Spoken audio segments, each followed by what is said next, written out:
This works. There we go.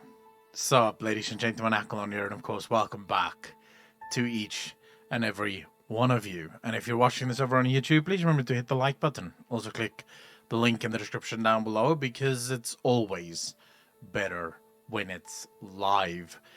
Ladies and gentlemen, I am happy to finally be back with you all. I apologize, my voice sounds like shit. I spent the last 3 days just throwing up and feeling bad and, going through all manner of shit. So it's been fun. I still don't feel 100% ready, but I feel a hell of a lot better than what I did yesterday or the day before. I can at least keep food down and I don't feel too shit about stuff. So, we're good to go. Also, I think I fixed my sleep schedule. Well, not quite. I only slept like 3 hours today. I woke up, I went to bed at like 8 a.m. and I woke up at about 11 a.m. Dan's the Hunter, how you doing, fam? So, not quite fixed my sleep schedule yet, but at least we're live and it's not 8 o'clock in the morning, right? Just got home from work. Welcome home, Dan's the Hunter. So, Trina, how you doing, fam? Very happy to see all of you here. Very happy to be back, as always.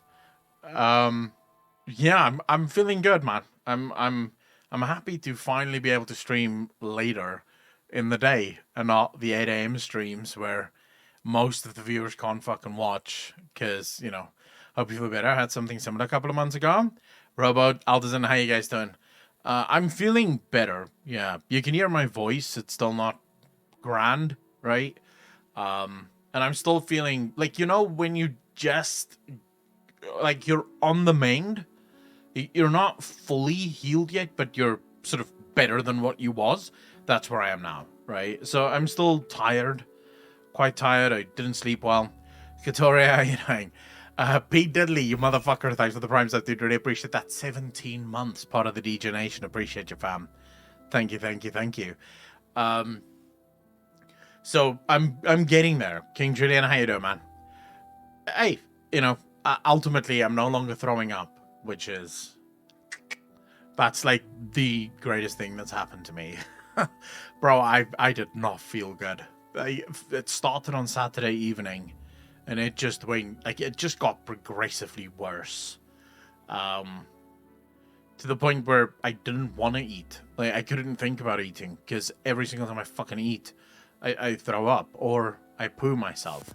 I didn't poo myself, but I poo. Dan's the Hunter. Oh my god. Ladies and gentlemen, can I get some hearts in chat? Thank you so much for the 10 community subs, dude. Really appreciate that. Thank you. King Julian, to answer your question, no, I have not played Hogwarts Legacy yet. You know the rules. I don't pre-order. I especially do not pre-order for the ability to play 3 days ahead of time. So I purchased the standard when the game came out, right? So yesterday, I purchased the standard edition because that does not come with the pre-order bonus of playing 3 days ahead of time, and I literally refuse to pay for anything else. I will play it on the 10th when it launches. The only reason I bought it yesterday is to make sure that I can install it and make sure that all the shit works and so on. Because the internet's been weird. Is it just me or is the audio messed up right now? I don't know. Is the audio messed up for anyone? Sounds good on my side. Yeah. My Noir, you might have to reload, I think. Because it sounds good on my side. I'm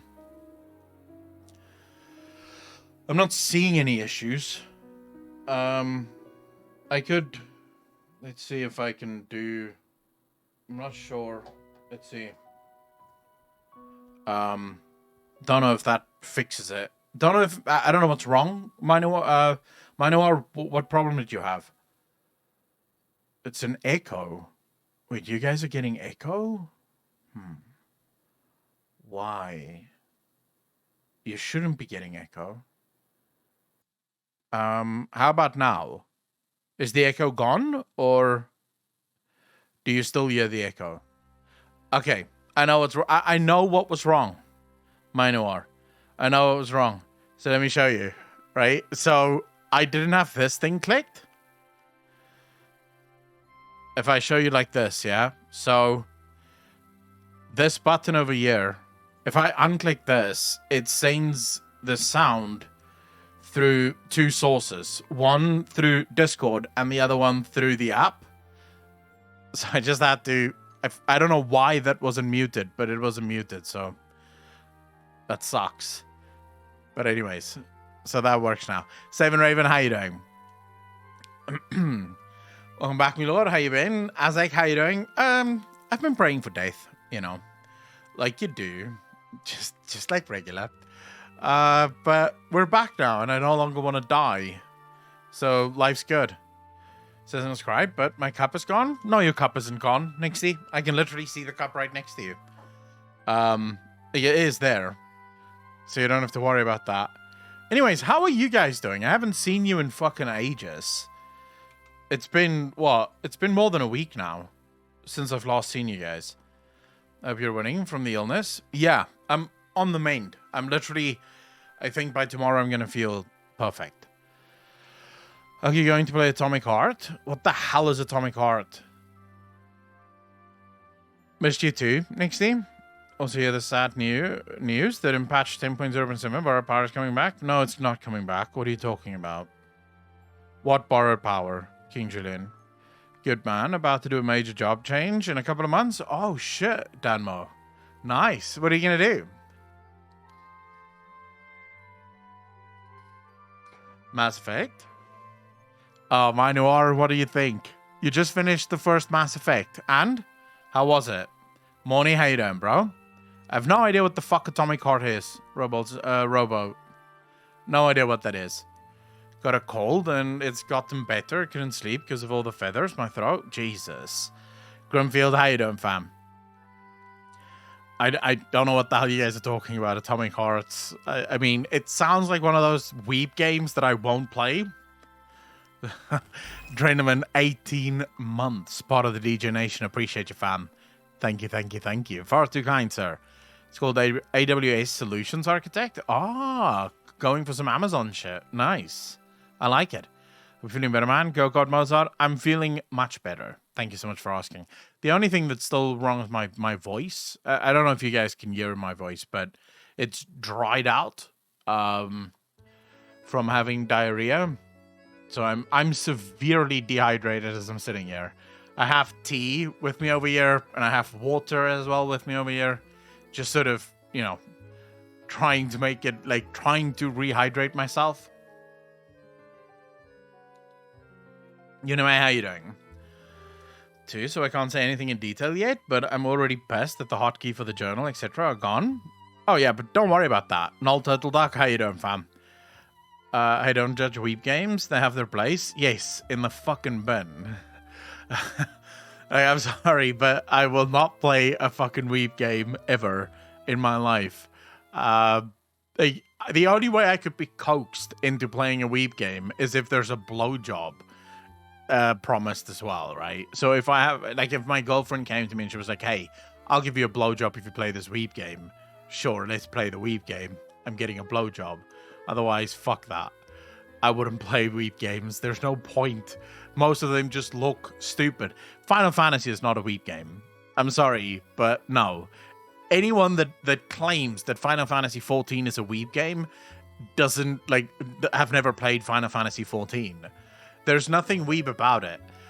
Weeb is something very specific. The only thing that might be weeby about Final Fantasy 14 would be the graphics is a little weeby. And that's how I judged it, right? That's the thing. Before I played Final Fantasy 14, I looked at the graphics and I was like, oh my god, what a weeb fucking game this is. And then, of course, you play it and you realize, oh shit, I couldn't be more wrong. So, yeah, no. If it looks like a weeb game, sounds like a weeb game. Atomic Heart sounds like a weeb game. I've never played Persona either. I've had people tell me to play Persona. I've declined. Kindly. Dummy mummies, yeah. So, in other words, Robot, what you're telling me, it is absolutely a weeb game. No thanks, I'm good. Guys, I prefer Western games. Let me ask you this. Where is Atomic Heart made? Minoir, holy shit. 6 months, part of the DJ Nation. Appreciate you, fam. Thank you, thank you, thank you. Where is it made in the world? Is it made in the East? Or is it made in the West? Oh, shit. Ladies and gentlemen. Can I please get some hearts in chat? Another community sub. Thank you, thank you, thank you. Far too kind. Savin Raven.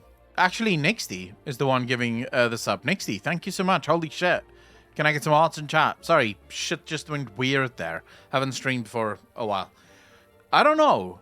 I think I know what people are talking about when it comes to the borrow power thing. But I think people are just stupid. Like normal. Because I'm pretty sure what Blizzard is adding is sort of like a quote-unquote Torghast. And from what I understand, that Torghast adds no power. Apart from, I think, gear or gems or something that you can get from it. Which doesn't make it... like, that's not the definition of borrow power.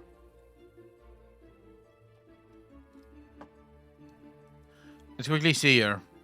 I can't remember what it's called though.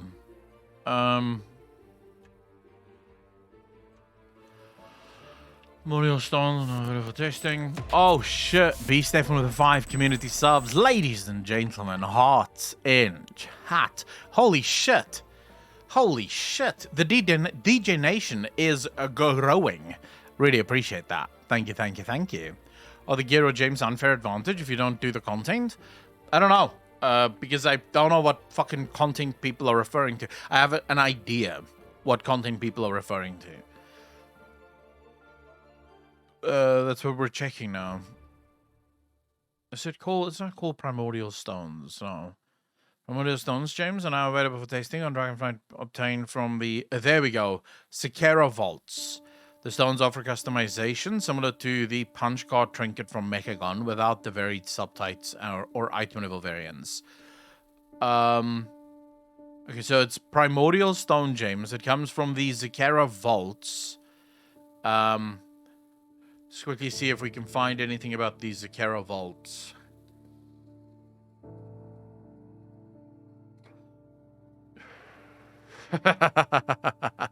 Twitter integration to be removed from World of Warcraft. Why? Because Elon Musk now owns World of Warcraft.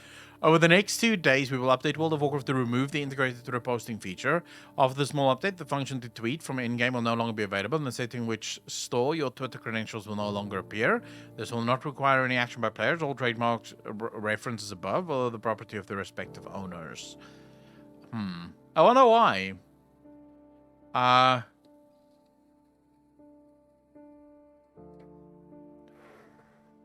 Browser with my phone. Nixty, I really appreciate it. Is the content and we're going to do what we are going to do anyway? I don't know. The bloopers by Primordial Stones from Blizzard. Yeah, I don't mind the Primordial Stones. I'm talking about the Sekera like Ward specifically. Like I saw the post. Well, I saw the part talking about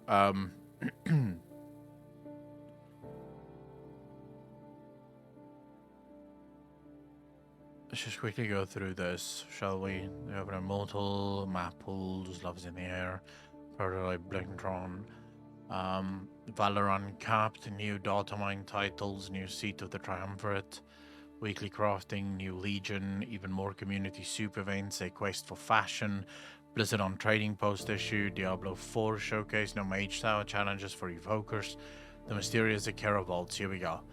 So we have the Sekera Vaults. One of the new mini features in patch 10.0.7 are Sekera Vaults. All right, so let's quickly talk about this, because this is something that a lot of people are talking about, and a lot of people are sort of losing their minds over this. So let's see. The Sekera Vaults are located at Market Islet in the Forbidden Reach, and it has caught the attention of the Dragonscale Expedition. These seemingly treasure-filled vaults have many locked doors with puzzles behind them all.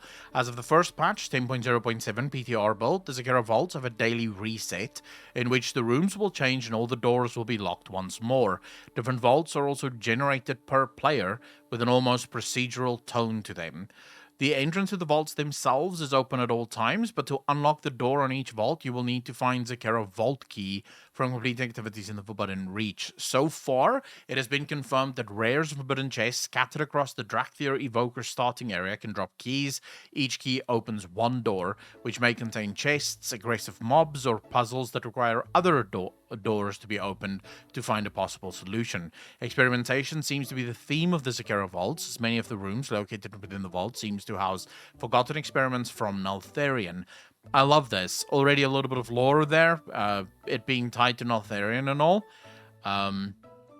There's a few rewards. Okay, so you get a couple of pets and stuff from there, and then we also know that there's the part that people sort of lost their minds over, which is the stones, right?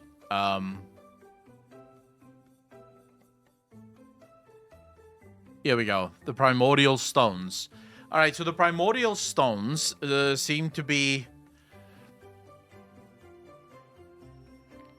Seems to be gems, right? The One Ring primordial stone come in several variations, with 25 found so far. Though they only slot into the 3 unique primordial sockets found on the Onyx Amulet, which is in turn found on the very first floor of the Zakera Vaults, an explorable mini-dungeon activity within the Forbidden Reach. Players will use Zakera Vault keys obtained from various... As of right now, the vaults are the only source of both the primordial stones and the singular ring in which they can be used in, alongside other rewards such as pets, achievements, and toys. I've compared these new gems to the controversial Shard of Domination system in Shadowlands. Primordial stones appear to be much more straightforward, more akin to the Mechagon punch card trinket than the Sanctum of Domination shards. I mean, so welcome to everyone that's just joined, by the way. Really happy to have you all here. Okay, let's quickly talk about this. Is this borrowed power, chat? In your opinion, would you guys argue that this is borrowed power?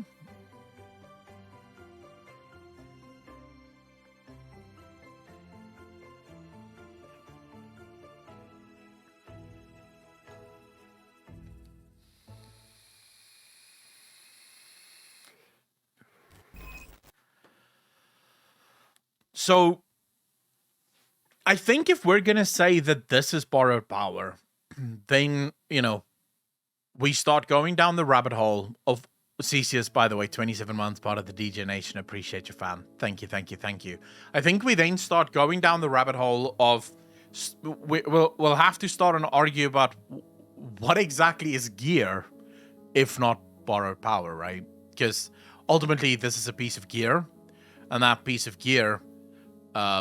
gives you power, like gear would. Okay, so all of the arguments, like, look, gear is technically the ultimate form of borrowed power. The reason most of us are okay with gear and not okay with any other pieces of shit is that gear is sort of box standard part of what an RPG is, and so, you know, you accept the fact that gear is going to be replaced at some point, and you're almost excited for when gear finally does get replaced. So this, in the strictest sense of the word, is borrowed power, the same as gear, but since it is gear, I think it's more acceptable. I have one problem with the shards, these specific shards, the Zakera shards, and that is, it comes from only one place, which is the Zakera Vaults. What happens to the player that doesn't want to do the Zakera Vaults? Right? Because that's usually the biggest problem that players have with borrowed power. If you compare Battle for Azeroth to Legion, the 2 expansions is literally exactly the same. It's the exact same expansion. there's literally, from a mechanical perspective, there is zero difference between Legion and Battle for Azeroth. What made people love Legion and hate Battle for Azeroth? Discernment Bugatti, 3 months part of the DJ Nation. Traxiton, 5 months part of the DJ Nation. Love you both. Thank you so much. In Legion, our artifact weapons could be charged in whichever way we wanted to charge them. So whatever activity you prefer doing, that activity would lead to you gaining power from your artifact weapon. And so the borrowed power system, the artifact system, did not limit the way in which you played the game. It just rewarded you on top of already playing the game. So whatever you enjoyed doing in the game, there was now an extra reason for you to do it. So if you did Mythic Plus and you were doing Mythic Plus for gear, you know, and you really enjoyed Mythic Plus, every single time you finished the Mythic Plus run and you didn't get a piece of loot, at least you got XP for your artifact weapon. So it sort of made it worthwhile. So nothing was ever wasted. This is what made Legion's borrowed power system work. The issue with this system is it's again restrictive.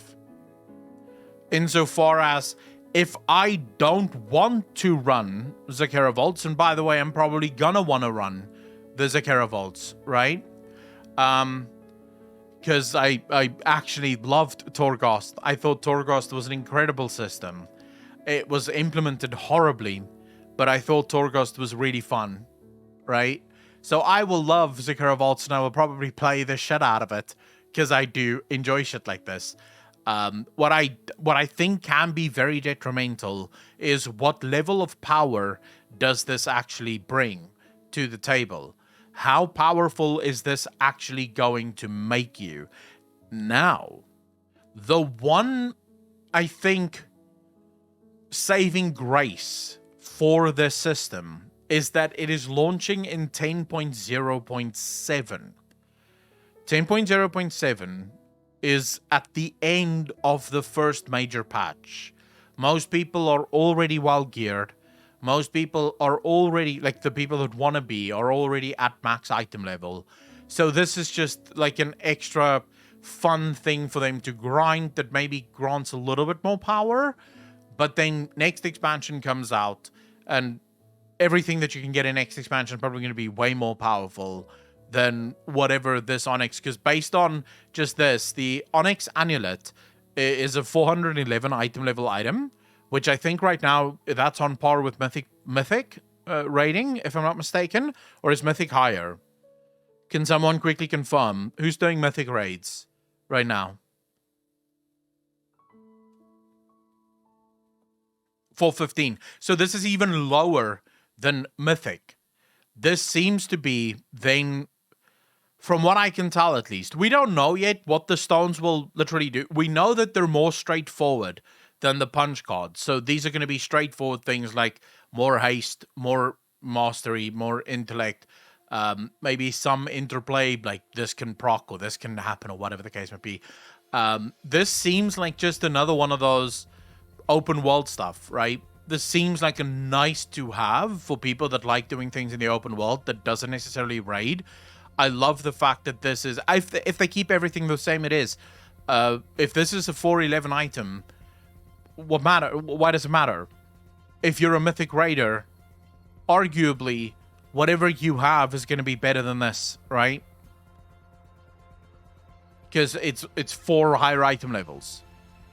So you're probably not, like, if the DPS difference is 1%, it really doesn't matter, right?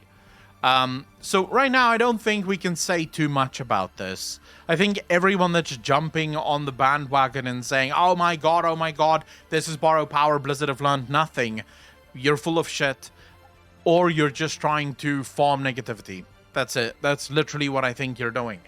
You're pretending to be angry even though you should not be angry because you don't know shit. You don't know yet. If this is just what I think it is, which is something for the open world, I'm in love with that, because that's genuinely what I do in WoW. I log in twice a week, and I do my dailies and I farm world quests and I do the story and I have just the craziest amount of fun in the game. I'm currently hunting for all the Assassin's Creed lookout spots on the maps. So, you know, whenever I'm bored, I just log in and I fly around and I look for Assassin's Creed lookout spots. And this is shit that I find fun. This is what I enjoy. So something like this gives me something to farm for that's really nice item level and also really cool. So I don't see the problem. I think anyone that is upset about this is just trolling. And you should probably calm the fuck down until we know more. Doing the same thing. Those lookout points are so fun. Dude, everything in this expansion is so fun for me. I have genuinely not found a single thing in this expansion that I've not enjoyed. In, like, all honesty, I've enjoyed everything in this expansion so far. In fact, I think I have a vault item for the first time. I probably should go complete my vault stuff. Let's see.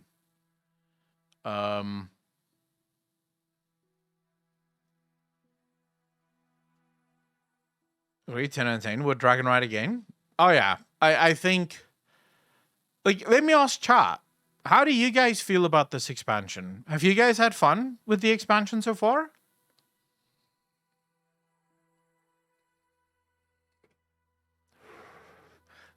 No, Evans, I don't. But I guess if that worked for you, that works for you, right? A lot of people will always be downers for fair reasons, but I had fun. Yeah, I love it. I'm enjoying it, and I haven't enjoyed the game since Legion. When I got 3 people to join, and they love it. I'm a solo player, so I love all the solo stuff. First expansion in a long time. I haven't quit after a month. I stopped playing because of class, but I was loving it. Kinda, but got into block in Mythic Plus? What do you mean, Traxxas, and got into block in Mythic Plus? I don't understand. This one and the next expansion to give it a chance. Evans, I'm having the time of my life playing this. In all fairness. And I just came from Annie's stream. She's playing Hogwarts Legacy. Time Bandit, I'm waiting for tomorrow to play it as well. I have a fundamental issue with pre-order bonuses that allow people to play before others. If you're willing to pay more. So I've refused to do so. I just will not. I genuinely wanted to buy the digital deluxe edition because I want to support this game because I do think it's really cool and I like Harry Potter. But then as soon as they announced that if you buy the digital deluxe edition, you'll be able to play 3 days earlier, I was like, well, fuck you. I will not buy that. I don't like pre-orders at the best of times, and I definitely don't like pre-orders that force people to spend money beforehand.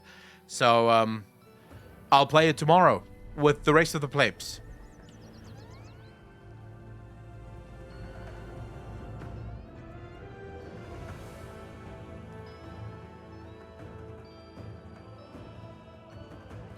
This is so loud, though.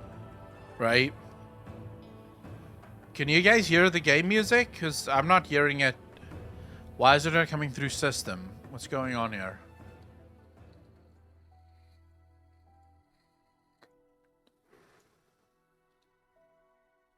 Something's wrong. I'm hearing it in my headset, but this is not right. What the fuck is going on, Blizzard? What did you break again? For the love of fuck. Why?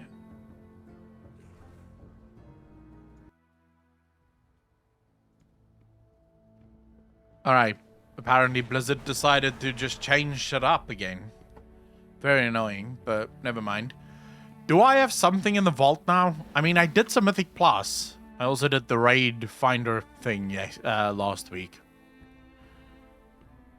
So surely I must have something in the fucking vault, right? First time since the expansion started that I will have something in the vault, I think. Oh. Going from the group content. Okay. Let's see.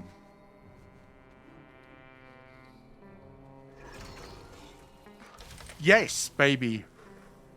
Fuck yes. Here we go. What do I need?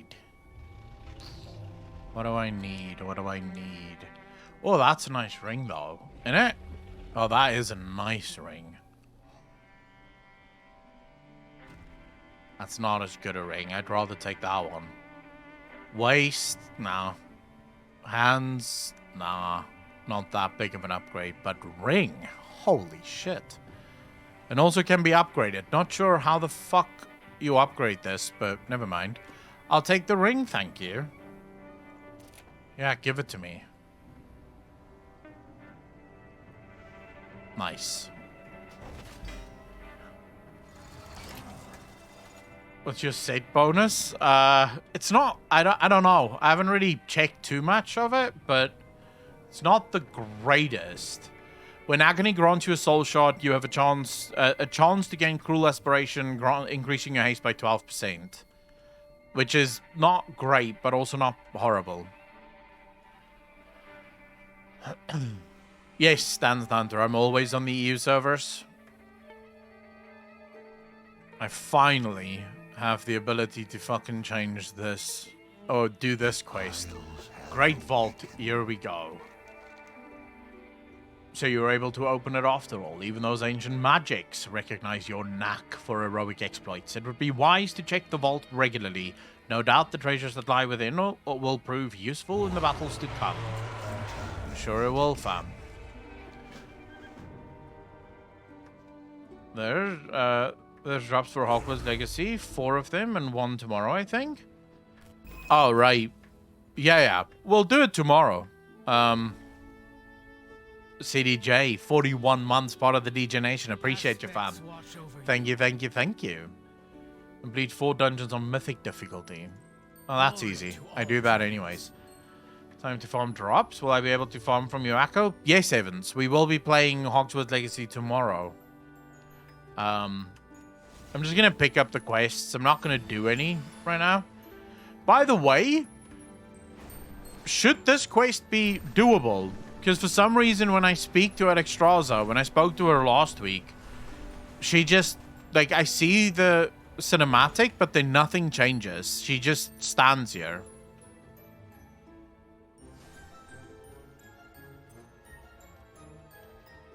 Is this the same for everyone, or is it just my game that's bugged?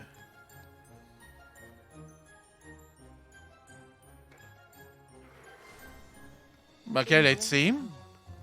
Like my friends, we sensed a great upheaval beneath the earth and feared the worst. We barely survived. Razageth is dead, but her kin have been freed. Oh. Nasdormu? What is it? The Time Ways. They are chaotic, but still obscured. A dark future looms on the horizon. We haven't long to prepare for their onslaught. Razageth's reckless haste cost her life, and they will not make that mistake again. They will. There's some interesting stuff that is said here, by the way. Some really interesting stuff that's said here. Then we must take the fight to them. Strike before they are recovered. That will be difficult. Iridikron's mastery of the earth will harbor them and keep them out of our reach. What is it about this Iridikron that vexes you so? Listen to this. Of the 3 that remain, Viranath and Farak were ever loyal to the Incarnate's ideals.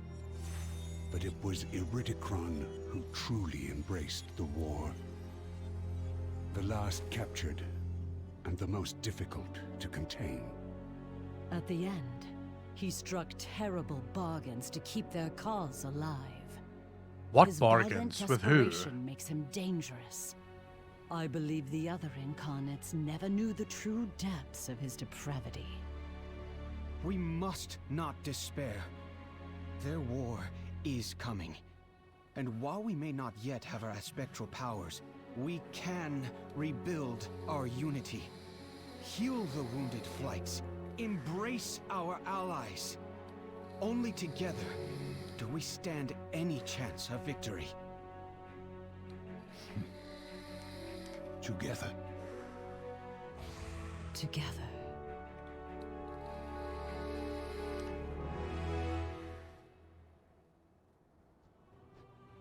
Oh, finally. Fuck. Ah, thank God. I thought, like, my game was broken, or maybe Blizzard's just leaving this till next patch, because it did not want to work. It's confined that, at least with Jordan, I've been thinking about something.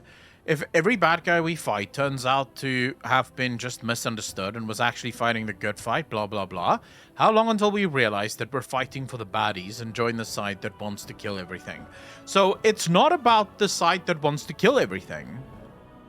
Mr. Demuria, that's not at all what I see when I look at World of Warcraft and its bad guys.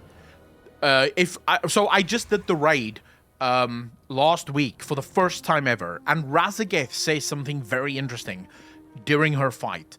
She blames the aspects for striking deals with the Titans that stole the legacy of Dragonkind. And she also sort of alludes to the Titans doing things to Azeroth that was not okay. Things that should never have happened. So I think the far more reasonable approach here is that whatever the Titans are up to, the natural entities of Azeroth do not agree with their mission. Whatever that mission may be, I genuinely don't know. But I do think we are most likely fighting on the wrong side, if you will. Needs tribute and soldiers, after all. Together we'll soon become one. Together, sure. Greetings. We stand united against the Incarnate Athlon. Together we will protect this world. From pain we draw Of course we will. strength. Actually, a good thing I waited. That's 500 free rep. I like it.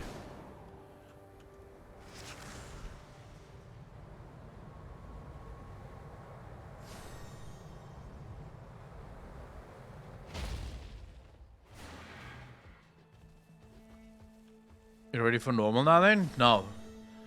No, I don't want to raid normal.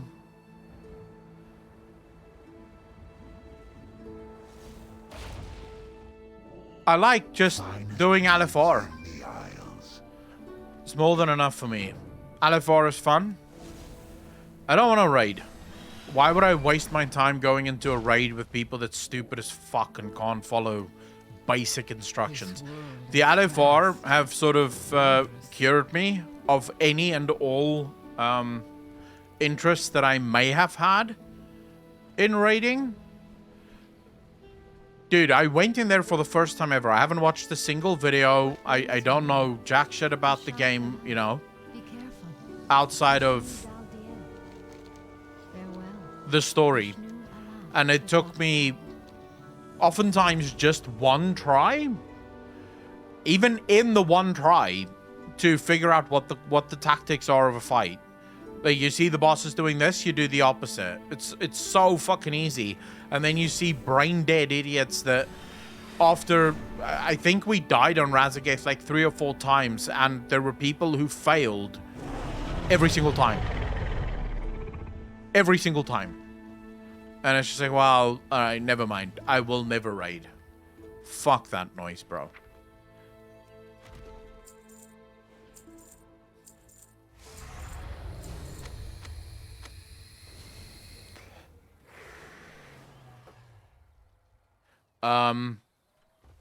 Iridicon would have struck bargains with the Jordan, yes, but it's not just the Jordan. I think there's more to that story.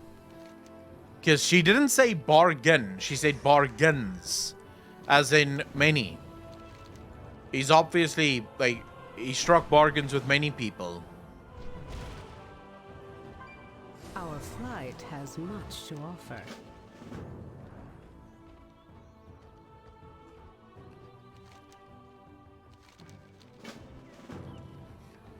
Limited to how geared you can get? Yeah, but I don't give a fuck about how geared I am.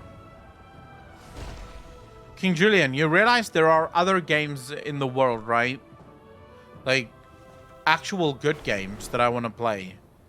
World of Warcraft is a nice filler game, don't get me wrong. I don't mind filling my time with it.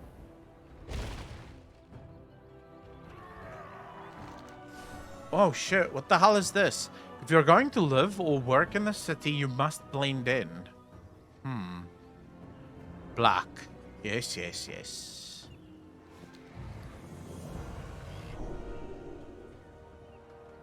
Yeah, there's other games out there that I actually want to play. World of Warcraft is fun because I can play it when I don't have time to play anything else or when I don't want to play anything else. But I don't want to get into raiding. Just a massive waste of my time.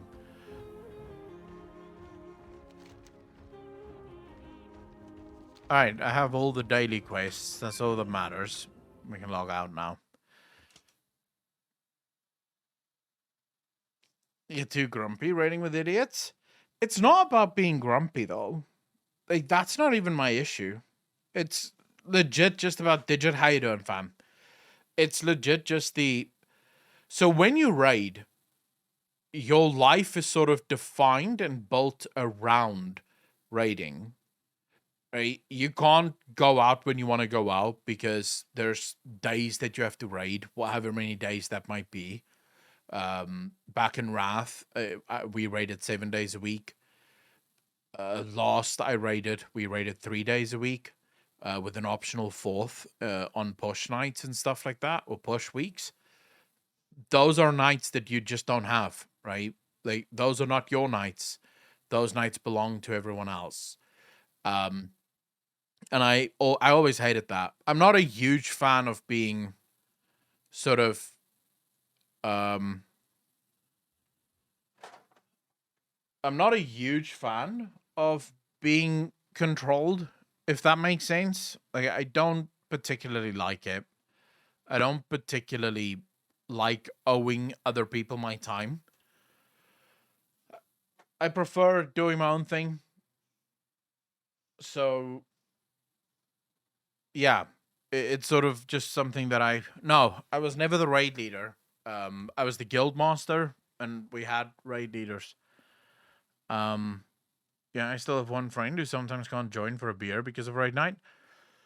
I guess if you really love raiding, then that's something you want to do. And I did. There was a time where I absolutely adored raiding, and I couldn't imagine doing anything else. That ship has sailed. I'm no longer that in love with raiding. Actually, I would say I'm not in love with raiding at all. It feels like a giant waste of my time, for the most part.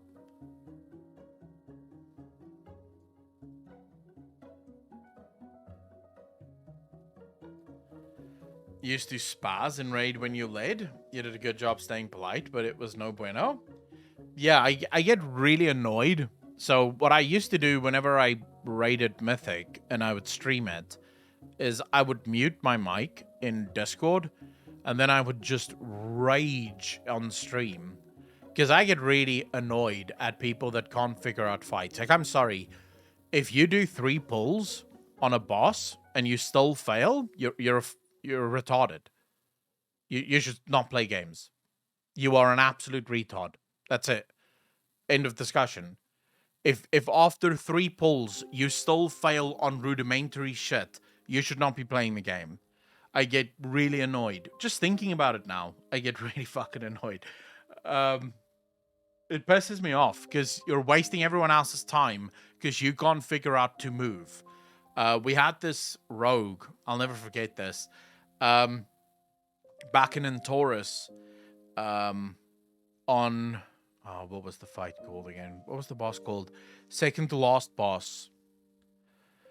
Oh my fucking god. Agrimar. On Agrimar, right? So Agrimar had these little circle things that would form under your feet. And if it hit you, it would knock you to whichever side you were standing. Like, it would literally knock you off the platform if it hit you. We had a rogue that died to it probably 40, 50 times. Just got hit by the circle thing. The circle thing that's under your feet. You can fucking see it under your feet. We are saying audibly, in voice, move, and then still get hit.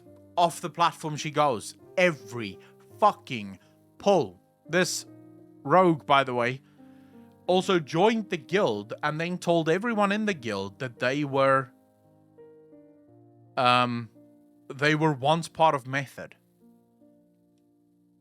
Of course, we couldn't verify that, so we just sort of chalked it up to whatever the fuck you're on about, you know. Like, that's not why we got her. We needed a rogue, and she happened to apply. But yeah, I lost my shit so badly that night, bro. Like, after a while, I was just like, dude, this is fucking... She has to be doing it on purpose. There's no way that anyone is that fucking stupid. It has to be on purpose. Consuming now too, isn't it? I think people say they gotta put IRL money to buy consumables. Yeah, I think if you're raiding like incredibly hardcore, sure, right? But I mean, I don't think that's true for the normal raiders. Grofal, I don't think I do anymore. I don't think I do anymore. But no one is perfect. That's when people learn at different paces, so you don't need to be so harsh. Yeah, if you learn too slowly, go join a fucking guild that learns as slowly as you. I'm not worried about that. I don't have a problem with it. Look, if you're stupid and can't figure out a fight, that's fine. Not everyone's smart. But then don't hold up the smart people. Fuck off and go join a normal guild. Clearly Mythic isn't for you. You should maybe do Mythic next expansion when it's nerfed and you're buffed. Right? But don't be in a Mythic raiding guild if you can't figure out the Mythic fucking fight. Then you're just taking the piss now. And I do not like that at all. I don't like that. So yeah, I get really annoyed, as you guys can tell. Just talking about it annoys me. So that's why I stopped raiding, because it went from being an actual fun thing that I really love doing to just absolute torture. Like, every night was just anger-inducing and frustrating to me, because as far as I can tell, there's 3 types of people that raid in World of Warcraft Mythic. There's the loot goblins that don't give a fuck about anything other than loot. These are the people that will re-clear the same raid 4 million times, even though they don't really need loot anymore, but they still need that one ring that hasn't dropped for them that's going to up their item level by 1, but they want it, so they're willing to clear the raid 4,000 times in order to get it. Then you get the morons that, even if they had all the gear, would still be too fucking stupid to actually clear the raid. And then you get the good raiders. And it's really finding those good raiders that causes all the frustration.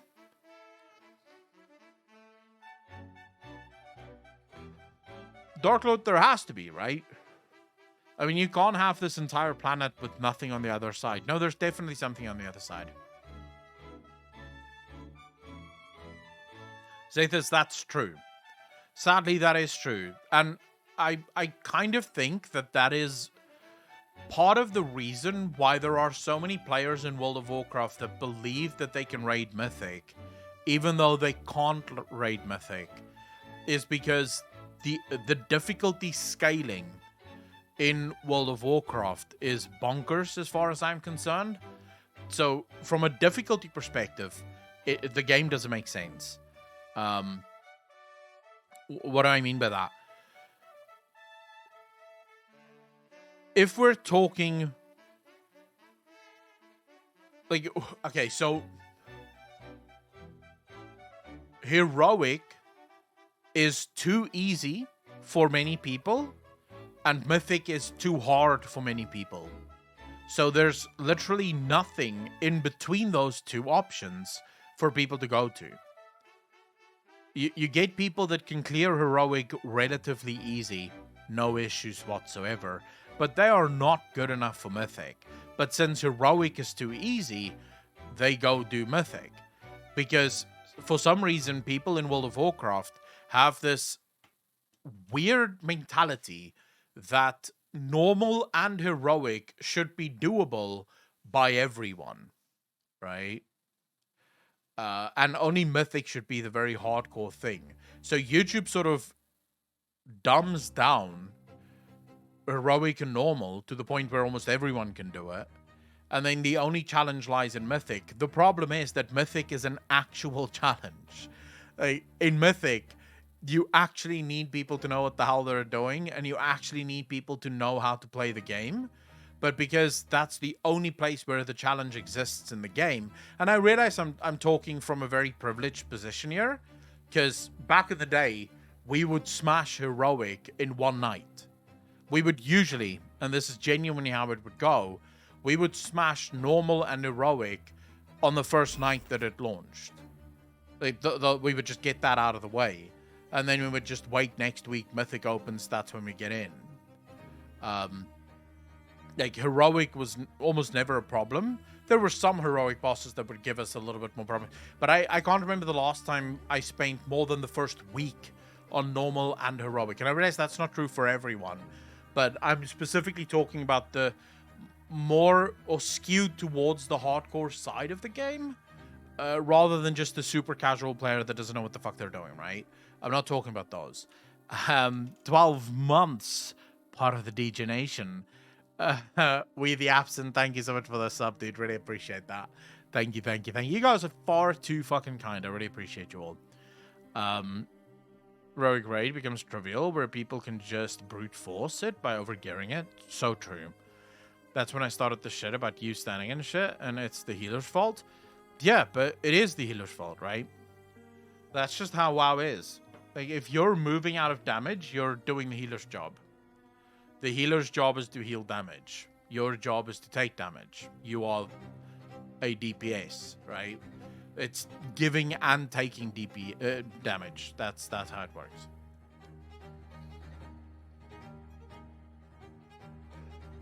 Jesus, how you doing, bro? It's only bad healers that will ever complain about that shit as well. Like, all the good healers will see you standing in shit as an opportunity to pad the numbers so that they can get better logs. So, if you ever get to a healer that sort of shits and moans about you standing in shit, you can know that it's a bad healer. They don't know what the fuck they're doing.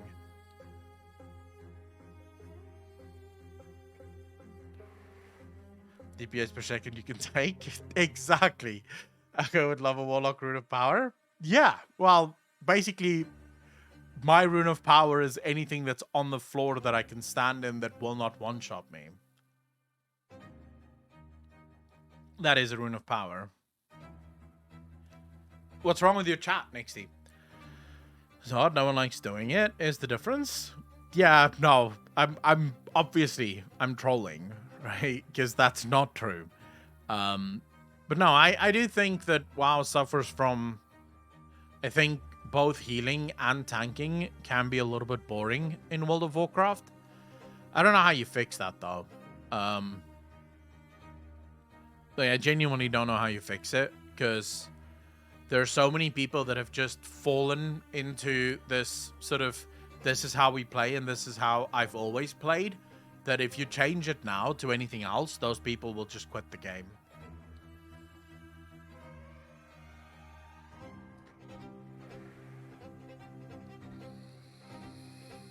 I don't even raid normal. I do my LFR once a week. Well, actually, not even once a week. Just, I do my LFR and that's it. Healing and tank are fine. This DPS meta is in all games. Holy, but that should not be an excuse. Why is that an excuse? Okay, so think about this, right? If the DPS meta exists in every single MMO, everyone wants to be a DPS, no one ever wants to play tank and healer. The argument there cannot be, well, you know, that's just human nature, because the more correct thing might just be that every game in the world does tanking and healing basically the same, right? As a tank, you basically just stand there. We can include other games as well. We can include normal RPGs. If you go tank in most RPGs, you eventually become borderline unkillable. You just stand there and you just take the damage. If you become healer, it's usually very, very boring. You don't do much other than just throw out a heal every once in a while. Maybe the way we approach these roles, maybe the way we look at these roles, deserves a new, fresh paint of you know. I don't want to say a fresh coat of paint, because that's not even what it needs. It needs a complete rework of how we look at the game and how we look at games in general, and at the the sort of 3-tier system: tank, healer, DPS. I don't know what that is. It would take a lot of thinking, but I do think we do need something new in that regard. Make everyone half DPS, half tank or healer. I mean, something like support classes could work. If you look at Final Fantasy, they do something very similar to that. So in Final Fantasy, almost all healers are actually more support than healer, except I think for White Mage. White Mage, as far as I'm aware, I could be wrong, but it's the only pure sort of healing class. All of the other healers are sort of slash DPS. So they have to do DPS as well. If you're not doing DPS, you're not doing your job. Healing really is just an off-spec kind of thing.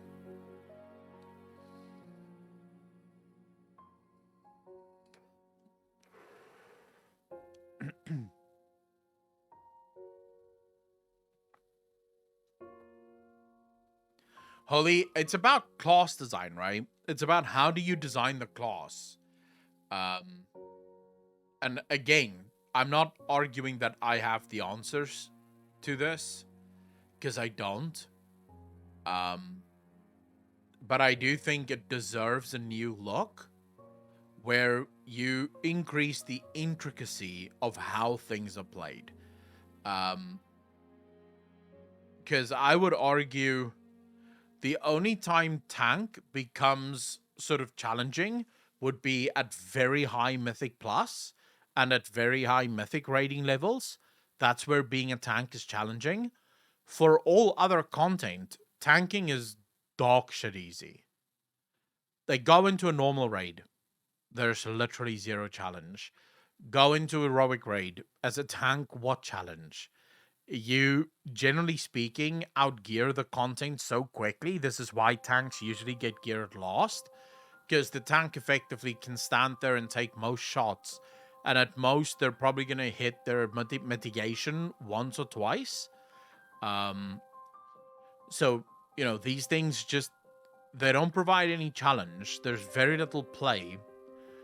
And the problem is that by the time it does become challenging, it's already so challenging that a lot of players can't actually do it. It's just too difficult for them. So that might be one of them. I'm not sure, right? I don't know. I don't know what the numbers are. I do know that we don't have enough tanks in World of Warcraft. I spent the other day waiting for a Mythic Plus almost half an hour. Now, granted, it was pretty late, but still, you know, waited almost half an hour for a tank to join the group so we could do a Mythic Plus, which really sucked. Minutes after I sent them, and some don't show up at all. Nixty, are you on the app? Because if you're on the app, that's probably why. As far as I know, the Twitch app causes a lot of problems. I don't know how to fix it. I don't have the Twitch app. I use the browser source for everything. Because most tanks are doing high keys. There is no problem for tanks in plus 16. I don't know. It depends, Holy. Some of the people I've spoken to have plenty of problems with high keys. I have a friend that does pretty much only Mythic Plus, and they have a normal group that they usually play with, but whenever they're trying to pug, it's a nightmare to find a tank. So I guess it also depends what region you're on, what time zone you're on, you know, things of that nature, probably. Nixty, it might be something with the PS4. I genuinely don't know. I've never used the PS4 Twitch app. Need to throw in some half support specs in WoW, like the Paladin specs. Should all have support focus, because Paladin.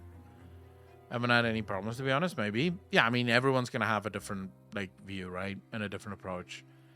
I had to reinstall Minacle on the Twitch app, then it started working again. I don't know why you guys are using the Twitch app, I'm going to be honest with you. I genuinely don't understand it. What makes the Twitch app better than the browser app?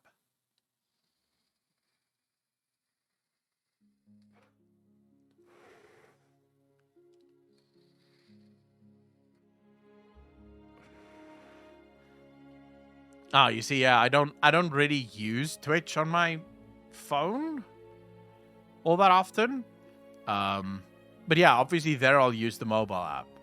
But when you guys say Twitch app, I usually think of PC. I don't know if that's even there still.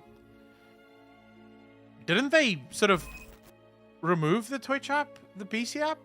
Ascension, 19 months, part of the DJ Nation. Appreciate your fam. Thank you, thank you, thank you. Yeah, I think the takeaway should be Twitch is just shit at ads. At apps, really. They don't know how to make... Well, they're shit at ads as well, but they're very shit at apps. They clearly don't know what the fuck they're doing.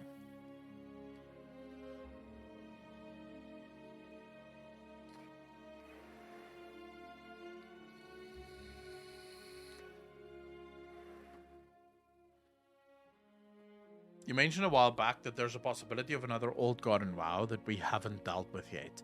What if Harrison Jones and Jackson got together for an archaeological adventure, discovered a few strange connections, and it led to the location of the old god? What are your thoughts on that? Do you think this could happen as an expansion idea? Yeah, I mean, it's not me that mentioned that there's another old god. It's what Blizzard have decided. Right? So there's a couple of things that I think people are missing right now, at least, when it comes to World of Warcraft's lore. You see a lot of people sort of complaining about the lore in World of Warcraft, saying that, you know, the lore doesn't make sense and everything is sort of being retconned and Blizzard doesn't respect the old lore.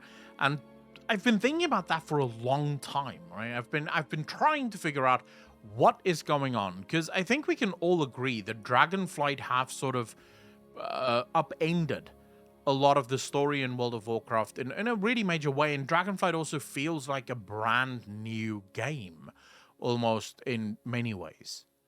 So I've been thinking a lot about why that is, and I think I have the answer to this. Now, hear me out. You all remember that Steve Denuser said that World of Warcraft, as far as he can tell, is a game in 2 acts, right? And we're now starting with Act 2. We just finished Act 1 with the end of Shadowlands, and Act 2 is now the start of Dragonflight. But I actually think Steve Denuser is a little wrong there, because I think World of Warcraft is more a game in 3 acts. I think World of Warcraft Act 1 was classic or vanilla to Wrath. Why? Because that was established lore, well-established lore. It was basically based on Warcraft 1, 2, and 3. That was it, right? And then you have from Cataclysm to really Shadowlands, which falls in part 2, as far as I'm concerned.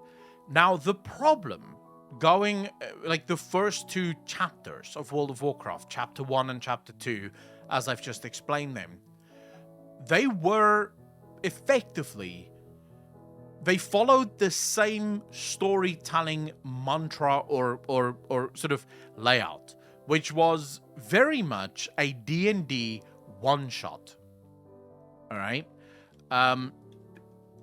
What is a D&D one-shot, and how exactly does that work for World of Warcraft? Well, in a D&D one-shot, it's very much about the rule of cool, right? So it doesn't matter if you do something that's weird or off the cuff or a little bit of a retcon, because it's a one-shot. Every expansion exists on its own, for its own purposes, and it just loosely sort of connects to other expansions. The other part of this was that in World of Warcraft, the idea has always been gameplay first, and oftentimes lore would take a massive beating at the expense of gameplay. So when gameplay sort of was more required, the lore would almost be pushed to the side in order to ensure that the gameplay could continue. This is why we often see stories completely cut. And then, the end of an expansion like Shadowlands, the end of the expansion makes no sense because much of the story was cut that would have told the story in the first place. And also another reason why Blizzard relies so heavily on books, exactly because they don't have the freedom in the game to tell the story. And this made sense because really up until Shadowlands, the game was primarily designed by Alex Afrasiabi and Chris Metzen. These were the two main writers of World of Warcraft, and even though Chris Metzen left years ago already, and Alex Afrasiabi, of course, left before Shadowlands came out, the problem is that Steve Denuser and the new team of narrative the designers still worked off of the blueprint of the Old Guard. Now, you could already see things sort of changing in Legion already. Think back to how Legion approached the story compared to Warlords of Draenor or Cataclysm or Mist of Pandaria. In Legion, Blizzard, for the first time ever, started sort of experimenting with multi-expansion stories that would take place. So, for example, in Legion, we saw the Old Gods in the first patch, and then, that the Old Gods sort of pulled through the whole expansion really in the background, and then they sort of really featured in BFA. And you had the Drustvar as well that was sort of hinted at and then really featured in BFA. So these stories, for the first time, Blizzard is kind of experimenting with multi-expansion storytelling events and telling a more cohesive story. The problem is, it's still done in the old mold of World of Warcraft, which is D&D one-shot, the rule of cool. And so with Dragonflight, I see Dragonflight as a complete reset of World of Warcraft, and yes, it's going to require some suspension of belief from us as players, because Blizzard seems to be reconfirming a lot of lore that was retconned years ago, and retconning a lot of lore that was supposed to be true from years ago. A great example of this is, for most of the first two chapters of World of Warcraft, the Titans were considered to be good. Was there elements of the Titans that were kind of, questionable? Sure. But that's just because they're Titans. They're so much bigger than us. They're gods. But they're good, right? Ultimately, they are our parents. They're the ones who created us. They're fundamentally good, but they do have their offshoot moments and whatnot. Beginning of Dragonflight is the first time that Blizzard severely hints, right, at, seriously hints at the evils of the Titans. We discover a book that basically straight up admits the Titans have been lying to us, and the Titans are keeping things from us because they don't think we're smart enough. Odin effectively calls us, filth, So clearly, Blizzard is sort of cementing this idea that the Titans are not good. Not at all. And then we have this new story that's coming through that now is being reaffirmed. We discussed this last week during a video. There are now 5 Old Gods. 5. Not 4. 5. Now, of course, many people immediately pointed out, yeah, but that's old stuff. It's just, yes. Because Blizzard is reaffirming it.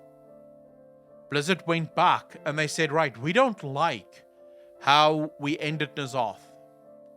We don't like that N'Zoth's end wasn't actually built upon and wasn't actually moved along with the rest of the story. So we're going to bring another Old God back. But this time, we're going to put the player in a position, and I truly believe this is what Steve Denuser and his team is up to in World of Warcraft. They want to get us to the point where we trust no one. We don't trust the Titans, we don't trust the light, we don't trust life, we don't trust death, we trust no one. Because everyone has an angle, including the old gods, including the Titans, including everyone. So Dragonflight really is Blizzard kind of saying, look, we are going to reaffirm a lot of lore that you guys may have neglected or may have stopped believing in. We're reaffirming that. We're also creating lore for the future. And the future of World of Warcraft, I think, personally, looking at what Steve Denuser is doing with Dragonflight, I could still be wrong, obviously, but I think that it is going to happen. They are trying to set up Azeroth versus everyone else. And there's a reason why they have to set that up. They're moving away from factions in World of Warcraft. In Dragonflight, we see more sort of stories that crosses the faction boundary than ever before. And players have made it clear that they no longer really care about the factions. But you always need another, right? There has to be us versus the other. So what better way of doing that than we become the champions of Azeroth, as we are, against everything else in the universe. So if you want to think of this as Warhammer 40k, it is the humanity from Terra against the galaxy. I believe that this is what Steve Denuser and his team are working towards. This is Azeroth, this is us, we fight on the side of Azeroth against the evils of the galaxy. And Azeroth is our emperor, if you will. Azeroth is our holy emperor, holy Terra, holy Azeroth. That's the direction I think they're taking it in. And I'm kind of excited for that. I think that could be a level up from modern day storytelling, at least in my opinion. I might be wrong, but that's what I think. Oh shit, Nexalay, thanks for the follow, man. Really appreciate that. Welcome to the channel. Thank you. The Warcraft 40k, JC, how you doing, fam? Nexty, take care of yourself. Thank you so much for hanging out. And I'm sorry that your app didn't work. Dude, I fucking love a Warcraft 40k. Oh shit, we're about to be the Imperium boys. Oh yeah, I think that's the point, Jace. They were bringing forward the base they had back then in Redcon, or were coy about.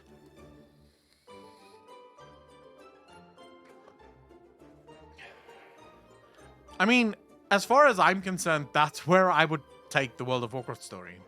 And I think that would work.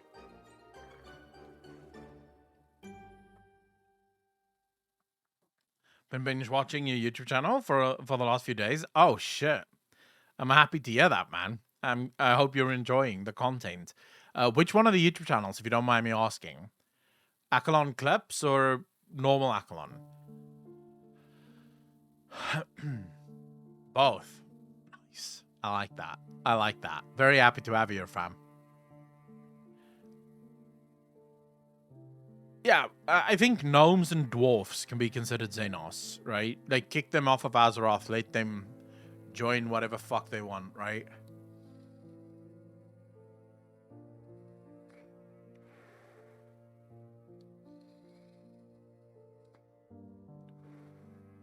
Lucid, how you doing, fam? I'm glad to hear that. I actually have quite a few viewers that's never played World of Warcraft but do enjoy the videos. And I think that makes sense. Oh shit, Zucchini. Thanks for the gifted sub, ladies and gentlemen, hearts in chat. Thank you. You're far too kind, people. Far too kind.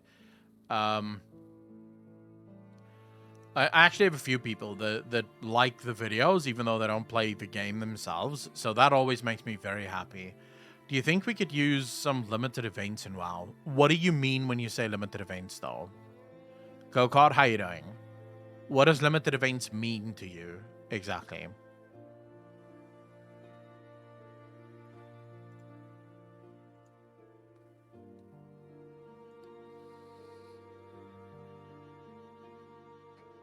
If it's limited events, based on power, then absolutely not.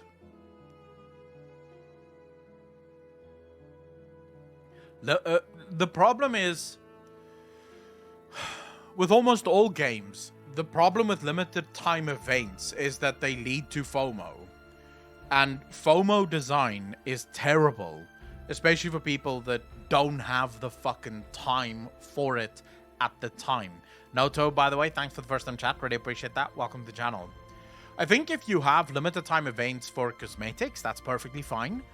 Because, you know, as long as those events will eventually return. So I think World of Warcraft does this really well. Like the, you know, the yearly events and the sort of festivals and stuff that happen every year. They come back, that's fine. But I definitely don't think that we need limited time events for things that provide power. Because that just pushes you back into the realm of you have to play versus you want to play. And I think right now, Dragonflight is perfect because I want to play. See, I haven't felt the want to play World of Warcraft in 6 years.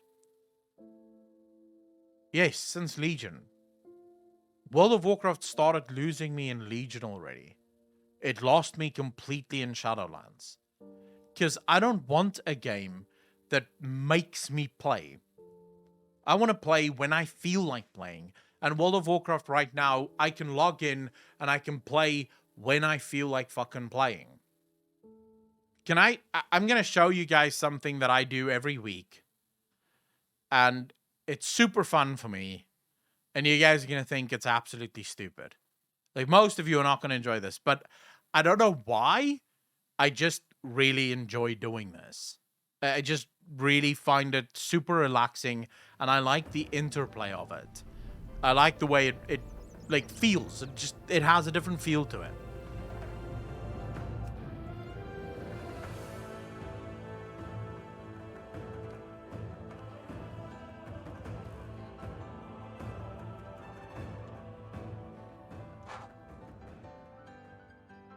I've heard you talking about that Azeroth consumed the element spirit, so that is why it doesn't exist. We are closely tied to Azeroth. Might be possible she has infused us with the element. Anything is possible when it comes to the spirit elementals. Or the elements of spirit, rather.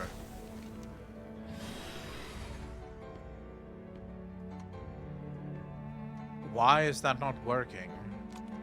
Never mind.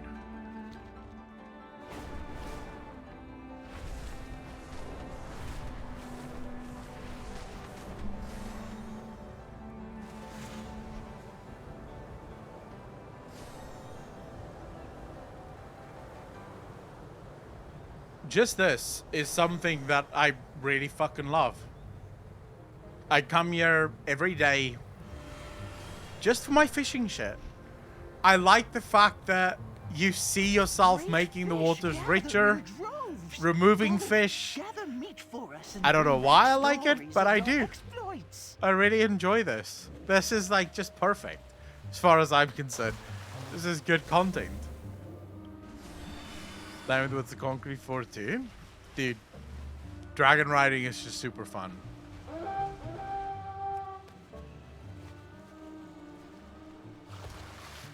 Like, I do this legit every single week. Well, not every day, but every other day or so. I do forget sometimes. Still enjoy it though. Come. Settle down. When I can remember, when I'm not playing something else. It's lava at 100 kilometers per hour? Dude, I don't know why people dislike dragon riding so much. Or why there's people that dislike dragon riding. Because I find it super fun.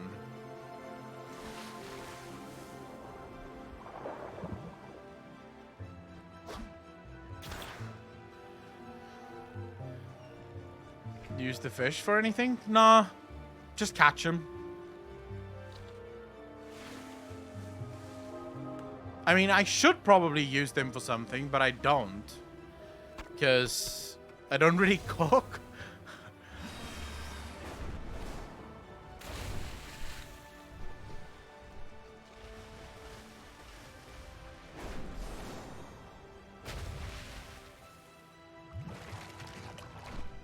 Come on, get scared, you fuck.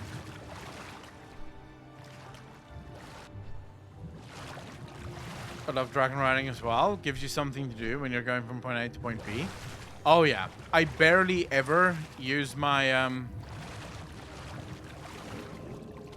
like I don't really use my Hearthstone. The only time I'll use my Hearthstone is if I'm like in a dungeon. Outside of that, I don't really use my Hearthstone for anything. I'll just fly because it's fun. Plus, I'm still trying to figure out how people can run out of fucking vigor. Like, it makes no sense to me. You have these people that say, oh, it's so shit. I never have vigor. Vigor is so difficult to get just going from point A to point B. And I'm like, how though, fam? Like, what are you talking about?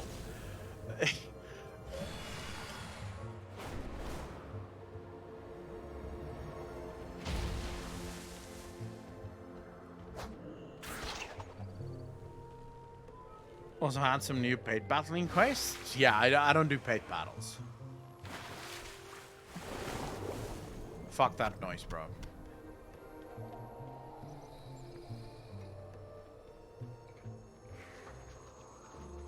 Just tell them to get good with vigor, but you don't need to be good. Like, okay, I'm gonna show you guys something. This is gonna blow your fucking mind, right? So keep in mind, there's people that say just going from point A to point B makes you run out of vigor. All right, right, okay. We're just gonna go straight fucking up.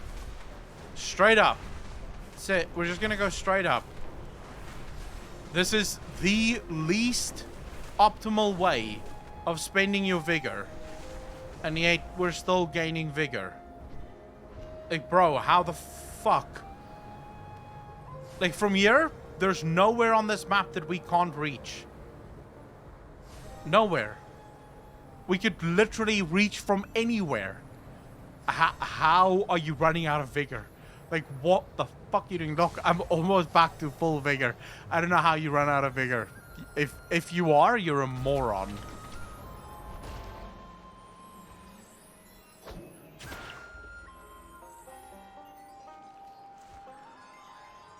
Dude, I'll show you now. We'll fly somewhere, and I'll show you how often you can actually use your abilities, and you'll still not fucking run out of vigor.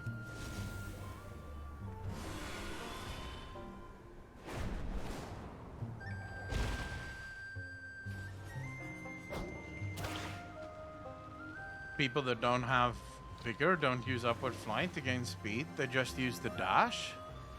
Maybe. You think that's it? You think there's actually people that don't know? Like, they just go up and then they dash. I guess that's possible. I mean, that would make them really stupid. But I guess that is possible.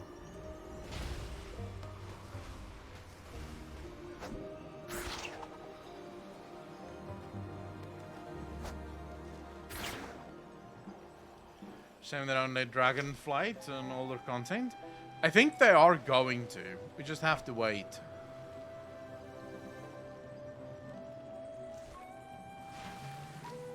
Dude, I hate these sharks.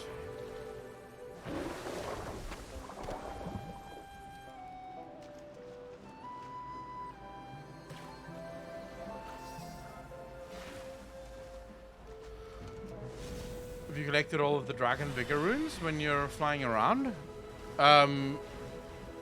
You mean maxed out my dragon riding? Yes. My dragon riding is maxed.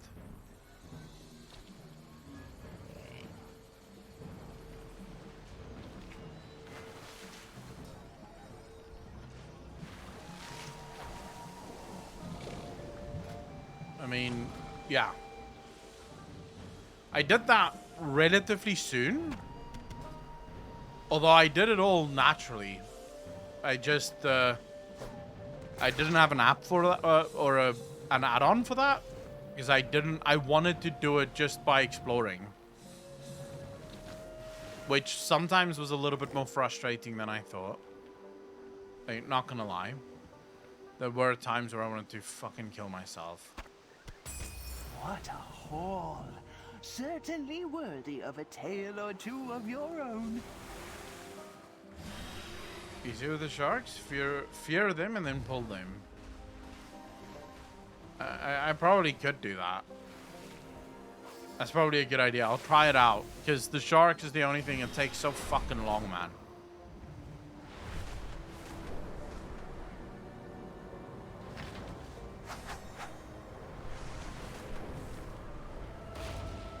Oh, such an unusual visitor.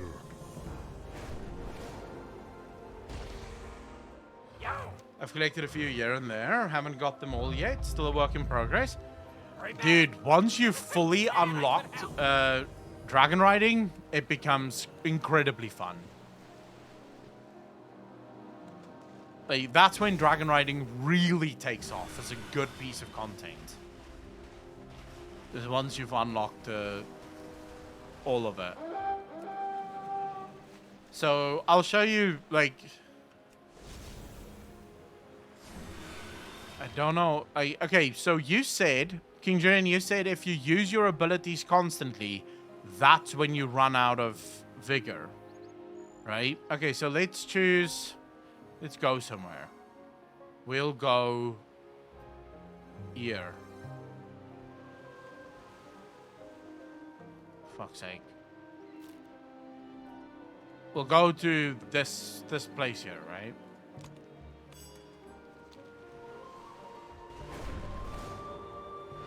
And I'm gonna use my abilities as often as possible.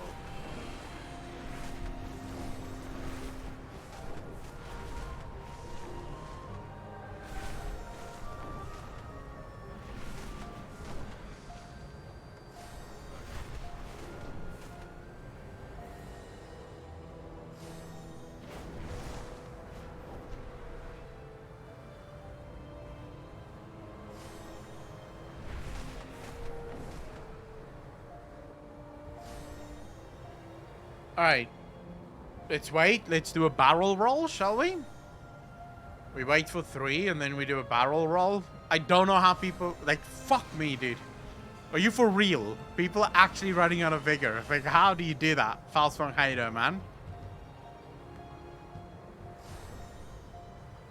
No, it's... I mean, I know you're trolling, Evans. But you'd be surprised how few people can actually fucking do this.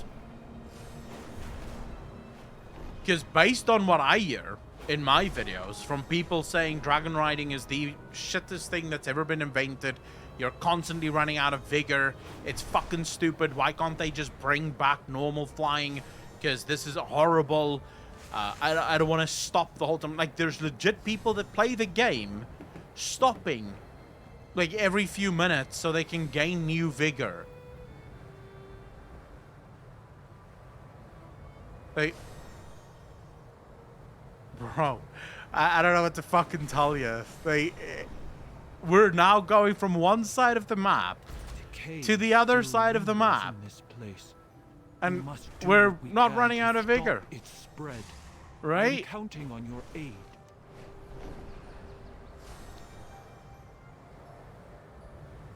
We could go to the other side of the map if you want.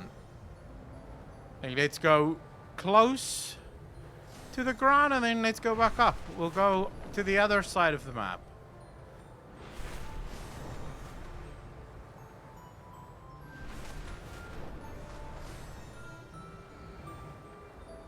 Frankly, that's a skill issue. Dude, it is a massive skill issue. But you'd be surprised how few people actually have the skill.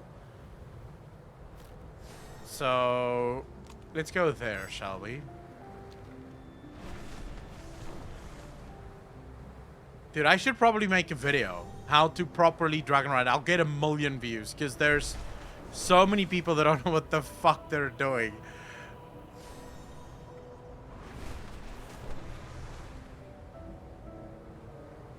And I don't know why. How can you not love this? Look at how beautiful this is. Just look. This is insane, dude.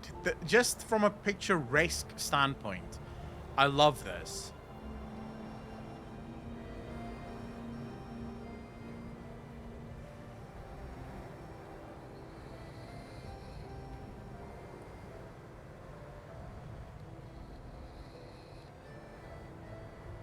Well, make a video how to properly fucking dragon ride.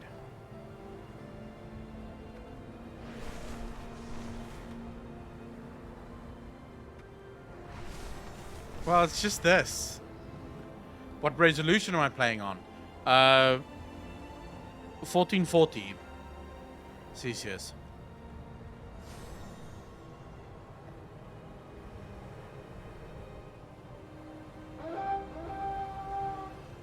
And it's gorgeous. It's fucking gorgeous. Gorgeous. I had to tweak my graphic settings a little for stream, because the game can be a little weird when it comes to stream. But I still find this just one of the most beautiful expansions ever, man. Like, just look at this. How are you not in love with this?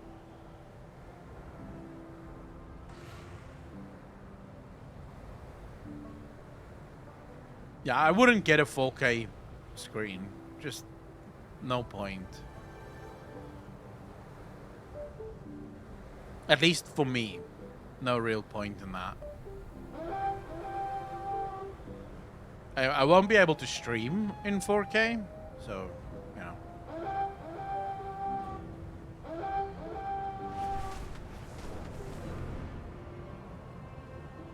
Oh, shit.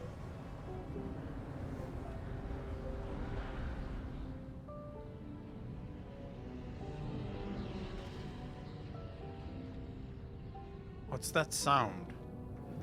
There's a sound here. What am I hearing?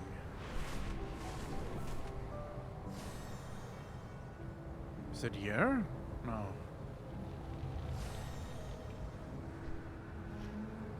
It could be.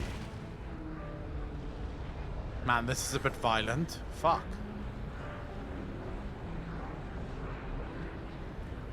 Would you live this close to a volcano? Like, this active of a volcano? Pretty wild.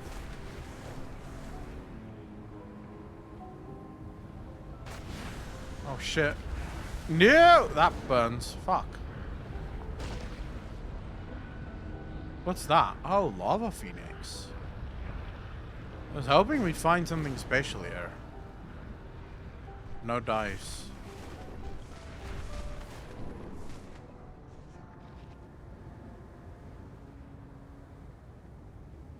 Actually, a few trees. Huh. There seems to have been a pathway of some kind. Why is there a pathway here?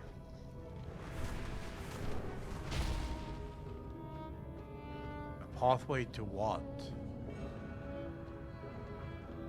Runs fast and have super jumps would be cool. Dude, I do think the next thing Blizzard should overhaul is ground mounts. I think ground mounts would be so fucking cool.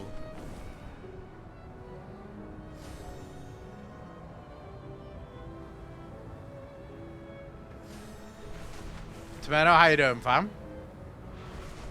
Why do you think the Dragon Isle's activated now from all time? So Blizzard says the Dragon Isle's activated because Azeroth have finally healed enough for that to have happened. I'm not sure if I believe that or if I even agree with that.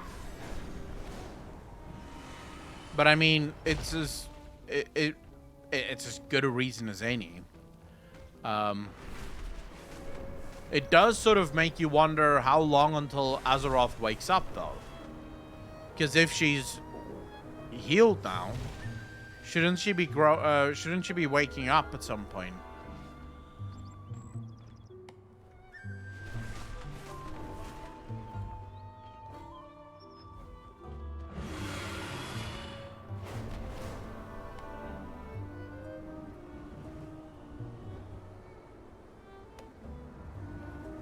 Yeah, I agree with you there, Cesius.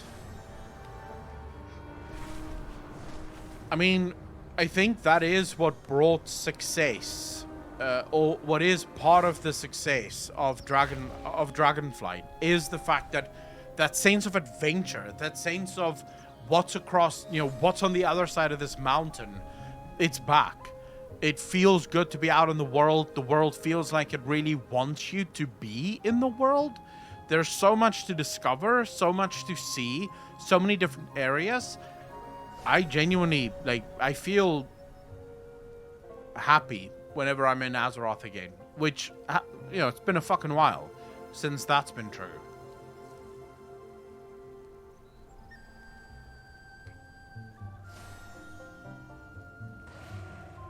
Anyways, I'm not going to be playing WoW now. Not right now.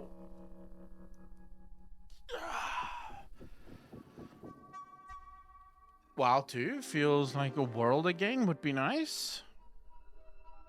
That's good and all, Akko, but if you only care about gear, rating a Mythic Plus, then you don't give a fuck about adventure. Congratulations, King Julian. You care about the literal one thing that almost every other fucking game offers you. Cool, bro. Bro, 5 VTuber? Yes, indeed, of course. This is VTubing. None of this is real. I'm actually a very skinny guy in real life, but I decided to make myself look like this because, I don't know, just wanted to roleplay as a fat guy. It's easiest Link?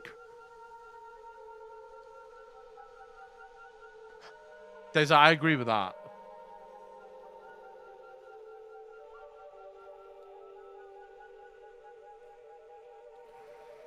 Incredible job with the music in Dragonflight.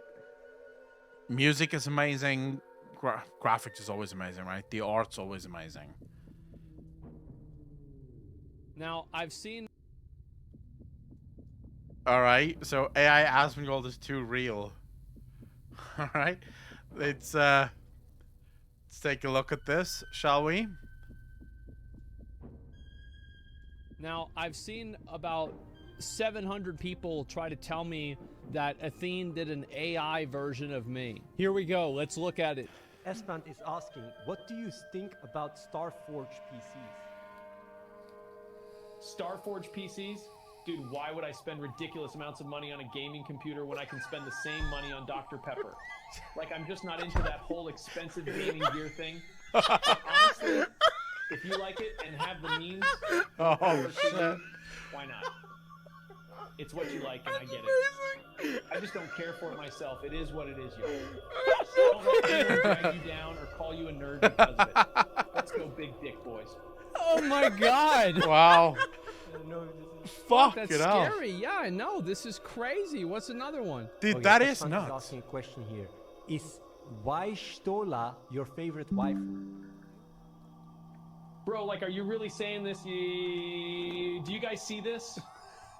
And this is what I have to deal with. I have to read this. You can see the mouth sometimes just being weird, right? The mouth isn't always there, but based on voice, that's insane. Stuff like, holy fuck, man. Sure, Y'shtola is a boss lady, but everyone knows that big boob cat girls are much hotter. Yeah, you know it. I know it. Everyone knows it. I also think that any girl is always hotter when you add cat ears. Honestly, I don't think I can even pick. Considering this is first generation AI, it is scary, right? Because we're still in first generation AI, even though we've been busy for about 20 years now trying to get AI to work on like a large scale. If this is what we can do now, imagine what we're going to be able to do, because technology is exponential. Right? It's not going to be slow forever. So what's going to happen in 10 years? Like, how long is it going to take before you cannot tell the difference between real and AI? Pick a favorite waifu at this point. Oh, the tough choice. Although I will say, those cat girls better watch out for the one and only Big Dick Energy himself.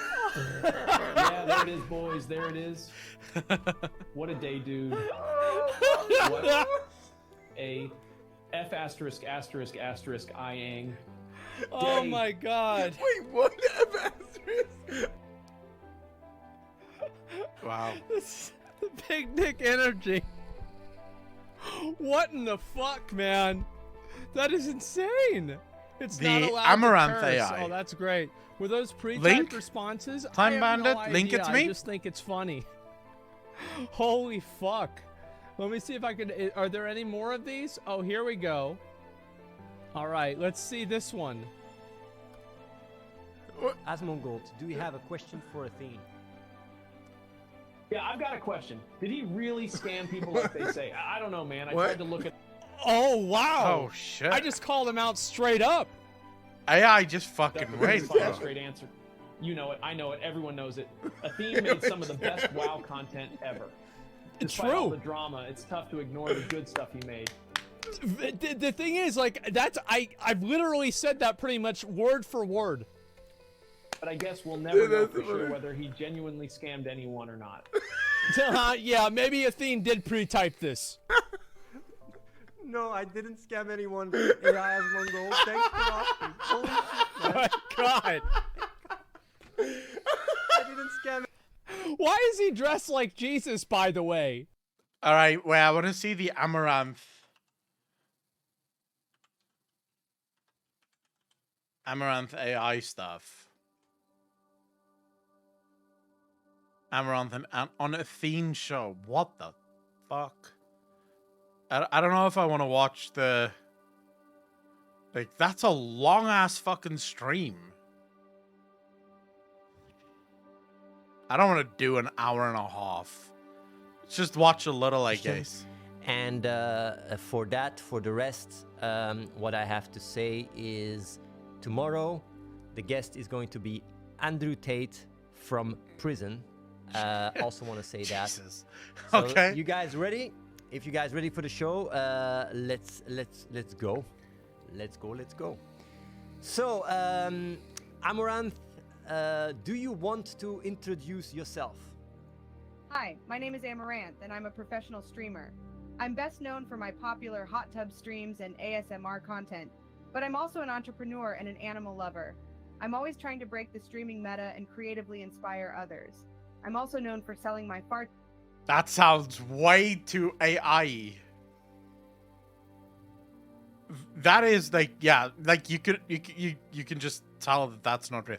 I mean, it looks like her, but it's definitely not Windows voice. Yeah. In jars for a whopping $1,000 each. Don't worry, I make sure to use the best quality glass for my farts. And for those of you who are really brave, I send extra special farts with a personal message from me encased in gold. Wink. Okay. What I want to quickly say, like, a lot of people might think like, she sounds like this, by the way. I know a lot of people might not know. You go check out her videos. This is really how she sounds. I'm not. Is that actually how she sounds? Let's quickly see, shall we? Let's just do a normal Amaranth.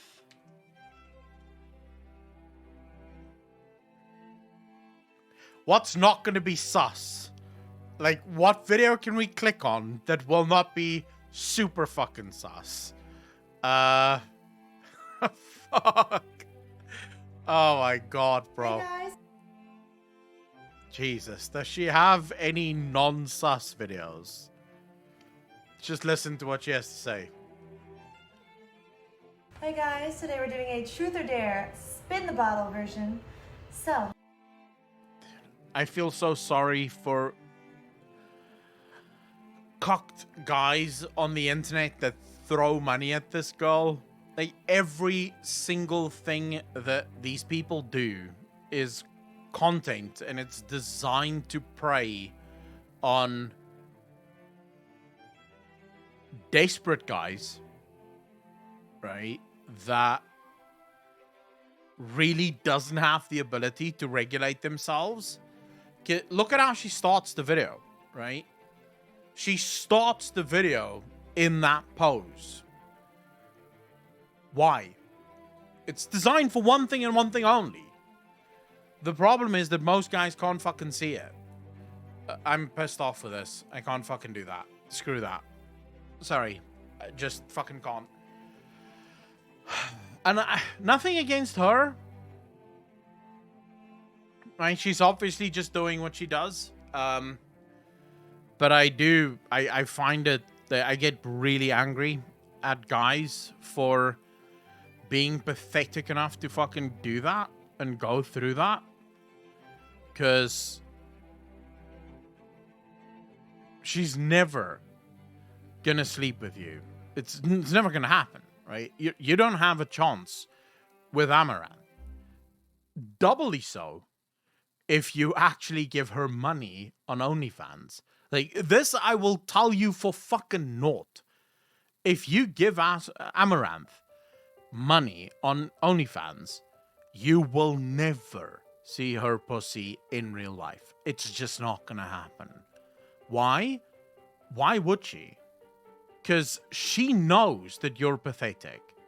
Like, just to be clear, she's well aware that every man that subscribes to her on OnlyFans is pathetic. She's well aware of that. She just doesn't care because it's money.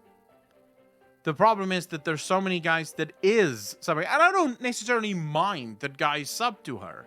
I'm sure there are some guys that sub to her purely because they want to see her naked. In that case, bro, more power to you. I don't judge a man for wanting to watch some fucking porn. What I don't like is that there are plenty of guys on these apps specifically that don't just go there for porn, right?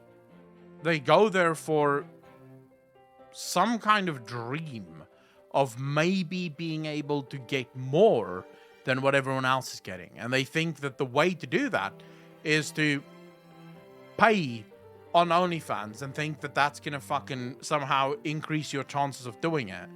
It's not. You have a reduced chance of ever getting with a girl if you pay for her on OnlyFans. Bassbird, how you doing, man? Feeling much better? I don't even think that this is parasocial relationships. It feels like it's actually more. CCS, we've already reacted to that. Because parasocial relationships is just a natural part. Like, I get it. There's a lot of streamers that don't like parasocial relationships. And they're always like, fuck the parasocial relationship. The reason I think that you're absolutely moronic if you say you don't like parasocial relationships and you're against parasocial relationships is this is literally how streamers make their money.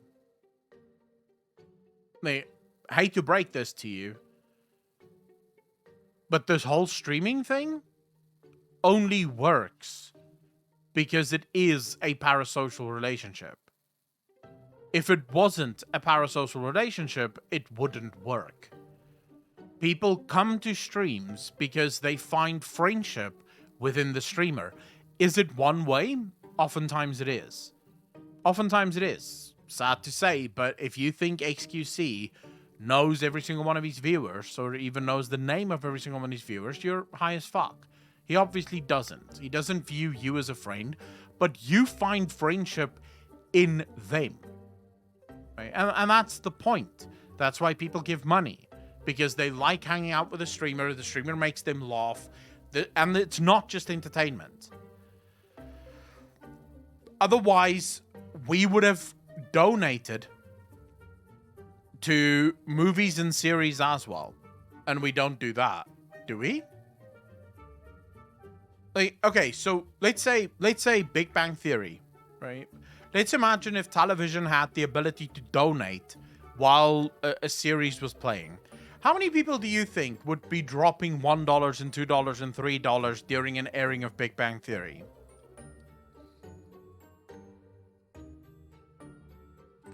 I would argue very few, if any.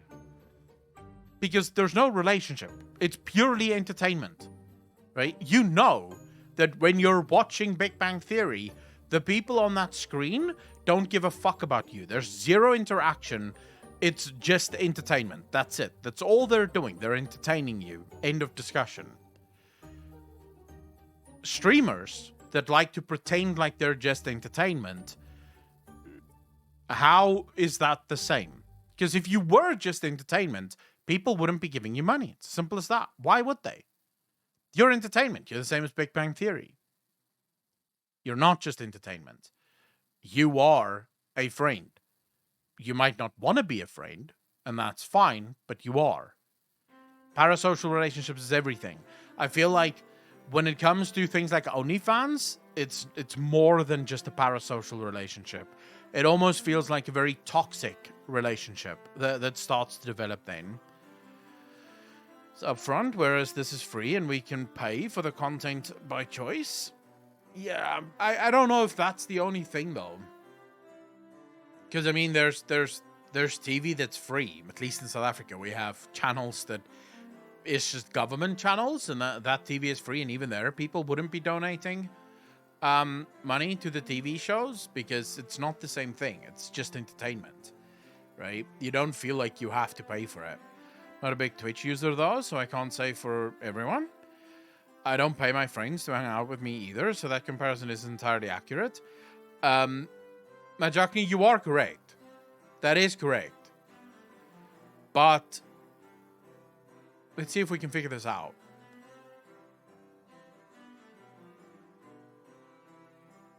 You're as aware, right, under normal circumstances, you are as aware as the streamer is that this isn't a real social interaction, right?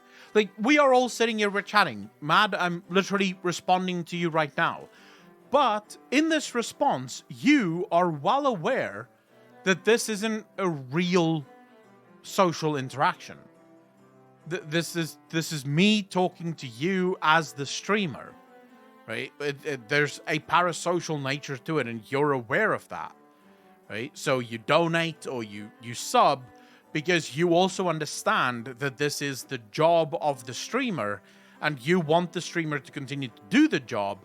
Hence, you sub or you donate or whatever, because if you don't, the streamer that you enjoy hanging out with will not be able to do it long term because they have to pay for their shit as well, right? So I think there is there's a nature of sort of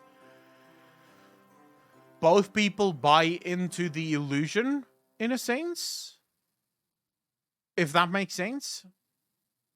Find a good on stream, first time in chat, but I've seen all your Warhammer videos. I love your excitement, dude.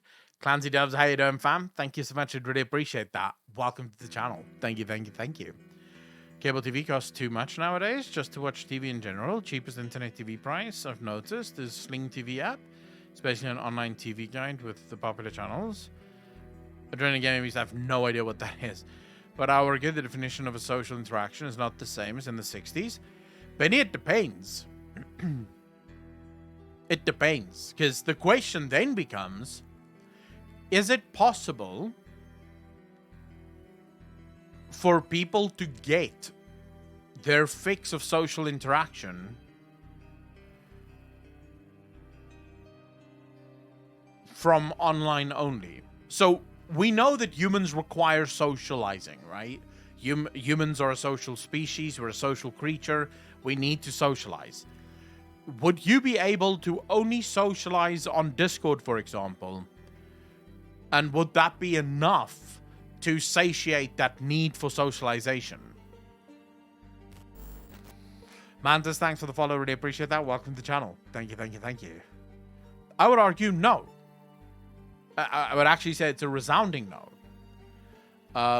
I think if your only interactions were online, you would eventually be starved for social interactions. So I'm not entirely sure if the nature of social interaction is different. Of course not, but it can be an aspect of your... Yeah, it can be an aspect of it, sure. I just don't know if we get the same from it, you know? Because there's a bunch of things that's good about social interactions, like in-person social interactions, that we don't necessarily take into account. So let's use something silly. For a lot of people, for most people these days actually, which is a huge problem, social interactions can be very difficult. They're challenging. You constantly hear this from people having to prepare themselves for socializing, having to prepare themselves to go out, because there's things that happen when you go out, right? You're going out into public. You have to prepare yourself for the judgment that will be there, because people do judge each other. for the criticisms that will be there, silent or, overtly. And just for the nature of having a conversation and not knowing where that conversation is going to go. Not really being able to prepare for the conversation and the topics that might or might not come up. So those things are all things that you don't necessarily experience with an online conversation because those things are not present. And you might think, well, that's what makes online conversations better, but it really doesn't. Because if you think about human beings, we get better when we challenge ourselves. One of my favorite psychologists, a man by the name of Jonathan Haidt, he termed the phrase anti-fragile.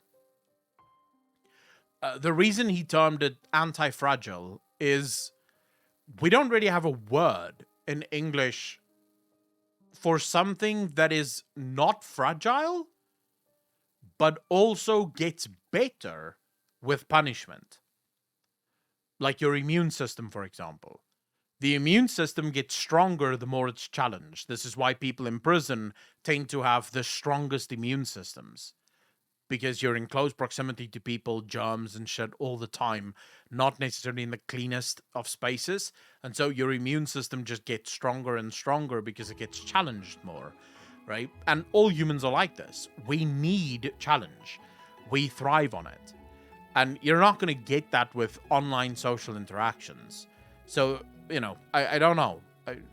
I don't think we can ever replace person-to-person conversations or social interactions. Even with something like video chat. I don't think that can happen. Silverwolf, by the way, 3 months, part of the DJ Nation. Appreciate you, fam. Thank you. Nikki, how you doing? I just think most people get over that anxiety by 40. You just can't PR stuff after a while. You get over that anxiety by doing it. I remember the first time I went to the gym. Dude, I felt so self-conscious. You have no idea. I didn't want to go. I actually put off my first time going to the gym by a week. For a week, I was just like, oh, I'll go tomorrow when I feel a bit better. I'm not feeling great. And I came up with all these excuses as to why I wasn't ready. And then finally I was like, okay, wait, I don't have any more excuses left. I just need to go now. And yeah, the first month or so was really tough. I was constantly aware of everyone looking at me. Constantly aware of how I looked. Tessa Springfield, holy shit, with the gifted sub, really appreciate that. Can I get some hearts in chat? Thank you. And then it gets better. Now, I couldn't give a fuck. I walk into that gym as if I own it. I don't give a shit who's watching, who's looking. It doesn't matter. I'm there to train. I'm going to look stupid. I'm going to look silly because I'm fucking tired and I'm lifting heavy. And it's just part of the game. I know people. I walk and I greet people. I chat to people. It's super fun now. But that didn't just happen. That came with doing it. Actually going out and facing that fear. Which I think a lot of people these days don't do. We don't face our fears anymore. We sort of give up. Or we surrender to our issues. This is one of the problems I have with the modern day sort of, if you go on Twitter, right, and you find these bios filled with every single mental disorder you can imagine, right? This person is on the fucking spectrum of 500 different mental disorders.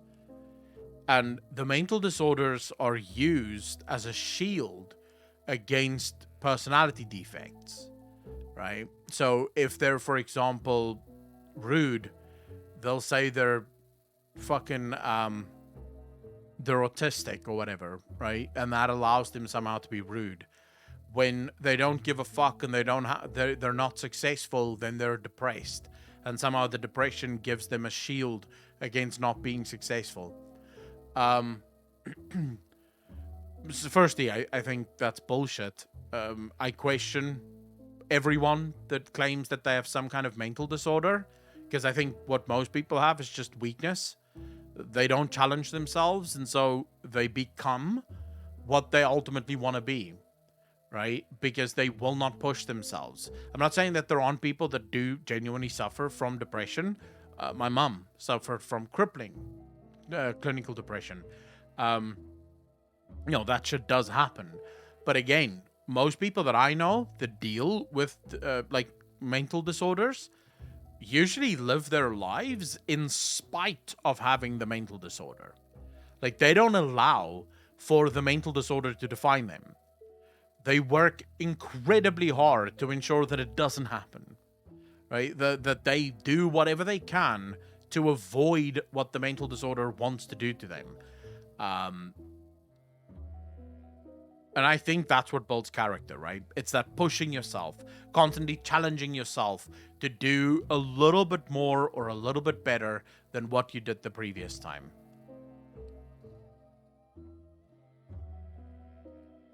Very true, Ice.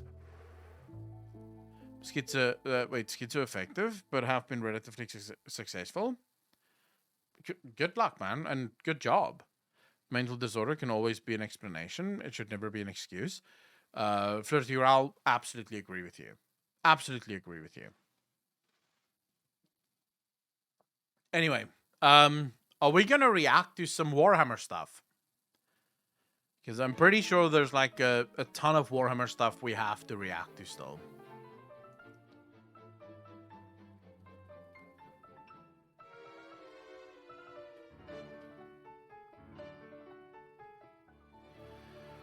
For the Tau lore? No, not now. New Warhammer game when it comes out? Which one? Rogue Trader? Or, what's the other one? Fuck.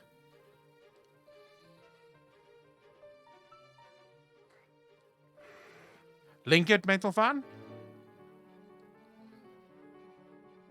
Space Marine. Space Marine 2.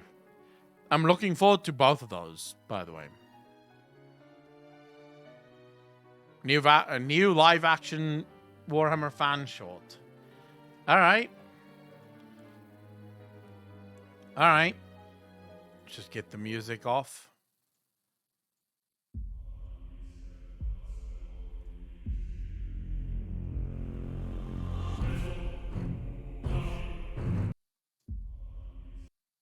Hold up. Let's just boost the sound. Here we go. Here we go.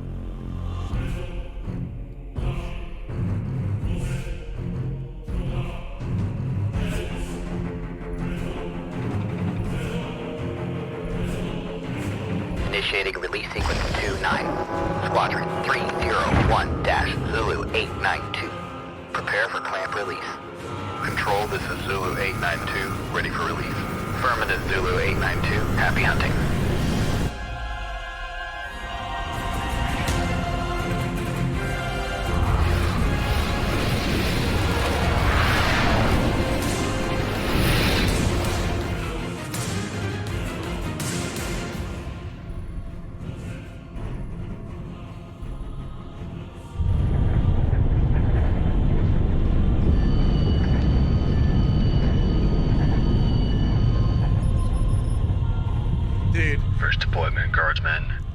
It must suck going out on your deployment as a guardsman.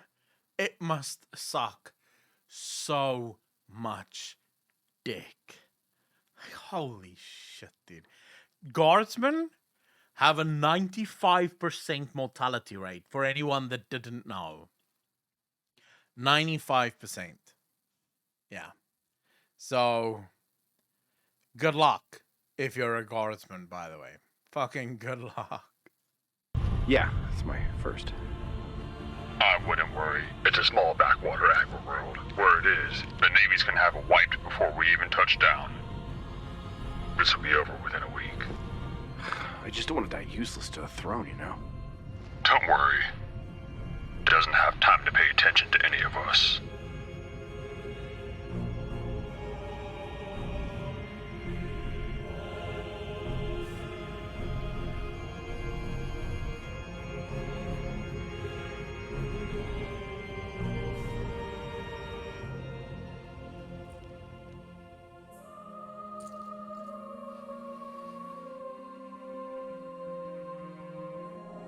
Emperor protects.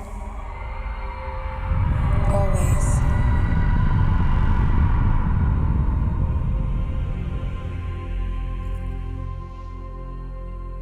Dude. Their clothes is a little clean though. All guardsmen, be advised, ETA's touchdown is 1 minute. Be advised, Mayday. Zulu 875, incoming fire. LZ is hot. Repeat, LZ is hot. Look out!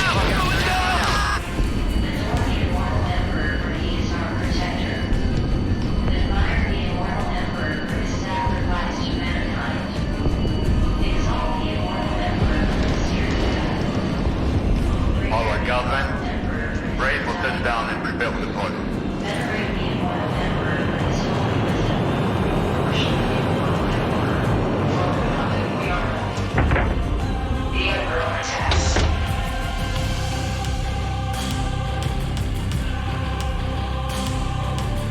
Very nice.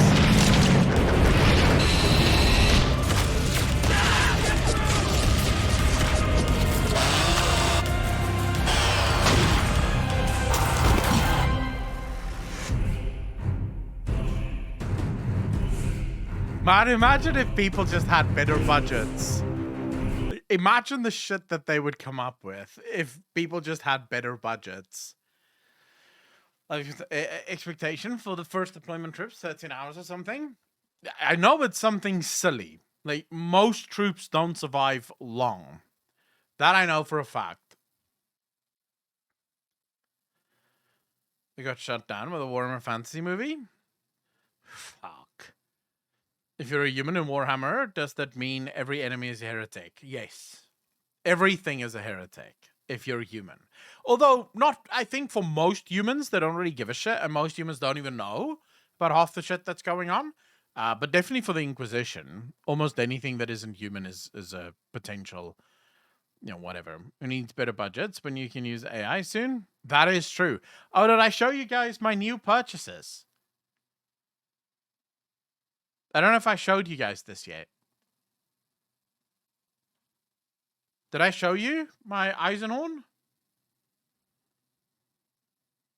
Just bought this little bad boy. Very excited. Very fucking excited. Because you guys have told me about Eisenhorn, and you've all said, like, absolutely have to get into the Eisenhorn stuff. So yeah, got myself the Eisenhorn stuff. And then I got this. I'm not sure what this is, though. Like, I just saw it, and I thought, fuck it, I'll pick it up. But this.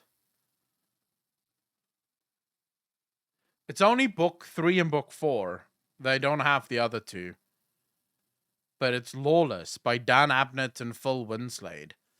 I don't know if it's good or not. It's still completely closed. Oh, yes, Mr. Murray, I have the P.O. box.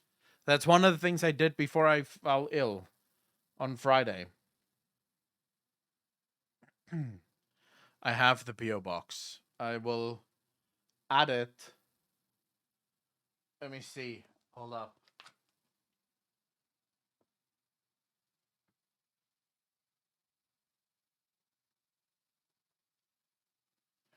Let me see. Wait.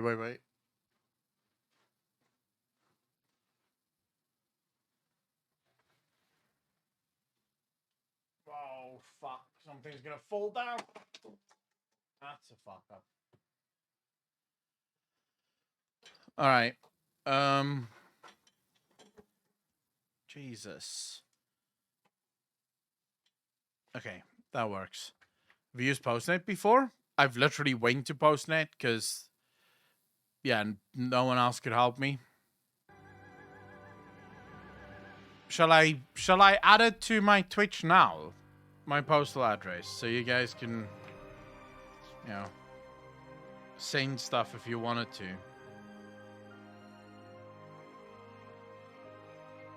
I'm really hoping that this is the right one.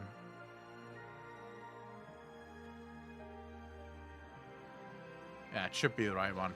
Okay, I'll add my P.O. box for you guys right now. so you can send stuff if you really want to.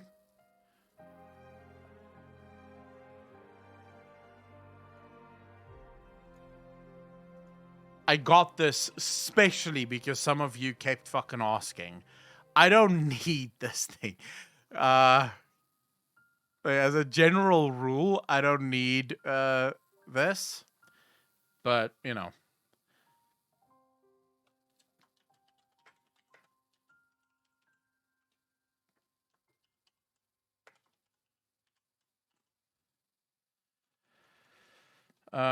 Okay, so it's...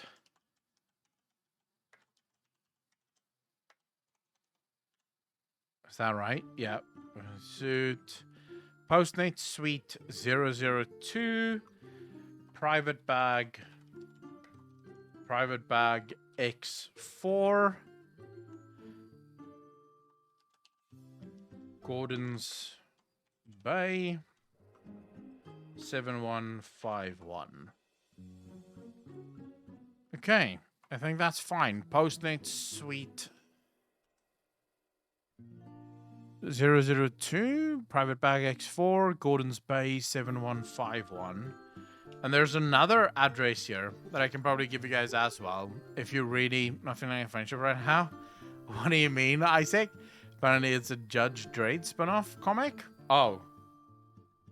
Well, I have it, so, you know. I saw it there and it just keeps lying there, so I thought, fuck it. I'll buy it, just in case.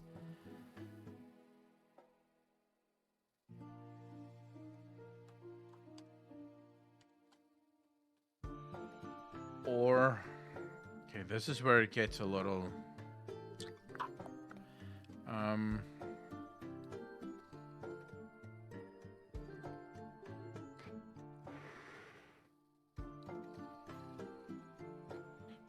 is that correct? Wait, where did she fucking write this?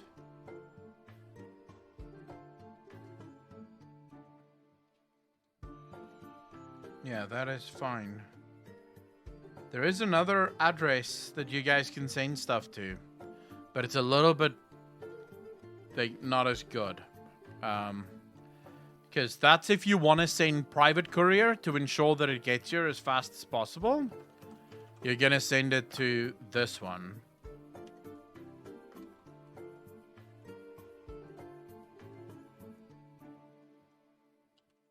Like, if you want a courier and ensure it doesn't get lost.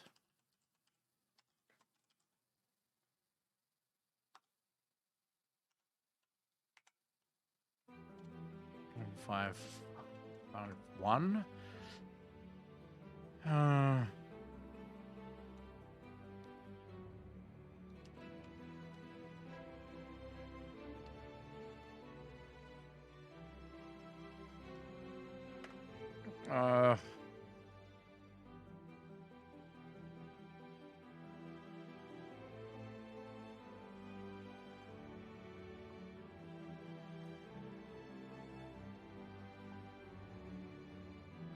Okay, so if you look at panels now, you should be able to see it there. I don't know if you guys can see. Okay, watch my screen. Anyways, so Postmate Suite 002, Private Bag X4, Gordon's Bay 7151, or Private Bag X4, Gordon's Bay 7151, and then you just write Acolon on the envelope, because my name is registered there as Acolon, so it means that they know who it should be going to.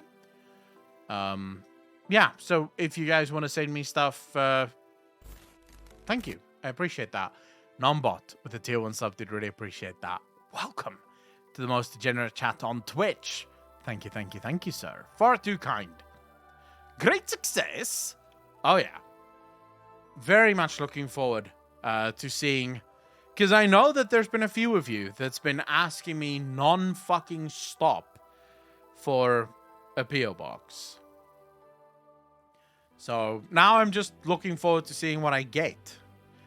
I know someone said that they have double of all the Heresy books, or of some of the Heresy books, and they wanted to send me, like, a copy of the Heresy box.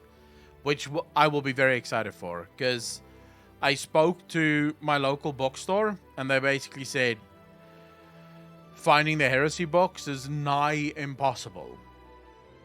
It's too old. They don't know if they'll be able to find a single copy in South Africa. So if someone has the Horus Heresy books, I will obviously not complain about that.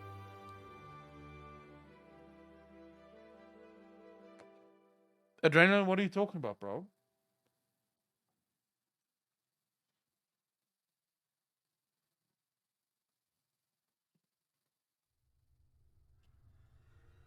What do you mean? I don't have a 40k miniature version of my character. It's right there, bro. This was made by a viewer?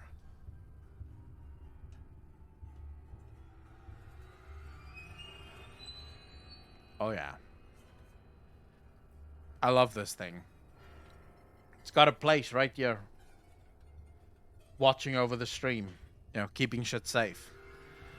Alzabrine, how you doing? Thanks for the first time chat. Really appreciate that. Yeah, one of the viewers made this. How do you feel about the idea of one somebody being... Wait, being who?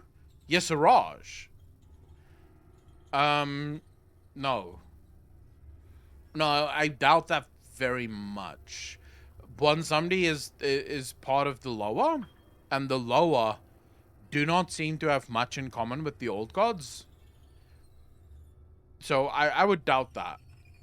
I mean, it's a cool theory, and it could have some cool implications, but from what we've seen, the Loa are not fans of the old gods. Increase. The prices are going up by 6% on miniatures, excluding starter sets, non-synthetic brushes, and spray paints. Jesus.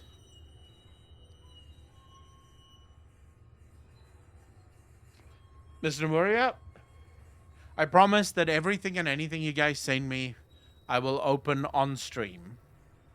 We'll do like a stream day where we open things that's sent from viewers so we can check it out.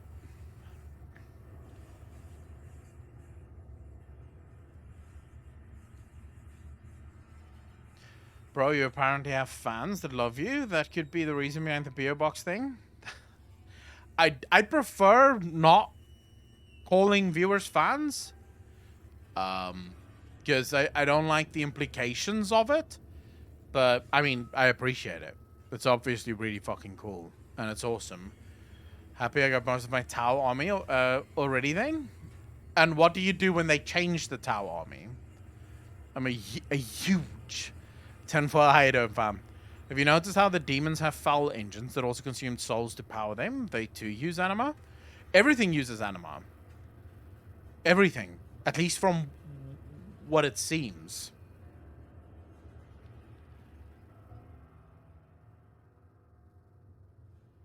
Yeah, super friends. Or just viewers. Voice to text is phoning me. No, don't worry about it. Voice to text fails everyone. Don't see that happening, and I have most units, so I'm good. Do they ever do that? Like, change the armies to the point where you have to buy a brand new army in order for it to make sense?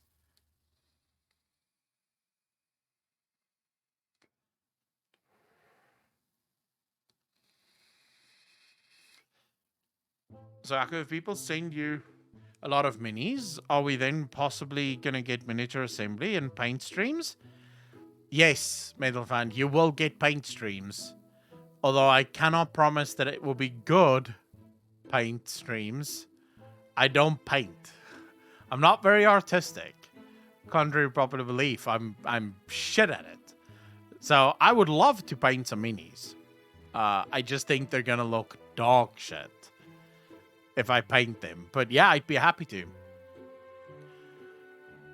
Minuar, in what way what? Autistic, it's almost the same. You got this. Andy, how you doing, man? Start with orcs, even if you paint wrong, it is still orcish. Yeah, just red and green, right?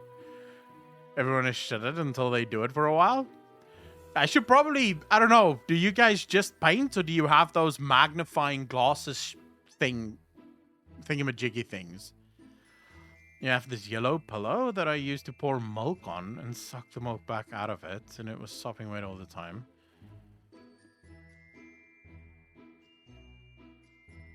Jimmy, what a weird hobby. I do have an architect magnifying lamp. Look, yeah, that's what I'm talking about. Those, it's pretty much that, right? It's those, like, it has a magnifying glass there and then a light that comes out of it. I'm assuming that's the best way to do it.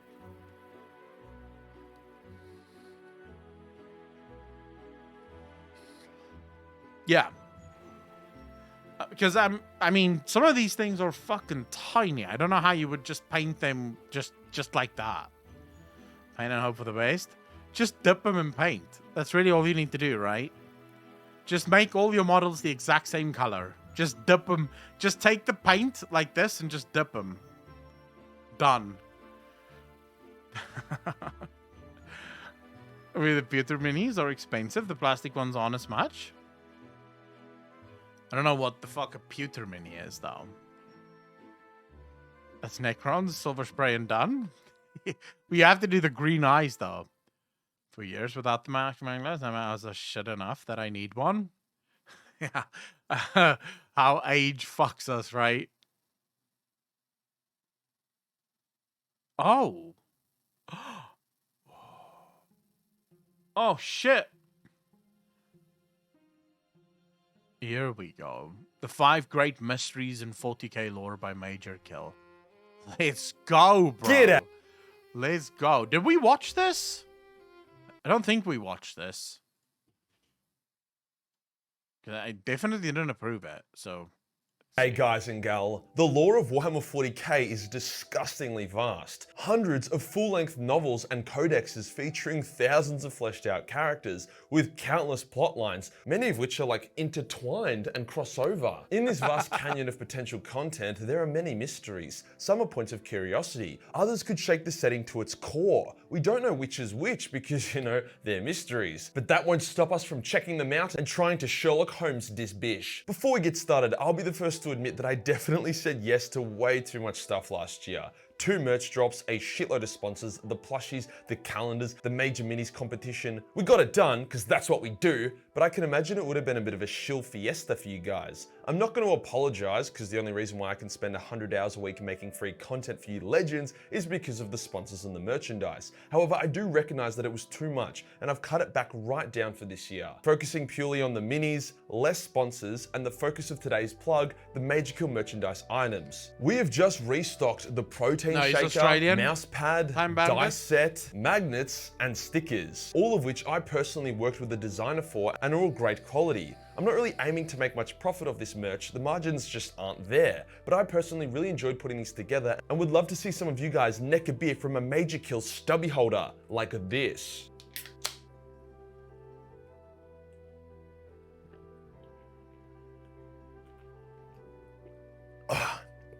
Oh fuck, it's 10 AM. This merch won't be restocked again, so if you wanted to grab some fun novelty merch for half of what you get elsewhere while supporting the channel, then this is a great way to do it. Today we'll go over 5 of the greatest mysteries in Warhammer 40k lore, explaining the lore surrounding these mysteries, before then providing some solid theories as to what they could actually be. Let's get into it. Something Warhammer really loves to challenge is the concept of right and wrong. If you're doing a morally good thing for the wrong reasons, is that still better than doing the morally bad thing for the right reasons? Does Chaos have a point when it says that the Emperor is a hypocrite and his Imperium is built on lies? Well, it all really depends on the mystery of what happened at Molech. When the Emperor was making his Primarchs, he had the knowledge and mastery to forge their bodies with his own psychic power and mastery of genecraft, but he didn't know how to give them that special Primarch source, the power to shape the galaxy and bend destiny. After all, we have seen Primarch clones, and while their bodies are still impressive, they die super quickly as they don't have that literal plot armor derived from that Big Mac source. It was on Molech that the Emperor entered the warp via a special unique portal, did something in the warp, and came out of it with the knowledge and power to finish making the Primarchs. The Chaos Gods say that the Emperor made a bargain with them, however then proceeded to go back on his bargain during the Great Crusade, thus why Chaos went all psycho ex-girlfriend mode. However, I trust Chaos about as much as I trust George Pell with my nephew's asshole, so I wouldn't say that is spot on. We don't actually know for sure. All we know is that he went in.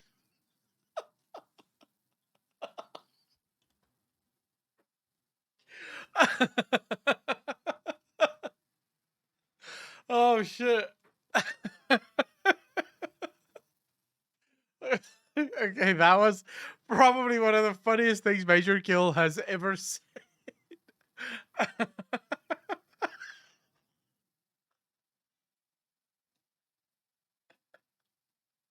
Oh man. Okay, I really enjoyed that.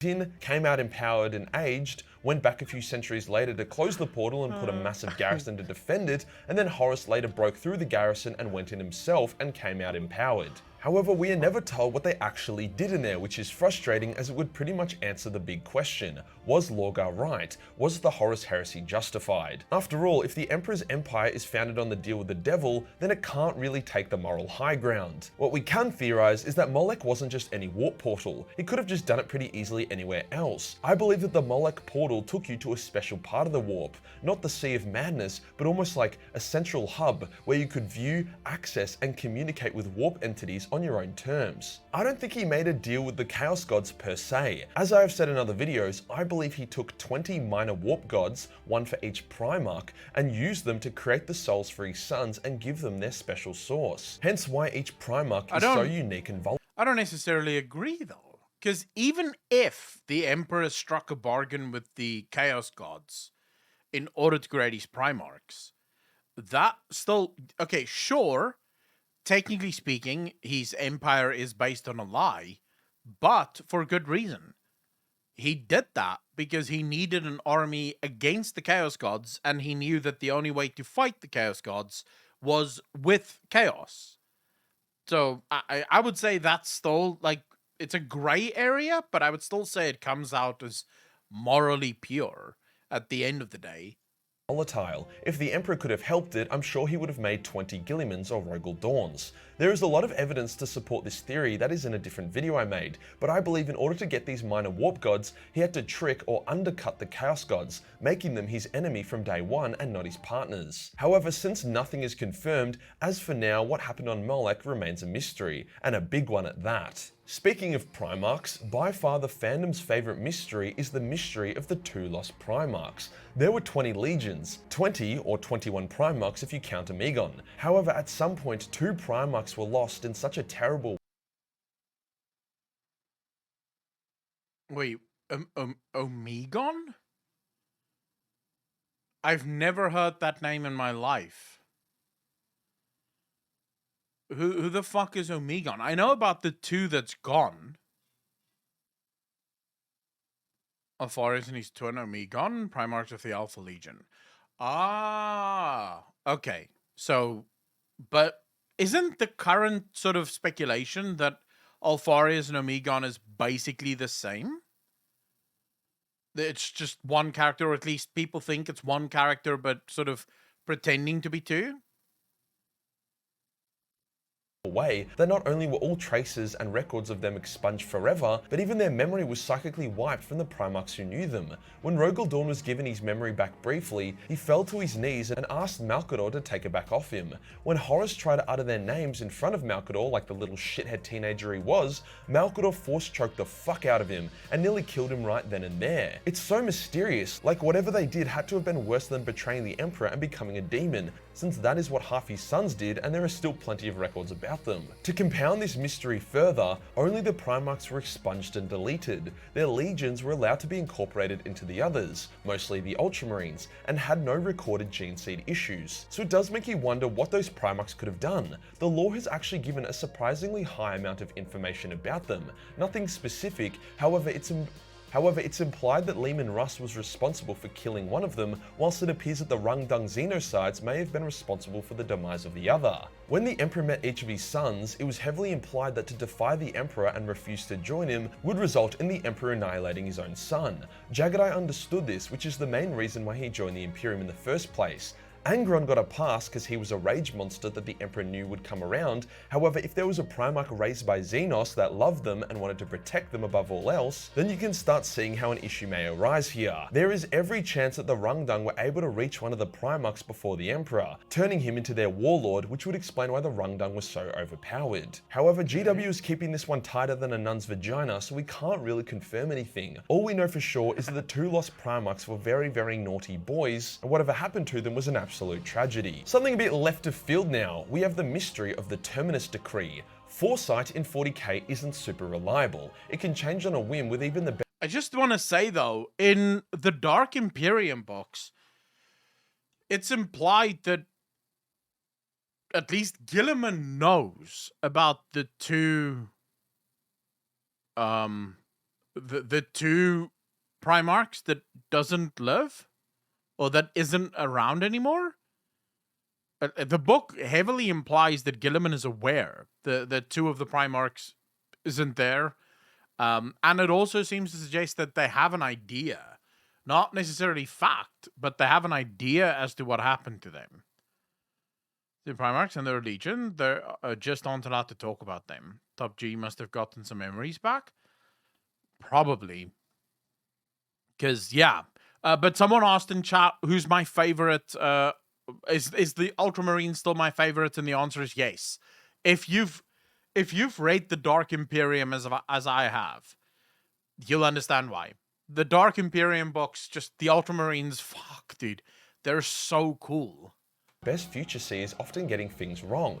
The Emperor is one of the best, yet even for him it's difficult to see what will genuinely happen. Imagine you can see an infinite amount of futures. You can pretty much actually see none, as there are too many to choose from, so you can try act to make the ideal ones occur, but that doesn't guarantee it. Hence the Emperor had a shitload of contingencies and plans to try and mitigate the less ideal futures. Stuff like the Talisman of Seven Hammers is proof of this. Another contingency the Emperor made was the Terminus Decree, a set of instructions handwritten and placed in a wooden box that has been locked away within Malcador's tomb. Only the Grandmaster of the Grey Knights knows of its existence and how to access it. It is said that the instructions contain a secret that will either destroy the Imperium or save it. The only rule is that the box can only ever be opened when the Imperium is doomed, and all other options and contingencies have been exhausted. It is the ultimate last potential salvation, but what that salvation is unknown. Very mysterious. I assume it's not a great salvation though, since it says that accessing it at the wrong time will bring the Imperium to its knees. Some people believe it is the Emperor's true name, hence more or less a way to control the Emperor. Others believe it gives the command to turn off the Golden Throne manually, thereby activating the Talisman of Seven Hammers. Others believe it is the instruction on how to release the Void Dragon. Nobody knows for sure, but what we do know is that it's not the solution mankind would want. Maybe it's a method to also fuck up whoever is destroying the Imperium so that both sides lose. Maybe giving the survivors of humanity a chance to slowly rebuild. Overall, a very interesting mystery that I doubt we will ever uncover, as that seems like some total end times shit. Stepping away from Imperial mysteries, we now have the mystery of the Tau Ethereals. The Ethereals came out of absolutely nowhere. One moment the Tau are banging sticks together and genociding each other's tits off, the next moment a bunch of immortal super Tau with mind control pheromones appeared out of fucking nowhere, united the Tau Empire and took them from a bunch of scattered tribes to a super galactic advanced empire in just a couple thousand years. It makes zero sense and seems incredibly unnatural, and as of yet has not been explained in the slightest, creating said mystery. This mystery holds a lot of weight though, as without the Ethereals, the Tau would have either been destroyed by each other or would have been destroyed by some minor Imperial fleet passing by. Instead, they are now a galactic player who have the most potential out of all the other races. There is two prevailing theories about the Ethereals that do kind of tie into each other. One is that the Ethereals were normal Tau that the Eldar kidnapped, modified, educated, and sent back to the Tau to unite them as a potent weapon against chaos, and a potential future ally. After all, the Tau's small souls and lack of psyches mean they are incredibly difficult to corrupt or possess. Their mostly atheist doctrine also helps with this. The reason that not many Eldar mention this or seem to know about it is that it could have been a small subsect of secretive Eldar doing it. The second theory is that the Tau are actually the surviving Necron tier that never went through biotransference. This kind of makes sense as the Tau have short lifespans, just like the Necron tier, and are incredible builders and technological wizards. You know, just like the Necron tier. I didn't even think there are of other that. similarities, such as both races never having psykers and also kind of looking similar in a way. This theory could also tie back to the Eldar one, with the Eldar potentially having a few Necron tier they fought during the War in Heaven locked away in stasis. None of the Necrons remember what the Necron tier looked like, so they wouldn't be able to identify them either. This is all completely unconfirmed and it's just a bit of theory crafting, so take it with a grain of salt. However, the mystery of the Ethereals remains the most important mystery in the Tau Empire. You know, obviously other than if the Tau fuck each other via the orifices on their foreheads. The final mystery, the spookiest mystery, is the mystery of the Ghoul Stars. We watched this the other day. Although in Warhammer it's easy to fall into the trap of the warp and chaos being responsible for all the unexpected. So this is actually the wildest thing ever, is a lot of people get into Warhammer 40k, myself included, and you look at all the Xenos races and the Chaos Gods and things, and you think, man, this is just terrible stuff. Like, this is just the worst stuff ever. But what you don't know about, and what's actually super rare, is the things beyond the veil. So as our galaxy sits there, right, and all the darkness that is outside of it, there are eldritch monsters outside it in the Ghoul Stars and those systems that would destroy the galaxy if it ever managed to come in. Things that would make the Chaos Gods look like puppies and kittens. The universe of 40k is super fucked. Explained nightmare shit. Fortunately, that's not always the case. The Ghoul Stars are horrifying and mysterious as it is. However, in the 34th millennium, there was an event called the Pale Wasting, the Harrowing, in which 1,000 human worlds were consumed and destroyed by Lovecraftian nightmares from an interdimensional rent in space located within the Ghoul Stars. The coolest part is that this doesn't seem chaos related at all, but some other nightmare. Over 10,000 Space Marines were killed before the nightmare could be stopped and turned back, with only the Nova Marines chapter surviving. Despite likely saving the Imperium, or at least a massive chunk of it, the Pale Wasting has been kept classified and secret, with only a small inscription on Terra telling of the Nova Marines' glory.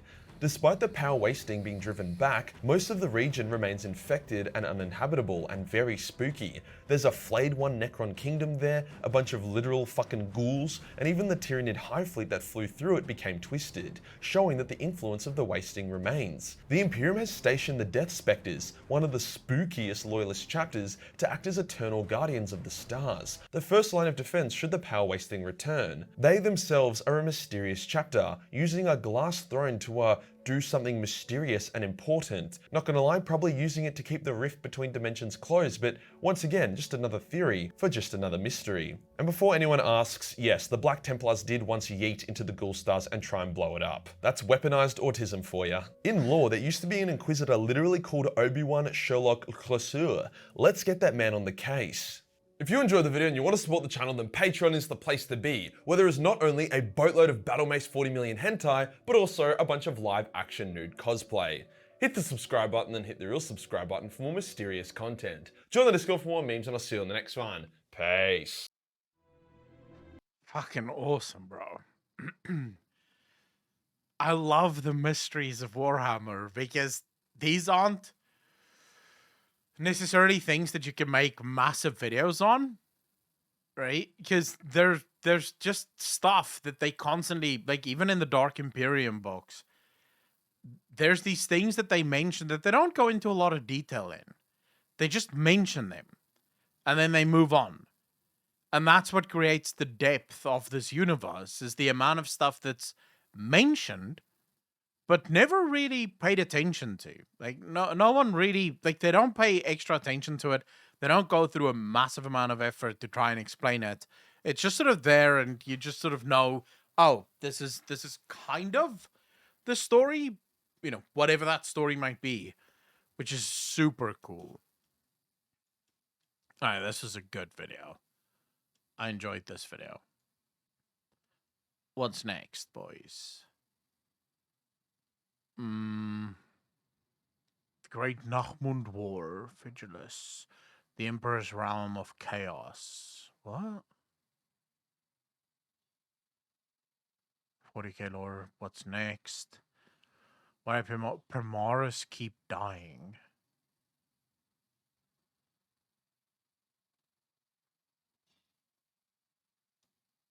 What do you mean? The Primaris keeps dying? It's not really a secret at this point, but people tend to not really like Primaris, both in the canon and in the fandom. I think by now we're all familiar with the Primaris are the new Space Marines, right?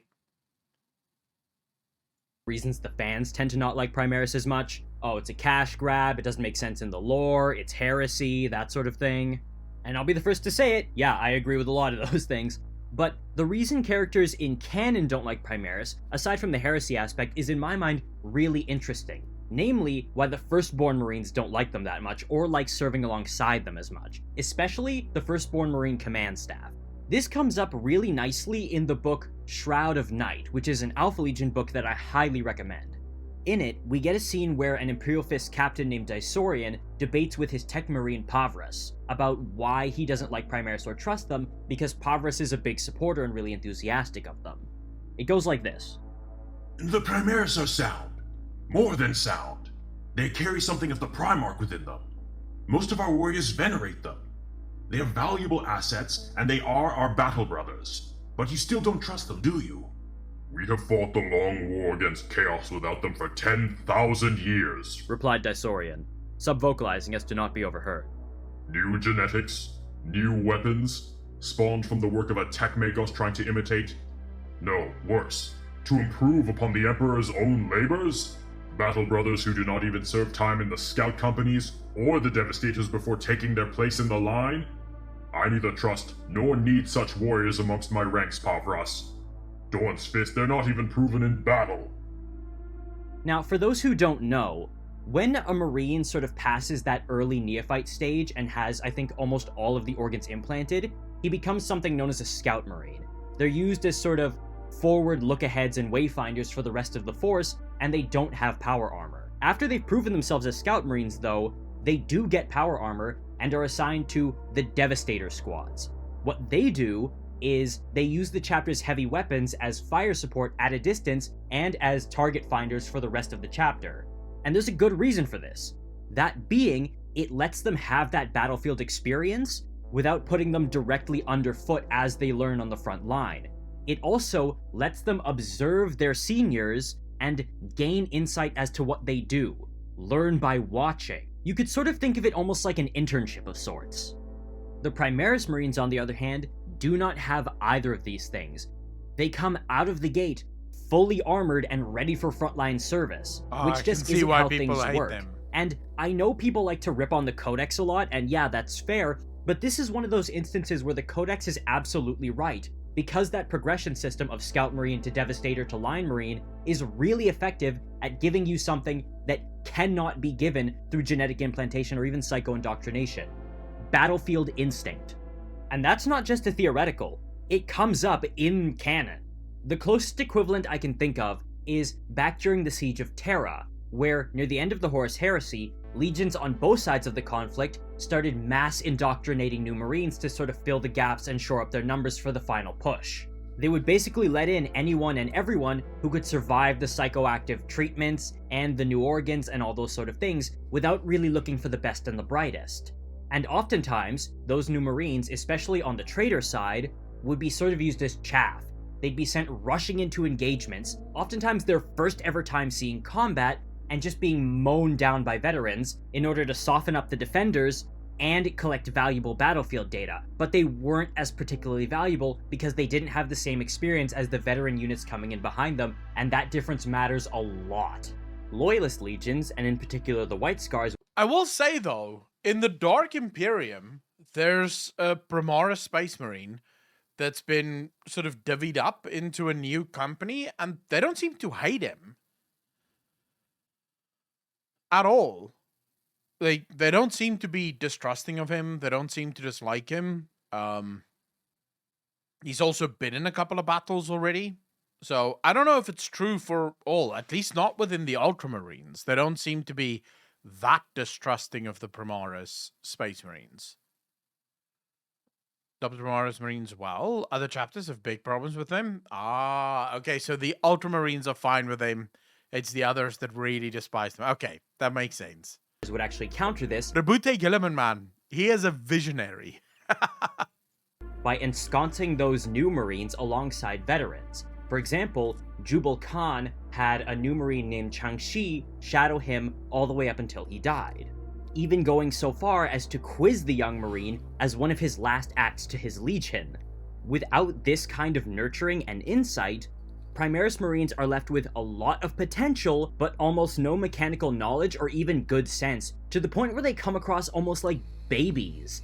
There's an instance that I'm sure you've probably heard of, where a group of Primaris Marines were being escorted to the new chapter they were sent to reinforce, only to find out en route that the chapter had turned renegade. The Custodes escorting them immediately said, okay, we're going to detain you until we can figure out what's going on here. The Primaris Marines' response was to say, hey, this might just be a misunderstanding, let's go figure this out first, instead of jumping to any conclusions. The Custodes asked once, asked twice, the Primaris wouldn't relent, and then they were just slaughtered. See, what the Primaris were saying on paper made sense and was reasonable, but realistically, you do not do that. No Marine who has spent even 5 seconds in combat, or any normal amount of training or any time around veterans, would even think to question a Custodes, let alone give them this kind of lip. And it's this lack of sense that sees Primaris die a lot. I did a fair bit of asking around, and everyone I asked seemed to generally be in agreement. Primaris seem to die a lot. Like any book they're in, doesn't matter if they're named or not, don't get attached. They just tend to die pretty easily. And when I say easily, I mean to any competent foe. Yes, they have greater abilities, but when they win, it tends to be because of their bulk, or because of other factors. But on a technical level, they just get killed really easily, be it in Shroud of Night or in the A Dawn of Fire series. To illustrate everything I've said, let me read a passage from the book A Throne of Light from the Dawn of Fire series. The context of this being a Primaris captain fighting a Dark Apostle Terminator Wordbearer. Arios raised his pistol and fired every bolt it carried directly at his head. The Dark Apostle twisted his hand. The bolts veered aside from him harmlessly, exploding on the walls and ceiling. Are you the best the Corpse Emperor can do? The warrior said. In all the times I have faced you, I have yet to feel anything but contempt for you vaunted new Space Marines. He swiped at Arios with one of his enormous gauntlets. Clawed fingers screeched through the air. Arios dodged back. He tried to restart his sword. Then again, the disruption field flared back into life. 10,000 years of his so-called wisdom picked over for this? Said the Dark Apostle. Warriors that think like machines, spirit replaced by the vanity of technology. Where is the heart and the fury of the legions of old? Where are your souls? And they call you an improvement? You should know who ends you, Primaris. I am Prido Vrakon, bearer of the word. Submit yourself to me, and know the salvation of the Four. The warrior advanced another step, striking with the butt of his gun, then his right power fist. Arios stood his ground, ducking the swiping gun so it passed a hair's breadth from his face. He only just caught the power fist. Rival disruption fields roared and cracked as his sword slid between Vakron's fingers, threatening to cut into the gauntlet. But the Dark Apostle twisted his wrist ever so slightly, trapping the blade between his fingers. He stared into Arios' eye lenses. You are a captain, a hero of your dying god. Never have I seen anything less deserving of the rank! He twisted his wrist further, breaking Arios' weapon. The blade shattered. The power field burst with a dazzling blast of blue light that temporarily blinded Arios, but did not seem to affect Vrakon. Arios shoved back, widening the gap between them. It was a desperate and ill-judged move. As the captain staggered, the Dark Apostle raked down, fingers wreathed in disruptive power, tore Arios' arm free. The smoking remnants clashing onto the ground. Arios roared in pain. To think the sons of the Emperor are so weak, Vrakon said. I expect a challenge from you every time I face you, and every time I am disappointed. He swiped again, an Ursine blow, breaking open Arios' breastplate. Another blow ripped the pauldron from his ruined arm. Arios fell to his knees, blood pouring from his chest and arm. His shoulder was broken, sharp bone splinters pressed into his lungs, and his breath became a rapid, suffocating hitching. Prado of Rakon stood over him, peering contemptuously over the rim of his armor. Pathetic, he said. Then he turned about and left Arios to die. As we can see, Arios got absolutely bodied because he lacked the good combat sense. Instead of moving backward and giving Arios the space he needs to strike, he should have closed the gap and tried to knock him forward, using his bulk and greater weight to throw him off balance at least just a little bit to sort of even the playing field. Something like a body check, a shoulder push, or even a headbutt. Anything to keep the initiative and keep your enemy moving instead of striking. Because the only good reason to have distance is if you have a greater reach, something he just lost. Maybe I am a little hard on the Primaris in general, but it seems like all they bring to the Imperium is fancy new toys, weight of numbers, and, for lack of a better word, dumb muscle. But what do you guys think? Do you think this will be something that is rectified in the future? Do you think Primaris are fine as they are? Or do you think they're just not really gonna do as much as the Imperium thinks they'll do? I'd love to hear what you guys think in the comments, and I'll see you in the next video. Huh. I'll definitely subscribe to him. These are some good fucking videos. Remember the Primaris is that it seems that the classic Space Marine units like Rhinos, Predators, Terminators, and Assault Squads are being slowly forgotten, in case that nostalgia is partly why they are focusing on Horus Heresy. Yeah, I don't know. I mean, I don't know how to put it, because obviously you guys have been, like many of you, have been part of this for much longer than I have, right? Like, you guys have been in this universe much longer than I have. So I get that for you, there is that sort of nostalgia of looking at how things are going and looking at where things were. But because I don't have that, for me, the Primaris is really cool, because it offers a new element of storytelling. Grey Knights are still all firstborn, so they are still extremely important. What exactly is the story of the Grey Knights? Someone said in chat the other day that the Grey Knights are all part of, like, Fallen chapters. Is that correct?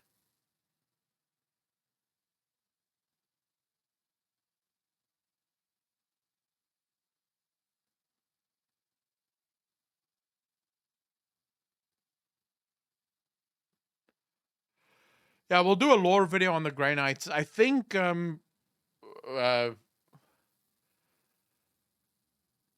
Luton has videos about the Grey Knights. I would like to watch Luton's video, but that's too fucking long for now.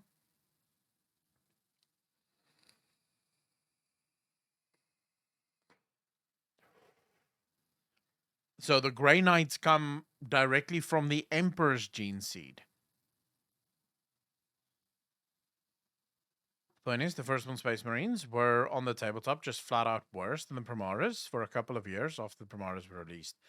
Yeah, but that's just money bullshit, Mental Fan. Was that the best? Acid Kirk, we'll definitely do it. I'm not going to do it right now, because Luton's videos are super fucking long. And I'm not feeling, like, 100% yet. I just wanted to go live for a bit today, just to hang out for a bit. I'm still very fucking tired and spent and shit. But we should be back soon in the swing of things. I also didn't sleep well, if I'm honest with you. Because it's just... Oh, sorry. I've just started switching my sleep schedule around. You know, back to sleeping during the day and being awake in the evening so we can stream at this time of night. But obviously my body is taking some time to readjust. Today I went to bed at 8 o'clock in the morning and I woke up at 11:30. That's not been many hours of sleep. D-Zack, holy shit, dude. 28 months, part of the DJ Nation. Appreciate you, fam. Thank you, thank you, thank you. How's load shedding been with the new setup? Oh, CCS. It's beautiful. What load shedding, bro? Like, genuinely, what load shedding? I don't even notice it. The only thing I notice when the power does go out is the lights will kind of dip. Like for a split second, you'll see the lights just kind of go down and come back up. My PC doesn't go off, nothing. You don't notice anything. So yeah, it's been awesome.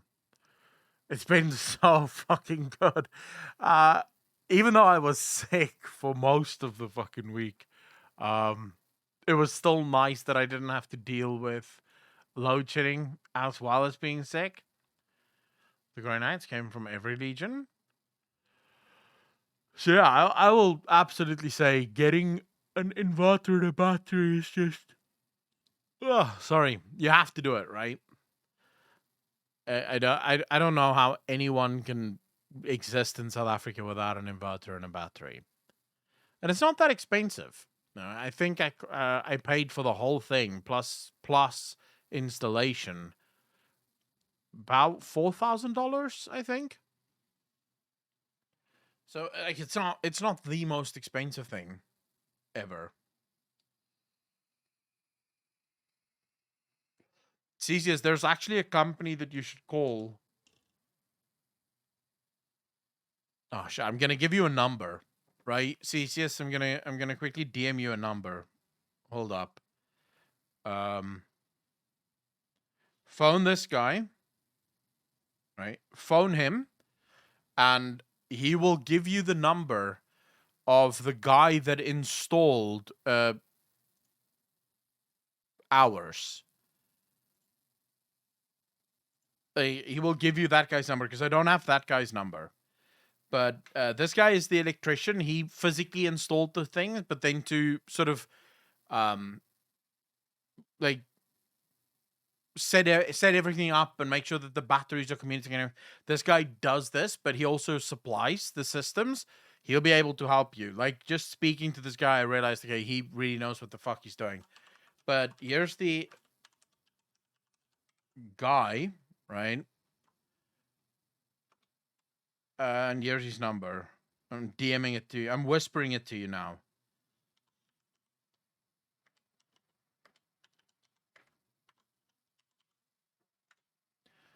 There you go. Cesius. Just just text that guy. 4,000 not that expensive. Yeah, but that's not expensive. Mike, it is expensive, but consider the amount of money that I lose as a result of load shedding. So if I didn't have this, we would still, my power is out right now. As we speak, I have no power. Technically speaking, I'm having load shedding right now. Load shedding started at 6 o'clock. The power is only coming back in about 20 minutes, which means I wouldn't have been able to stream now. No, stay away from Futurama, Cesius. I promise you, stay away from Futurama. Believe me, nothing good can come out of that. Phone this guy. Tell him Stefan gave you his number. I don't know if he'll know who I am, but maybe.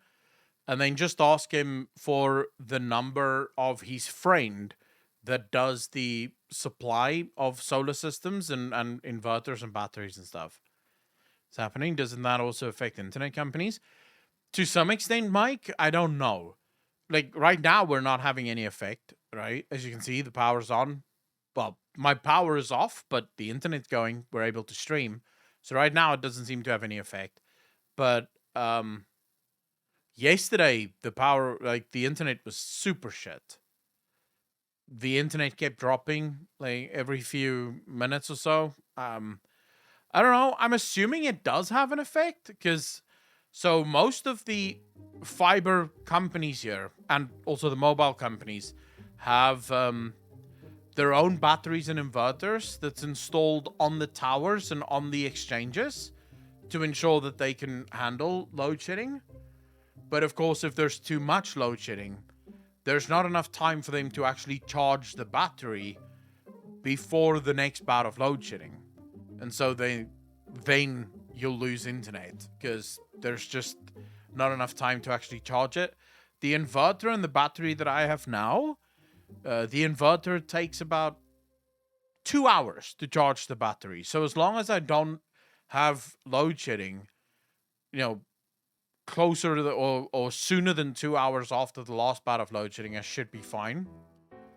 I have not tested yet how this battery will do in a 4-hour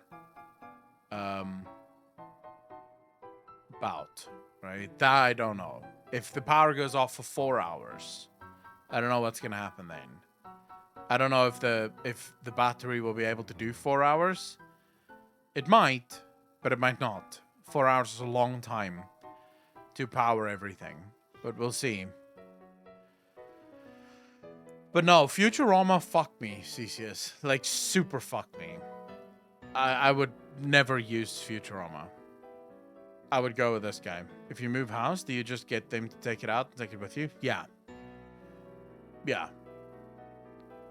I mean, it's not like... I'm not going to say that it's easy to get them to... Because it's a fucking massive amount of installation that happens. There's a new DB board that gets installed. Let me see if I can find... Because I shared the pictures on Instagram. Let me see if I can find that. I'll show you. Like, you can definitely not just plug and play. It's not plug and play. So, there you go. That's the inverter. Grow up, right?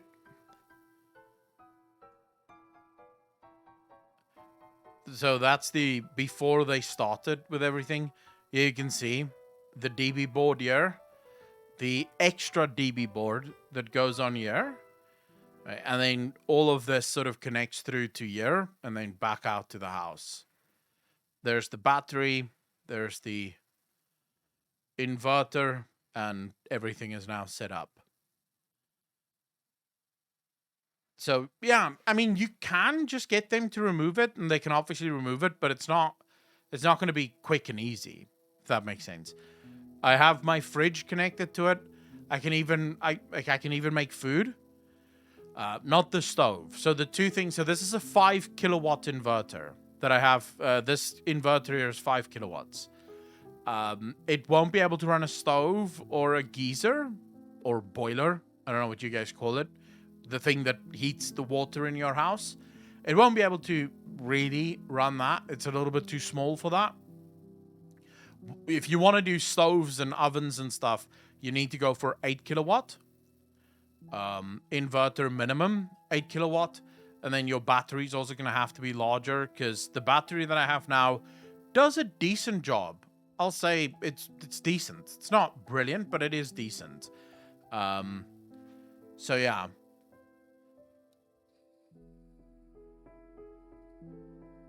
But I am super happy with this. I'm super happy. It's nice. It's nice. It's nice not to have to deal with this shit. You know?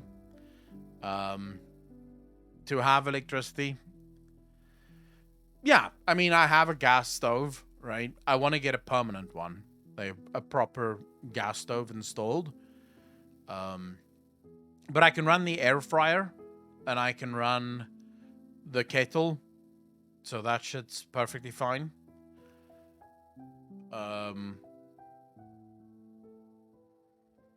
What else?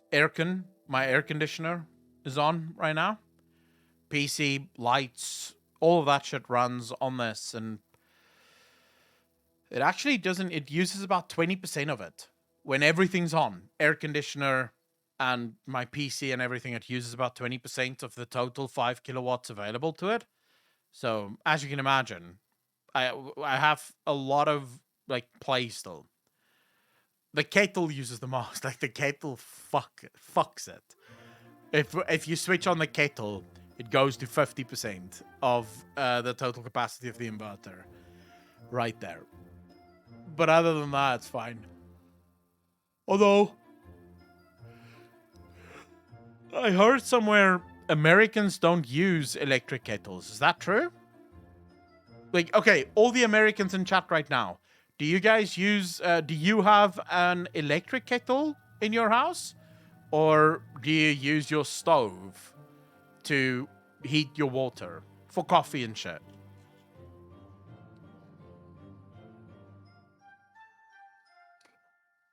Because I was watching this video from a guy that basically said most Americans do not use electric kettles, which is fucking wild to me, because in South Africa most people use electric kettles.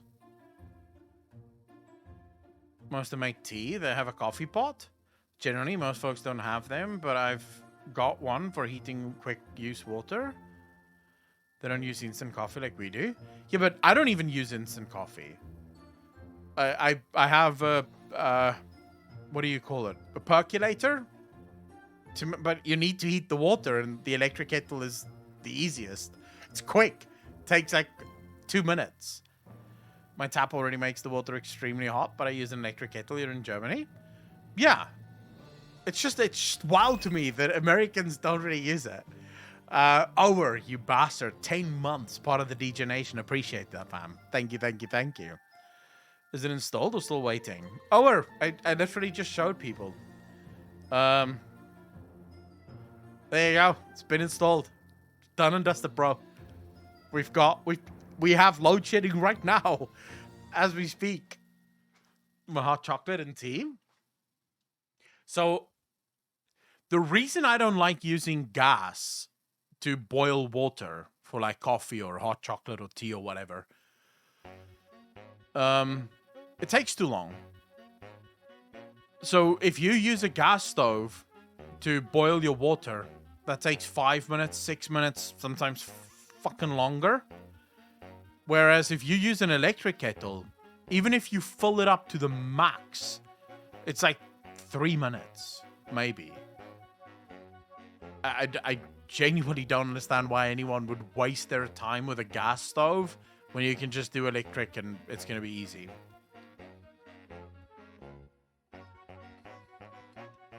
I have not. Nithron, I have not, no. Mr. Murray, I have an excuse. I'm fucking tired.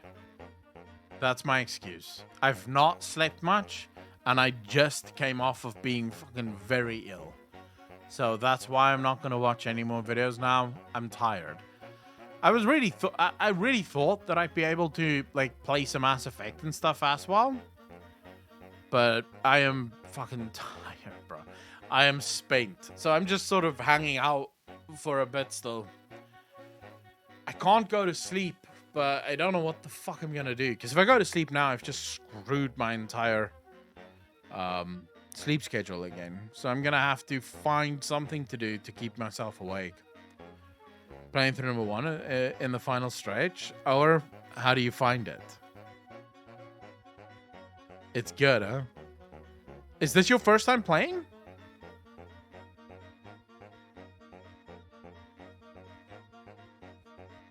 No, but I can't sleep, Cesius. I can't. I have to stay awake. Because I have to fix this fucking sleep schedule, man. I have to be able to sleep during the day and be awake at night so we can stream.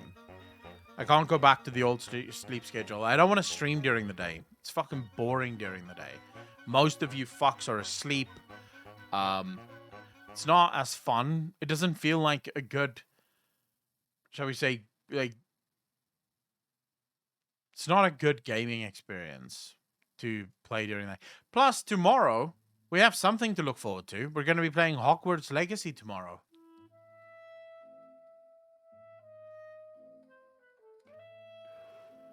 Wonder how many people are going to come into chat and bitch and moan. Because I've heard that apparently streamers are being attacked for playing Hogwarts Legacy.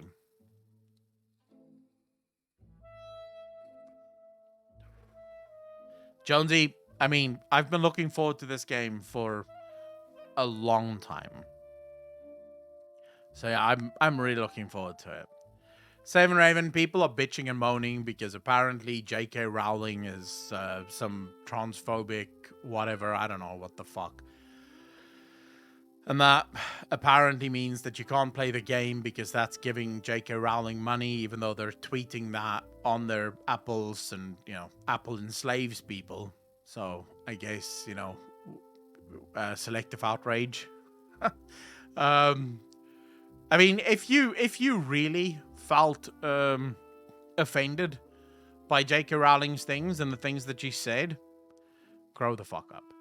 People have their own opinions, and if you can't deal with that, maybe you don't belong here. Some people bought the game just despite those haters. I don't know. Like, I don't necessarily agree with that either. If you don't want to play the fucking game, why buy it, right? Even if it is just to spite the haters or whatever the fuck, right? I don't necessarily... I don't understand why you would do that. Like, go out of your way to spend money on something that you're not going to play or enjoy. But I guess that's just what it is, you know? Mass Effect streams came at the right time. The Legendary Edition had a 75% discount at the time. Oh, yeah. Noble are playing it too. Rowling believes trans women are not women, therefore enjoying Hogwarts Legacy makes you a bigot. I wouldn't say that. Like, why does playing Hogwarts Legacy make you a bigot?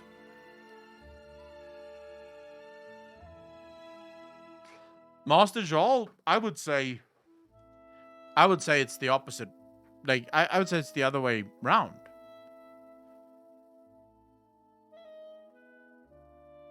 It's everyone else that's trying to force their views down our throats. J.K. Rowling, as far as I can tell, is just pushing back. That doesn't... No, that is not her pushing anyone. Like, look, J.K. Rowling has a trans character in one of her fucking stories. In one of her books, there's a character that is trans there. So, clearly she doesn't fucking mind trans people. She doesn't hate trans people. But her views are not technically incorrect. Trans women are not women. They're not biological women. That's why we call it trans. Because trans stands for something. Right? There's a reason why we call it transgender. Because you are not the gender that you were born, but that doesn't mean that you deserve hate. I don't hate trans people. We have plenty of trans people in the community, and I fucking love most of them, if not all of them. I haven't met a single trans person in our community that hasn't been incredibly cordial and very pleasant to discuss and chat with. The thing is, right, you are a trans person, meaning you are not a biological woman or a biological man. You are trans, right? And that doesn't mean that you deserve hate. It doesn't mean that anyone now gets to beat you up or fucking treat you miserably or poorly. But facts are facts. You're not biologically the sex that you identify as. That's just life. And if you're gonna try and pretend that it's something else, we have a massive fucking problem.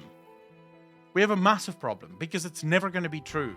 And you're also never going to be able to convince the majority of us that it is true. Because there are certain things that biological women are that trans women simply aren't. And one of them is a biological woman is born as a woman. That's it. That's literally all it is. And I don't understand why pointing out that difference is a fucking problem. And if you do think that's a problem, then again, I'm gonna reiterate, grow the fuck up.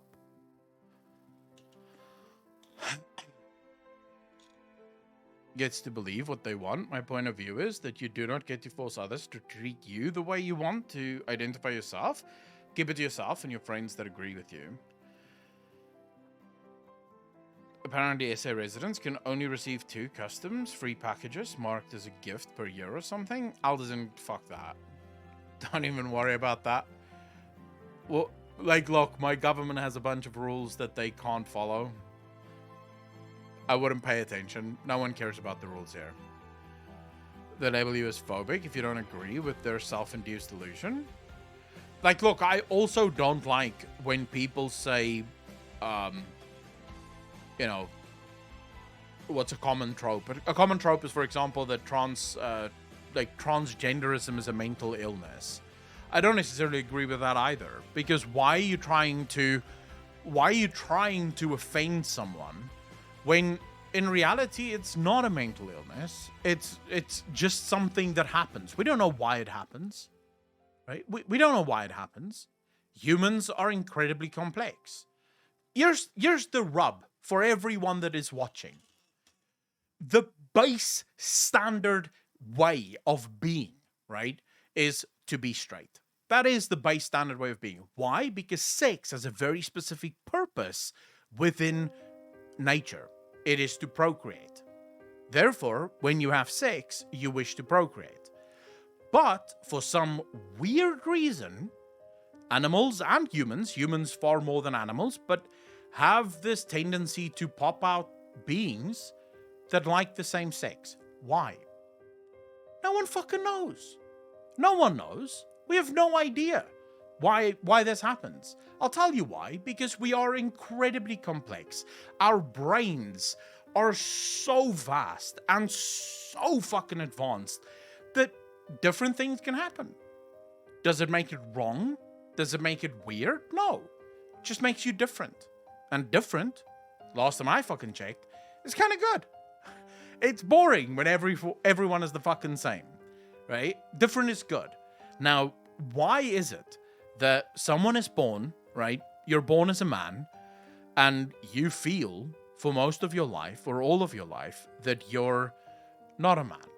You feel different to the other men in your life. We don't know. But it does happen.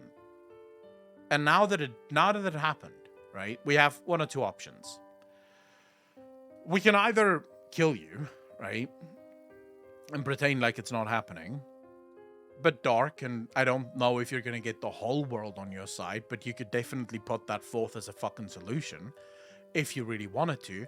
Or we could just go with what I like to go with, which is if it doesn't affect you, then it has nothing to do with you. And then maybe you should just shut the fuck up because it doesn't matter, right? It doesn't affect you. Now, that is only true as long as that person stays in their fucking lane and doesn't start forcing things onto you, right? As soon as they start forcing things onto you, now it does start to affect you, and now you can start pushing back and be like, shut the fuck up. I don't agree with this. But I don't understand either side of this debate. Because you have the people on the very extreme side of it that's just like, yeah, a 3-year-old can decide whether or not they're trans. And it's like, no, they can't. A 3-year-old is a fucking child. We don't let children buy guns. We don't let children shoot guns. Why the fuck would you let a child decide what they are? When I was 3 years old, I thought I was Superman, yet my mum didn't allow me to jump from the fucking roof. Because I would have died. It's as simple as that. We don't let kids decide these things because the end result of allowing a kid to decide these things are irreversible. Oftentimes the damage, once it's done. You can never fucking undo it. So that's why we don't allow kids to go through with it.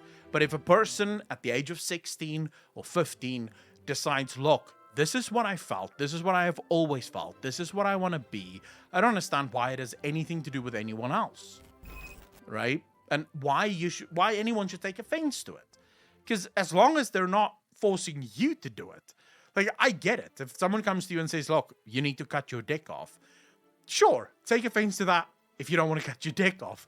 But if they want to fucking get rid of theirs, why is that an issue to you? Well, how does that affect you? It is damage, Master Joel, because if you transition and you then realize that, oh shit, I was not trans, as happens a lot, FYI, then it is damage. And it's damage that can't be undone, right? And this is exactly what we're talking about. You have these people that saying at 3 years old, kids should be able to decide for themselves. No, they shouldn't. What the fuck are you talking about? It's a kid. We don't ask kids to make decisions that will destroy the rest of their lives if that decision is wrong. No, you don't just look like a feminine man, Master Joel. What the fuck are you talking about, bro? If you take a 3-year-old and you put that 3-year-old on hormone displacement therapy, and then by the time they hit puberty, you put them on puberty blockers, the damage that you do, the man doesn't just come out the other side looking slightly fucking feminine. They come out underdeveloped, in many cases undeveloped, and with hormone balances that is completely screwed forever. Because once you've missed that train, you've missed it in its entirety. It can't be undone. There's that story. I read this article actually like a year ago or something. This girl, right? It's a girl. It's actually a girl. She believes that she's a girl. At the age of 11, her parents allow her to start transitioning, right? So she goes on puberty blockers and she goes on hormone displacement therapy and all that shit. By the age of 18, she's still trans, right? She doesn't believe that she isn't trans. She believes that she is trans and all that shit. Still true. Here's the sad thing. Because she never went through puberty, her dick is physically too underdeveloped to be turned into a vagina. And also doesn't work. As in, sexually, does not work. So in other words, you have relegated a person to half a fucking life because you were trying to be progressive. Congratulations, you've destroyed your child's life.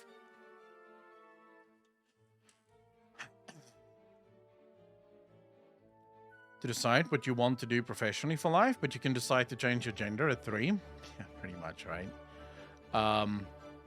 But Master Joel, that's the point, right? That's why we say you can't let children decide. Because children can't decide. There should be adults in the room. And the adults should be like, wait. Let's get you through your normal puberty cycle. Let's just make sure that your body develops the way that it should develop. And then we can go through all the hormone displacement and all that shit.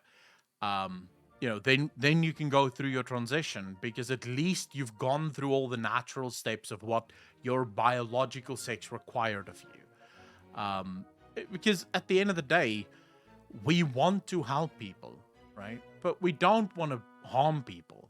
And I find that on both sides of the aisle, the argument tend to just look at what's the worst possible outcomes rather than what is best for people. The left just wants to go balls to the fucking wall, no holds barred, and that's not going to be good for people. And some people on the right at least, doesn't want any of it, right? No, they're not allowed to transition. Fuck them. It's like, holy shit, I don't know if that's fair. Like, what the fuck are you talking about? Right? So it seems like there's incredible extremes on both sides.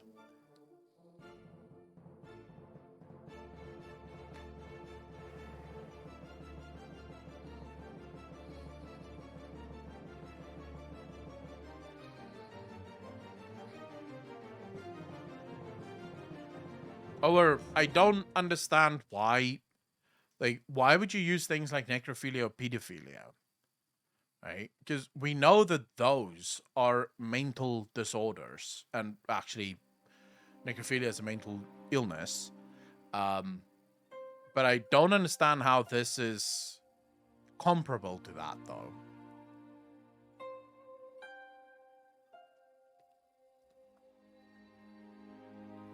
Huge part, at least allow a person to get past puberty before they make dumb decisions like the rest of us. I'll tell you this. When as a child, I am fucking grateful that no one put me in charge of making life-changing decisions. Because as a child, I was pretty fucking stupid. I was pretty fucking stupid.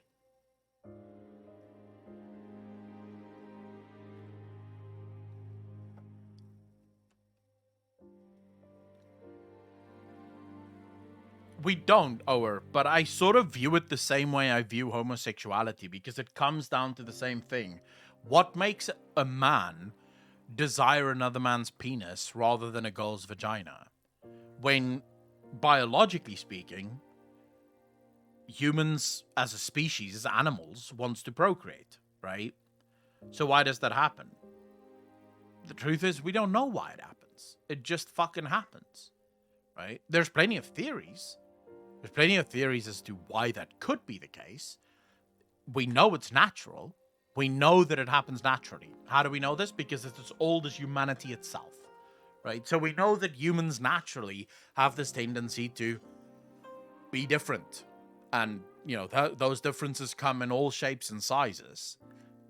I just don't know if I would classify any of that as a mental disorder or a mental illness, because I don't think it's as disruptive as people say, right? I see mental illnesses specifically as disruptive behaviors, right? So these would be things that so someone that suffers from pedophilia, for example, that's not really that's incredibly disruptive to your life, right? You're never going to be able to really lead a normal life as a pedophile just because of your proclivities and your mental illness.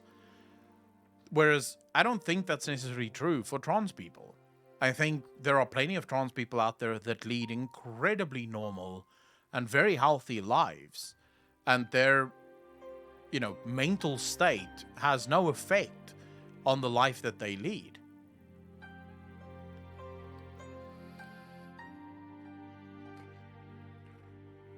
Most things a year? Yeah, that's the other really sad thing, right? Is that children is very impressionable.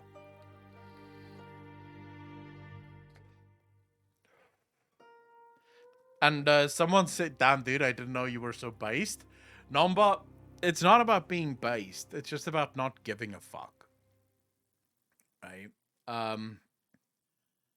I hate the woke crowd with everything in me. I hate the woke crowd. I can't stand anyone that wants to tear down society with no real plan of what they're going to put in its place other than not this, bro. In the same vein, I hate both sides of the political aisle pretty much equally. I'm not a conservative or a liberal. I'm slap bang in the middle, and I look at both sides as just being completely fucked, right? With no real... It seems like intelligence was left sort of somewhere out in the fucking galaxy, right? It didn't come back to Earth. I don't know where it fucked off to, but it's not here. And yeah, I wouldn't call myself a fence sitter, Tinfoil. More, I have a deep hatred of politics, and very specifically of government, right? Like very, very deep hatred for politicians, politics, and anyone that buys into it. Because I feel like all of my problems and all of the world's problems can be laid at the feet of every single person that votes. I blame voters for all of the problems in the world. Because it's thanks to them that all of these idiots and retards are in office causing all of the problems. So, generally speaking, I just, fight the good fight against those assholes. You always have bi, gay, trans, etc. It is already proven that it is normal phenomena when the population passes a certain number. Yeah, well, I think it's normal pretty much always, right? Even if the populations are rather small. The only thing is that it's incredibly rare. Even in larger societies, right? It's incredibly rare. So with a smaller population, it's obviously going to be maybe, a few in a generation. Maybe some generations might even be skipped. Because I think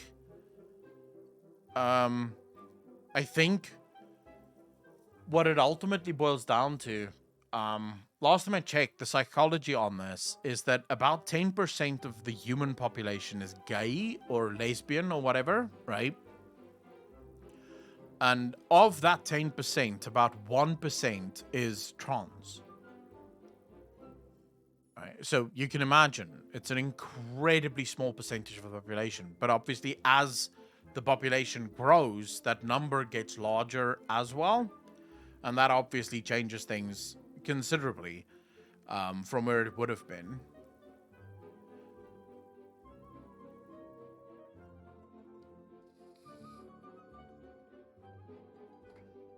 Mike, if they can't keep it civil, just time them out. Just time them out. If they go too far, they can go sit down for a bit. You know, catch a breather. I'll say this. If the debate pisses you off or makes you angry, then perhaps you are the problem. We'll leave it at that.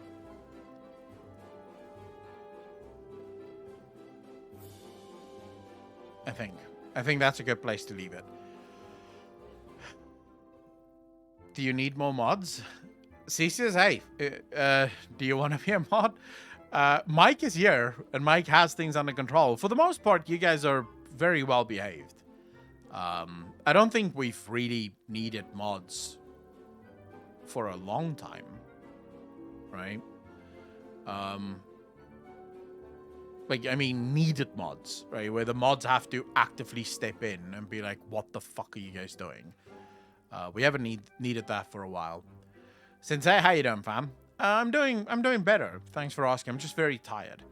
But hopefully that will pass by tomorrow, because we're going to be playing Hogwarts Legacy tomorrow. And I am so fucking pumped for that, bro. You have no idea. I am so pumped for that. Evans, not you. Not you. You're a moron. Phantominium, how you doing, fam? Thanks for the chat, man. Normal as receive. Christoph, how you doing, man? Oh, good. I'm lazy, but can help if things get out of control. Yeah, man. I'll always be here to take timestamps for interesting videos. If you ever need one, you can also mod me. Oh shit, Manowar, are you not modded yet? Fuck. Hold up, let me do that now. I was convinced you were a mod already.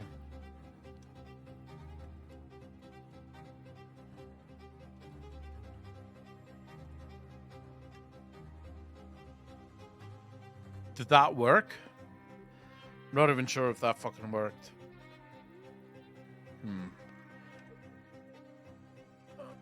Why did that not work? Fuck me. I mean, it should have worked. Yeah. Okay, so it did work. Great. There you go, Minor. Chat, I'm so fucked right now. I recently put my feline friend down, and the pain is heavy. Shit, Fatiminium. So sorry to hear that, man. I've heard that loss of a pet can be, like, seriously bad, so I'm really sorry to hear that, man. Gonna feel weird not being able to listen to the streams while working, but obvious this is a better time frame. I think so. I think this is a much better time frame. Pre-downloaded. Zeta, it can be pre-downloaded. So I already bought the game. Right? I already bought Hogwarts Legacy, and I have installed it, but I refused to buy the digital deluxe edition because of the pre-order bonus.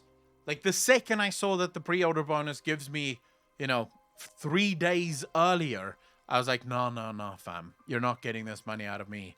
Go fuck yourself.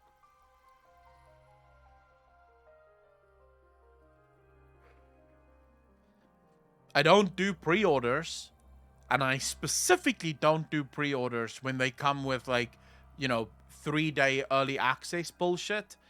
That really pisses me off. Because it's just sort of like, I already dislike pre-orders, and now you're just being scumbags about your pre-orders. So, yeah. Not a fan. I'm looking forward to D4. Guys, I'm so looking forward to D4. Like, you have no idea. I think D4 looks good. It looks like a return to, like, the Diablo world, at least. If that makes sense. Not like D3, which is very cartoony and fucking la-di-da bullshit. It actually looks like a Diablo game. So I'm looking forward to it. Nothing can be worse than fucking D3. You can't play the flying golf game without the deluxe edition. What's flying golf? Oh, you mean the Quidditch thing? Wait, no. Are you for real, Master Joel? Is Quidditch actually part of the...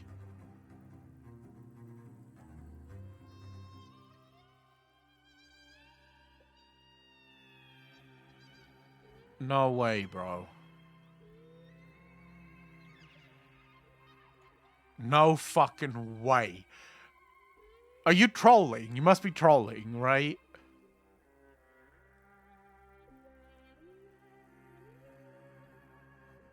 It has to be troll.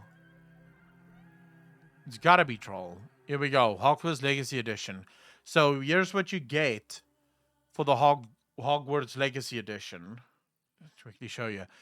The Hogwarts Legacy Deluxe Edition includes the Thestral Mount, Dark Arts Battle Arena, Dark Arts Cosmic Set. Hogwarts Legacy is an open world action. Yeah, he is. He is. There is no Quidditch. I don't see Quidditch as being part of this, though.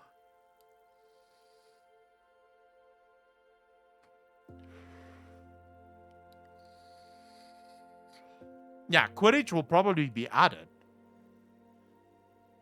Like, I'm already planning on getting the deluxe edition because I really do want to support this game. The only reason I'm not getting the deluxe edition now is because I don't want to pre-order it. Because I don't want to give them the fucking satisfaction of falling for their bullshit. I know that it makes logically no fucking sense. But I don't like to I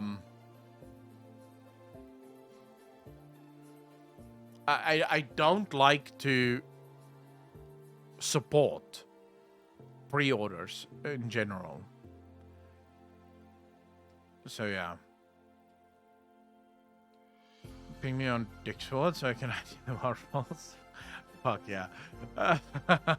I'll fucking say you doing, bro.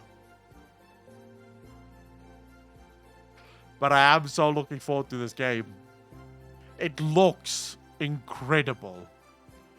It looks so fucking incredible, man. And if they pulled it off, like if they really pulled it off, it can span like such a super series, man.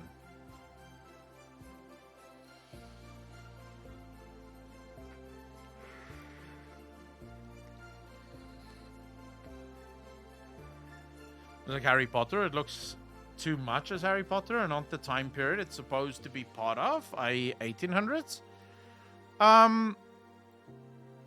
Maybe, but then again, it is magical, right? So wouldn't, like, magic would be magic.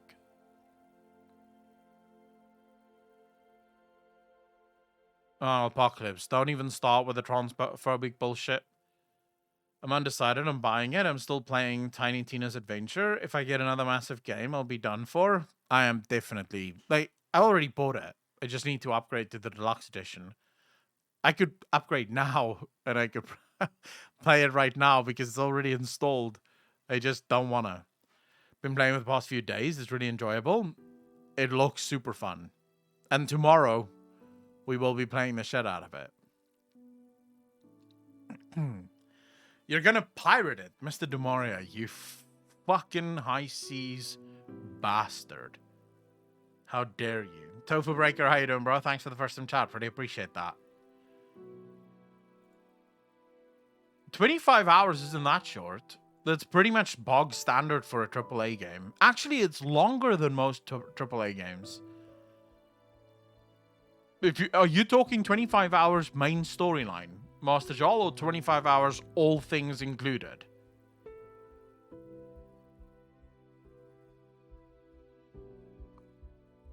Naomi, how you doing? Because here's the thing. Most AAA games, like most AAA games that you play, will be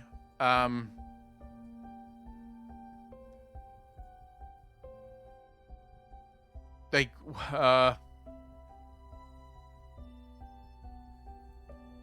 12 to 14 hours main storyline, and then fluff.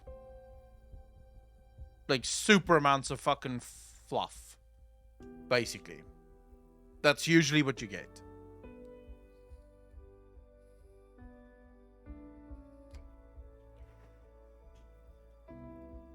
Cyclone is kind of required if you want to get more spells and whatnot, and then if you do that, it's between 30 and 35 hours. I'd say that's a little long, in my opinion. Like, not gonna lie, one of my favorite games was Senua's Sacrifice. Hellblade. Senua's Sacrifice. It was 12 hours. At a push. Like, if you went really slow, you could finish the game in about 12 hours. And it was a phenomenal game. From start to finish, that game just blew me away. Another game like that would be A Plague's Tale. A Plague's Tale Requiem? Or was it Innocence? Which one's the new one? Requiem is probably the new one. Innocence was the first one. Whatever the case may be. Again, just a 12-hour game, but just phenomenal. Absolutely phenomenal. And it, you know, didn't matter that it was a short game because it was good. Do you still have the VOD for Plague's Tale 1? I think so. Fuck, I think so. Not sure. Now you're asking me a fucking question. Let me check. I think I may have privated those videos. I definitely don't have the VOD for it anymore, but I think I privated the video. Let me just see.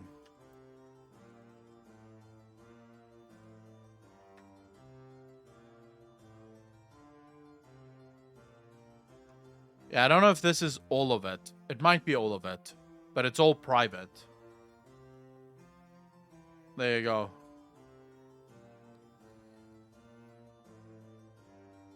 Actually, no, it is everything. That's my whole playthrough. I mean, you can do the... You can do the count. That's the whole playthrough. I didn't do massive editing on this. I just literally cut it up. And that was it.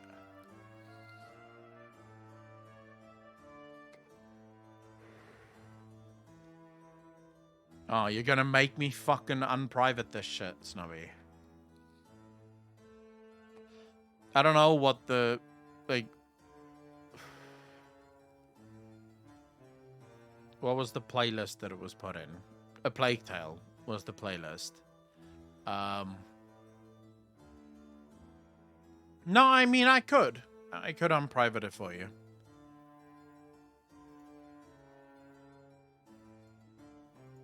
I'll make it public. It's under A Plague's Tale. Like, you can watch the playthrough there. It is a phenomenal fucking game. Like, I'll leave it up, even though I don't really... I mean, it doesn't get views or anything, so it probably doesn't matter.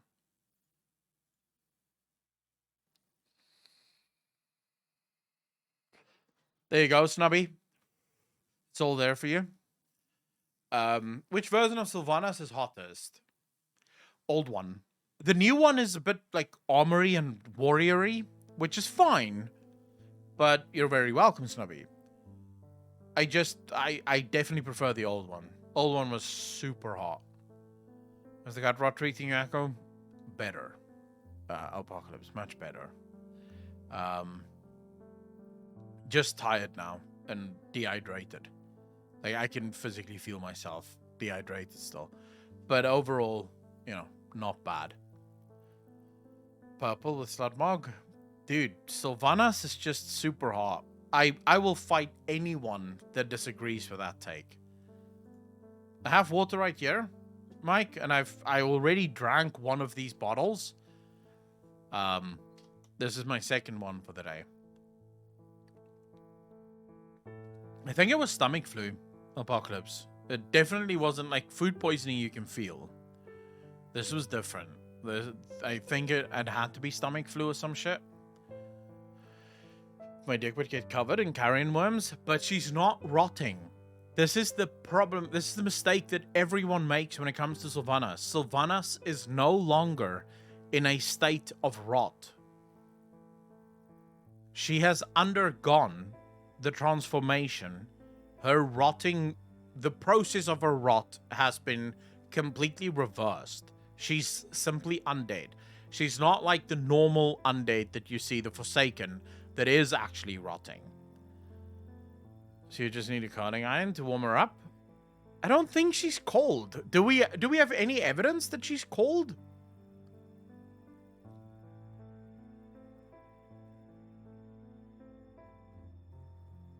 What evidence do we have that she's cold, though? Like, cold to the touch?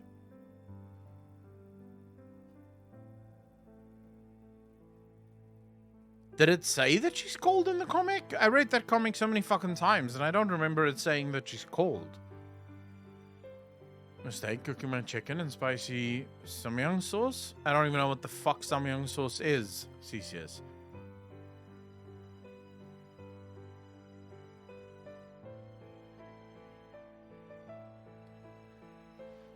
Like Twilight on it. No, sadly, that was not made canonical in World of Warcraft. But imagine if Blizzard did go that route. In the next patch, all undead now sparkle, like in Twilight. Like, how many undead players would be fucking livid? As soon as their undead runs into the sun, they just sparkle and glisten. If she's cold, just wear long johns. Dude, I don't care if she's cold. She is fit. Drana can die already. Never could stand her. But she's not gonna die. Stayed in the books, in the author's one. I don't know how much tofu of the author's book is still considered canonical, though. I mean, so many things are changing now. And so many things have been rewritten now that, fuck, anything can be true, right? Who is the base goal? In what? World of Warcraft?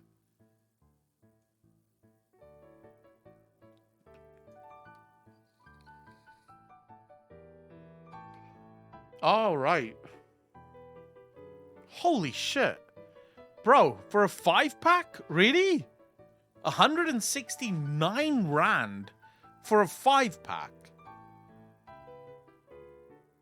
I don't know if I would pay that. That is fucking expensive, that. Yeah, I still wouldn't fucking pay it.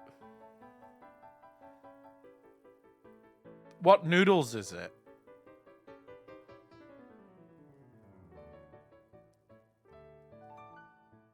With a cream of Samyang Gai? Fuck you, Apocalypse. Jesus. Before I go out and buy you candy, what's your favorite kind? I don't really have a favorite kind, Alison. Mr. Demuria. I'll try anything, really. I don't really know what kind of candies you guys have.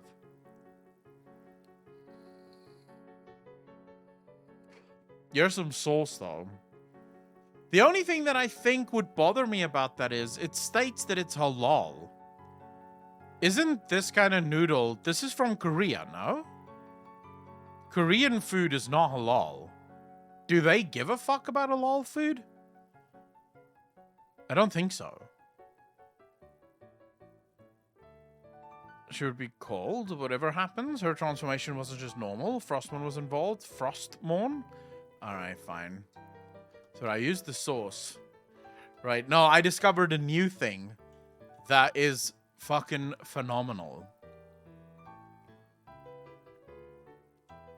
Okay, so you take meat, right? Any kind of meat. I have this waiting for me downstairs, and I'm so fucking hungry, so I can't wait. But the brisket lovers are gonna hate me. I took brisket, right? And I threw it into the pressure cooker and just nuked it to where it can completely fucking shred. And then you take that, you put it into the air fryer, right, with shit tons of salt, and then you fry it. And it becomes crispy as fuck. Like, the ends become like burnt ends on a normal, like, brisket. Bro, that might be one of the greatest things you'll ever eat. Might be one of the greatest things you'll ever eat.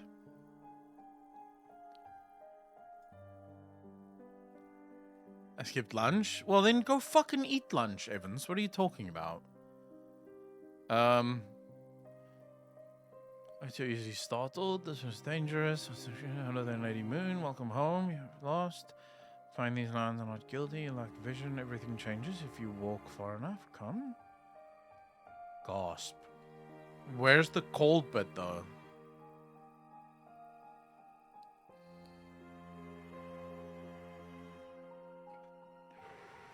No, no rice, no noodles, just beef. That's it, bro. Just beef. You see Savannah's central panel? I went through this fucking book so many times, but I only focused on the cool lore bits. So it's possible that I missed something.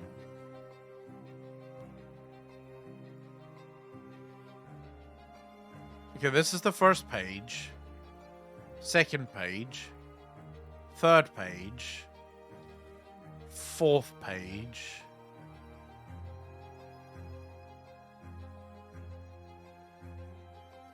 Here. Your words had me worried, sister, but this place seems unchanged. The spot, yes, uncorrupted, still innocent, as we all were long ago. The void. The throne of Silvermoon is yours by right. Take it. Deliver this weak one unto us, and we will grant her purpose. It is under control. I have learned to quiet the voices, to sift out the lies, even in times like these.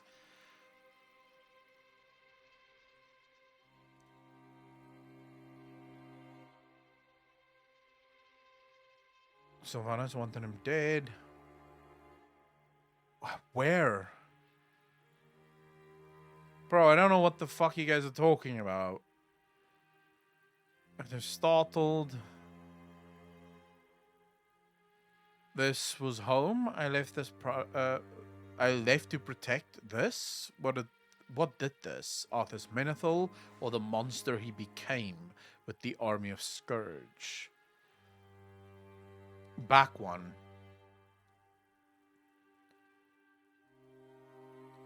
It was nothing. Your hand is cold. That is all.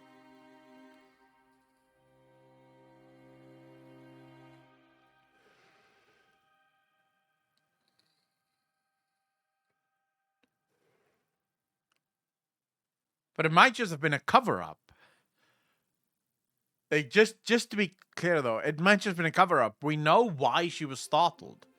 She said, I don't recall you being quite so easily startled, but we know why she's startled. Look at the void. The void is screaming at her. But even if she is cold, as I have already said, she's hot enough that it would be worth it. And if you're saying that that's not true, you're fucking trolling. You're a liar. You know that you would stick your dick inside Sylvanas in a fucking heartbeat, bro. Getting Warcraft audiobooks. The Sylvanas book is read by the voice actor, so I'm leaning towards it. Yeah. I mean, I would say that all the World of Warcraft books are phenomenal. I would get all of them. There's some really good ones. Not the newer ones. The older ones are incredible.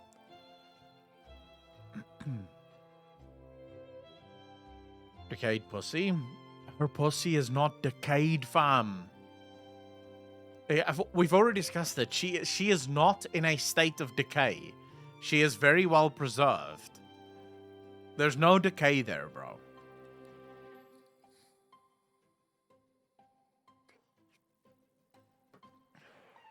You guys are just haters because you know you can't get her pussy.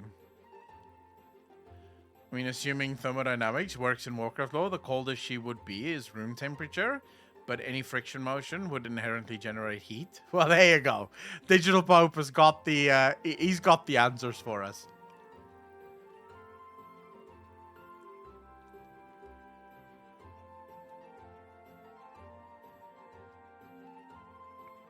Undead or pre-undead? Wait, isn't pre-undead dead?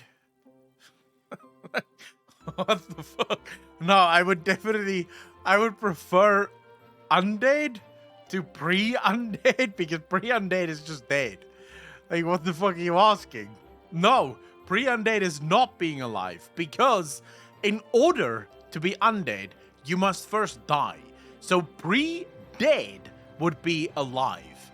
You are alive, then you die, and then you become undead. You cannot be alive and then immediately become undead. It's not how that works. You are first dead, and then you become undead.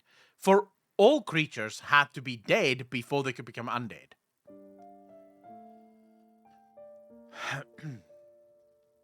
Oh, Valera. Also, so hot. Fuck, so hot, bro. I'm telling you now, if this was real life, if these characters were real life, fuck.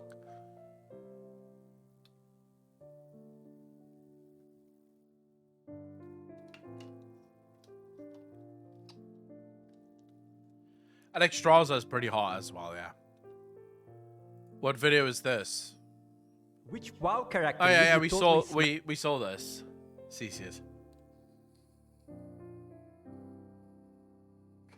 We watched this earlier in the stream. You were here. You were the one who told us about this.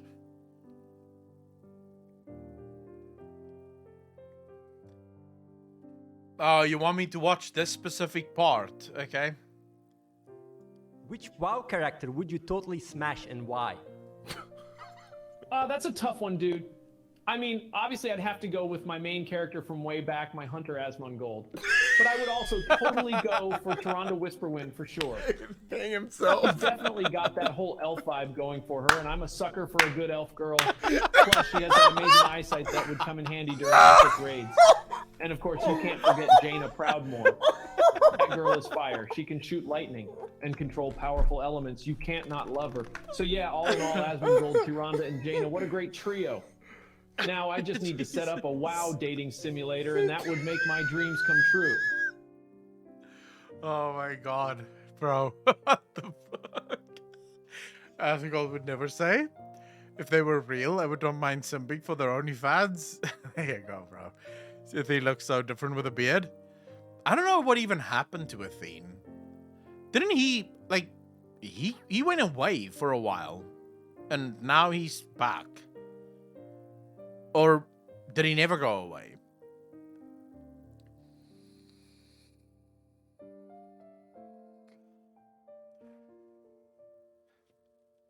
He became a cult leader or some shit?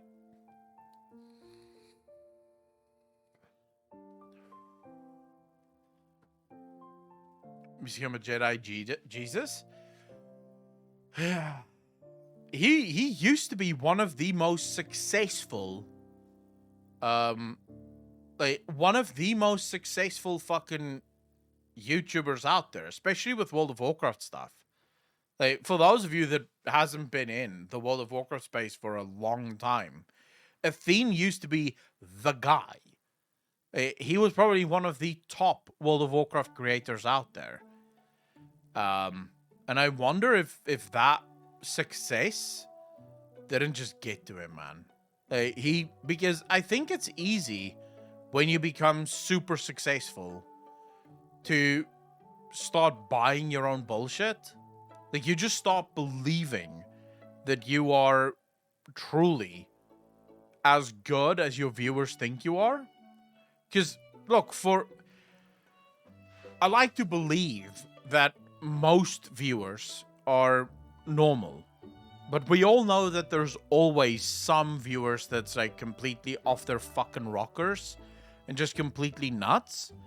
I know that from my DMs. Every once in a while, I'll get a fucking DM from some viewer that's just clearly a little unhinged, you know? I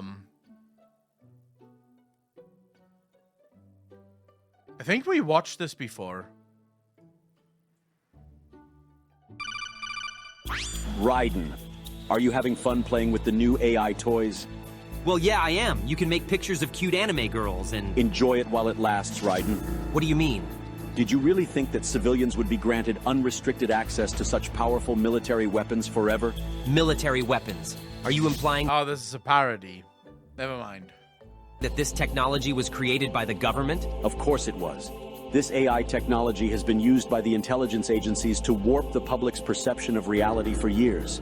All in the name of national security, of course. But why would they suddenly make the tech public and let everyone start using it? Why would we indeed, Raiden?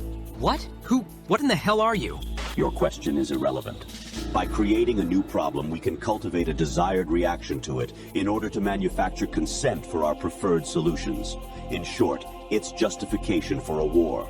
A war? On who or what? A war on misinformation. By arming the public with these AI weapons, everyone becomes a potential enemy combatant. Then we will have justification for unprecedented security measures. It all comes down to confusion and identity, Raiden. Identity? Identity. This AI technology is Pandora's box. Pretty soon the internet will be mired in total illusion. Perfect AI speech, audio, and video synthesis will drown out reality. Then AI bots will flood social media. No one will be able to tell the difference between interacting with an AI machine or a real human online. Even telephone calls will become totally untrustworthy. That is when we will present our solution. Mandatory digital identity verification for all humans. Some people will look at this and think, nah, bullshit, bro. But this is exactly what the government does. When you think about it, this is literally what the government has always done. It creates a problem, and in the face of that problem, it comes up with a solution. The problem with the solution is almost always us losing more freedom, more privacy, more ability to determine our own lives. Humans at all times. The only way to ensure that you're dealing with a real flesh and blood human being and not an AI-generated mirage. But why? Total information control. For too long, the internet has acted as a double-edged sword. Its potential for anonymous user activity allows anyone at all to spread any thoughts, ideas, or information patterns that they please with impunity. State secrets, dangerous ideas, ludicrous conspiracy theories, misinformation, and disinformation. Until now, there has been no easy solution to this problem.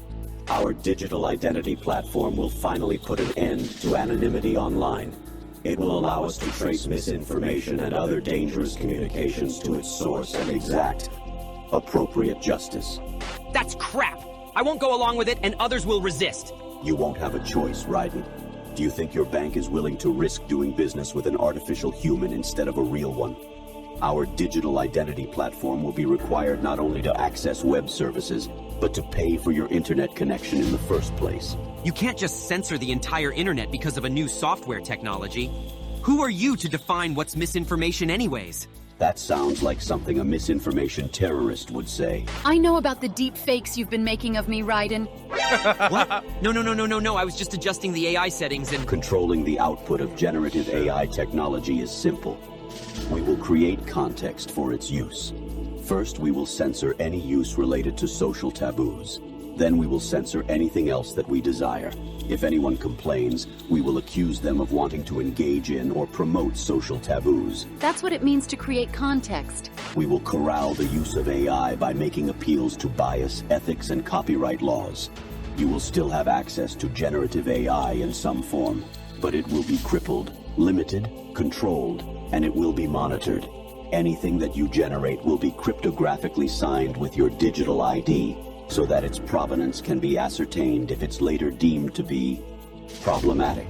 What gives you the right to control what people can do with their computers? The public at large will give us that right, because they will be desperate for a solution to the problem we created.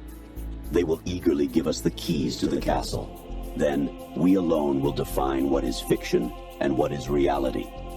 See, the problem is most people look at their government as a force for good. I'm pretty sure if I asked most people in this community, do you think the government is good? The overwhelming majority would be like, yeah, I think the government wants to help us, and they generally have our best interest, our best interest at heart. And that's wrong. That's literally wrong. The government should be resisted at any and all opportunities. And in most cases, I would argue the government should be viewed as not an enemy, but the enemy of the people. That's the only way this works.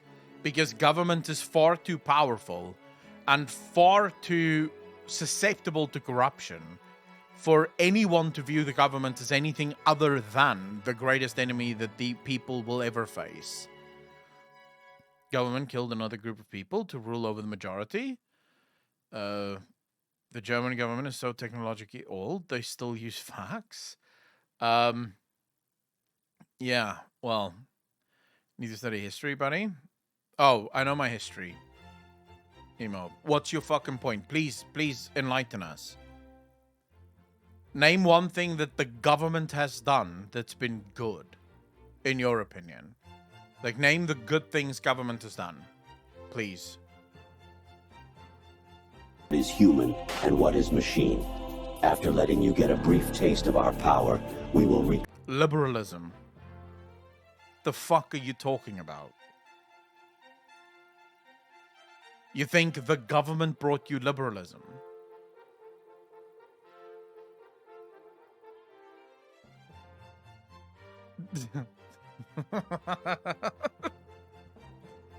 All right. Jesus. All right, bro. I mean, fuck yeah. Oh my god. The government stopped liberalism? Dude, you are all over the place. Where? When? I'm sorry, but there is not a single thing that the... Oh my god. Yeah. Claim our monopoly on misinformation and put an end to misuse of the internet once and for all. You won't get away with this. It is probable that we will. Now get back to work generating your precious AI waifus, Raiden, our beloved prompters. Enjoy yourselves. Stop Nazi Germany. Nazi Germany was the government. So you're saying that one government took down another government that was evil. But if there was no government, then maybe that wouldn't even have happened in the first place. So, okay. Two wrongs don't make a right. Because in the face of taking down the Nazis, the Americans started losing a lot of their rights. You know, as a result of having to fight the Nazis and all that, you know? So I'm not entirely sure, because, again, what you're pointing towards is a problem that was created by government and then solved by government.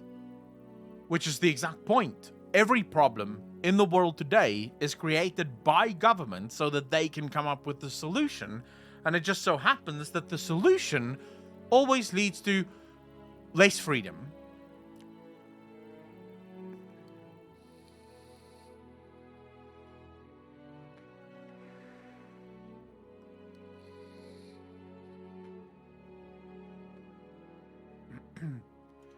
Christopher, and your argument would be that people wouldn't have done that themselves.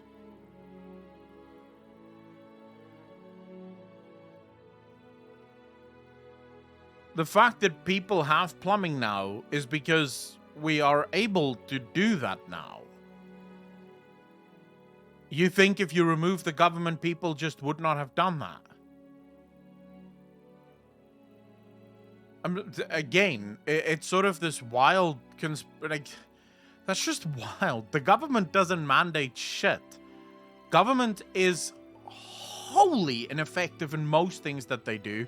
The only reason the world right now is plumbed is because that's what most people wanted anyways. Whether the government was there or wasn't there wouldn't have mattered. People would have had that anyways because it's a far better way to live than walking down to the fucking river every day to collect water. It's much easier if the water just comes to you.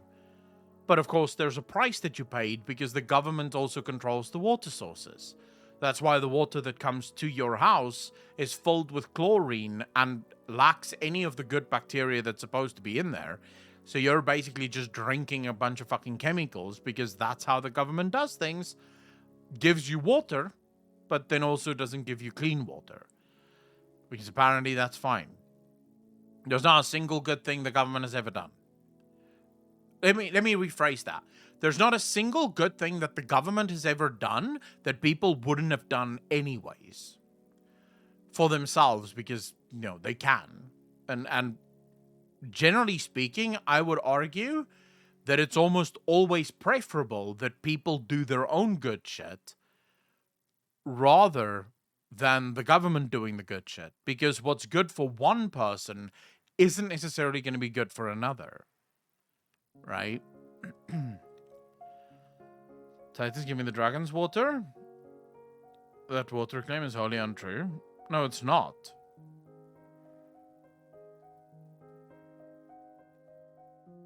Are you saying that your water isn't filled with chlorine? Because it fucking is. That's literally what they use in order to clean it. Unless, of course, your country has come up with a whole new way of cleaning it. That's how they clean it. Now, according to them, the argument is that the levels are so low that it won't do you any harm. And, the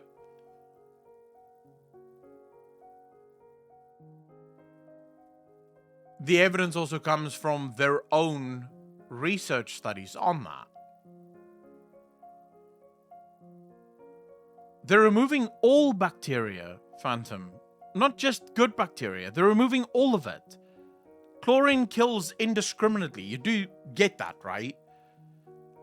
The chlorine doesn't just go after the bad bacteria that we don't want to drink in the first place. It goes after all of it. It kills everything. This is, by the way, this is one of the reasons people deal with things like magnesium shortages and sodium shortages and fucking deficiencies in all manner of minerals and vitamins, electrolytes that we used to get from water.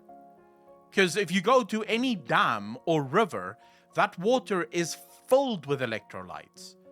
Once it gets to your tap, it's not filled with those electrolytes. Why? Because it's fucking destroyed in the process of cleaning it to ensure that you don't get some disease that they're afraid of, because we don't get fresh water most of the time. Oh my god. You can actually taste your water that comes out of your tap to see what is still in there. You'll realize that... Never mind. I'm not going to argue this. Sure, your government is taking care of you. The government has only your best interests at heart. Let's go with that. Let's go with that. Trust the government, boys. They're going to take care of you.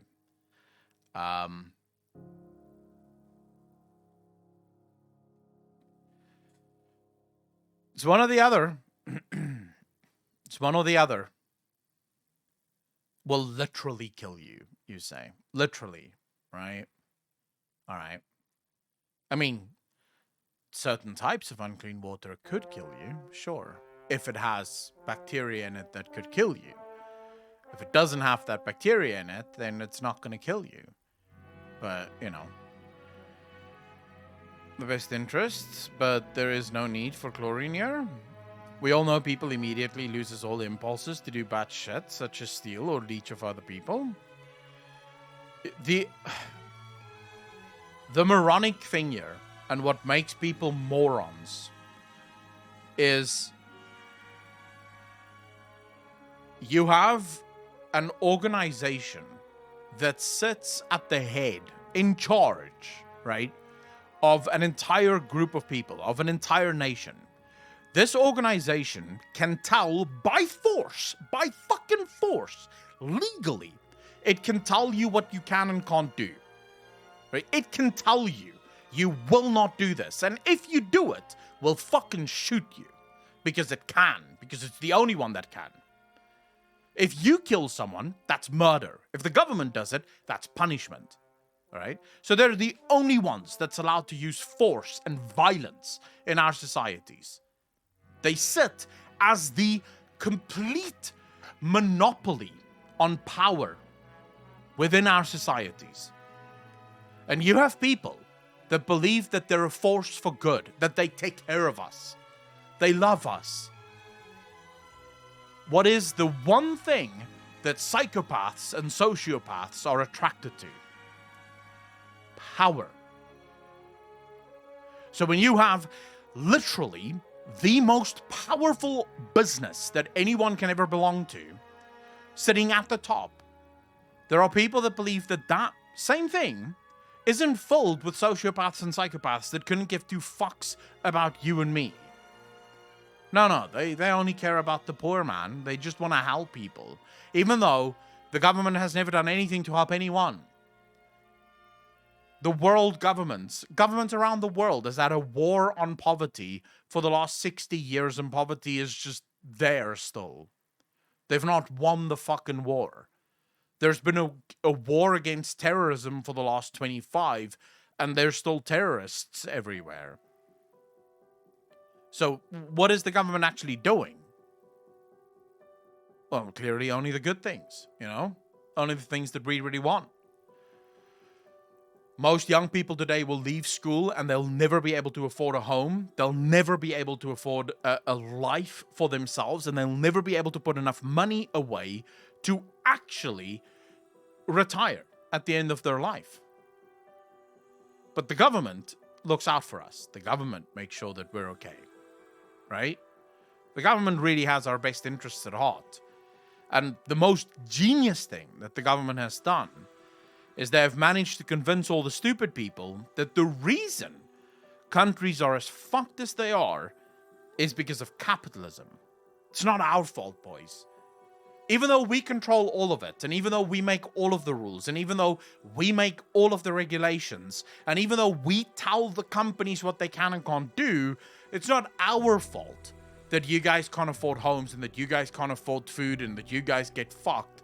It's these evil companies, these evil corporations that we control because we make all the rules for them, but it's their fault. They're to blame. Blame them. Ask for communism and socialism, because more power to us will undoubtedly fix the issues that we have created. But it's not us. It's these corporations that we control, because we make all the rules in this society. But it has to be their fault, right? So if you give us more power, we'll make sure that these guys stop fucking you over. Even though they literally fuck you over because we give them the right to, and we make the rules just right so that they can fuck you real nice. Whilst also blaming them, of course.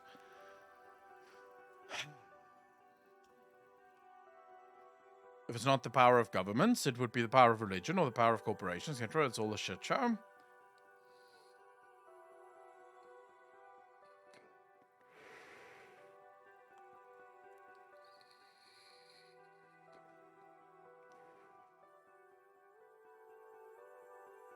Emo.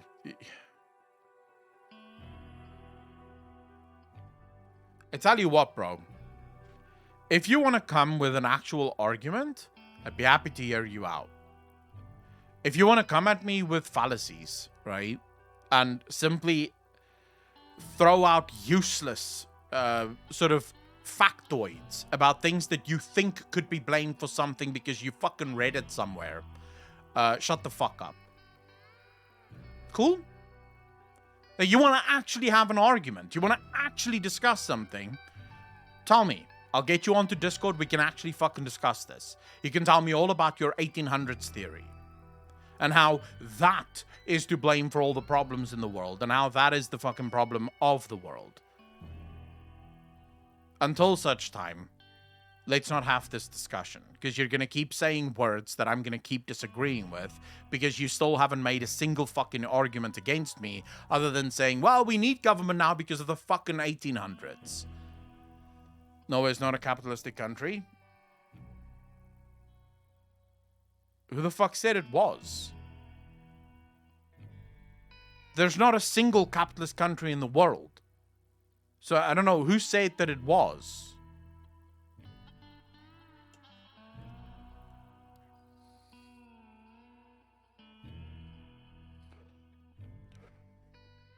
Mike, I'm not saying that Dow doesn't have a point. He may have a point. He's just not making it. And that's what's pissing me off. Because he's doing this thing, which actually fucking annoys me, right? So you get these people, I call them intellectuals, right? And the quotation marks is very important here. It's these people that sort of kind of have a fucking clue about something that they heard someone say once that they thought was really smart and clever. Right? They don't actually fucking understand it, but they heard someone say it one day. Like, at one point, they heard someone say something.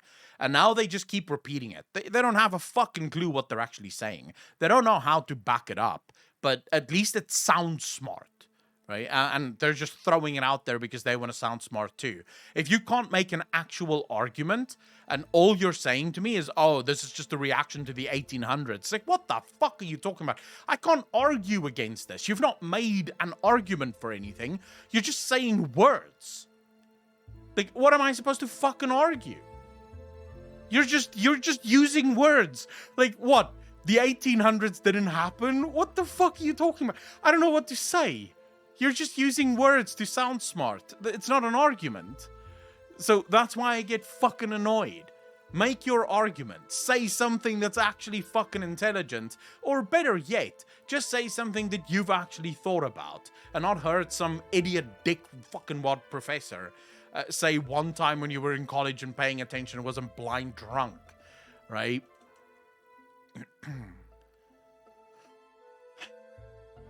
I get fucking super triggered by stupid people that say stupid shit.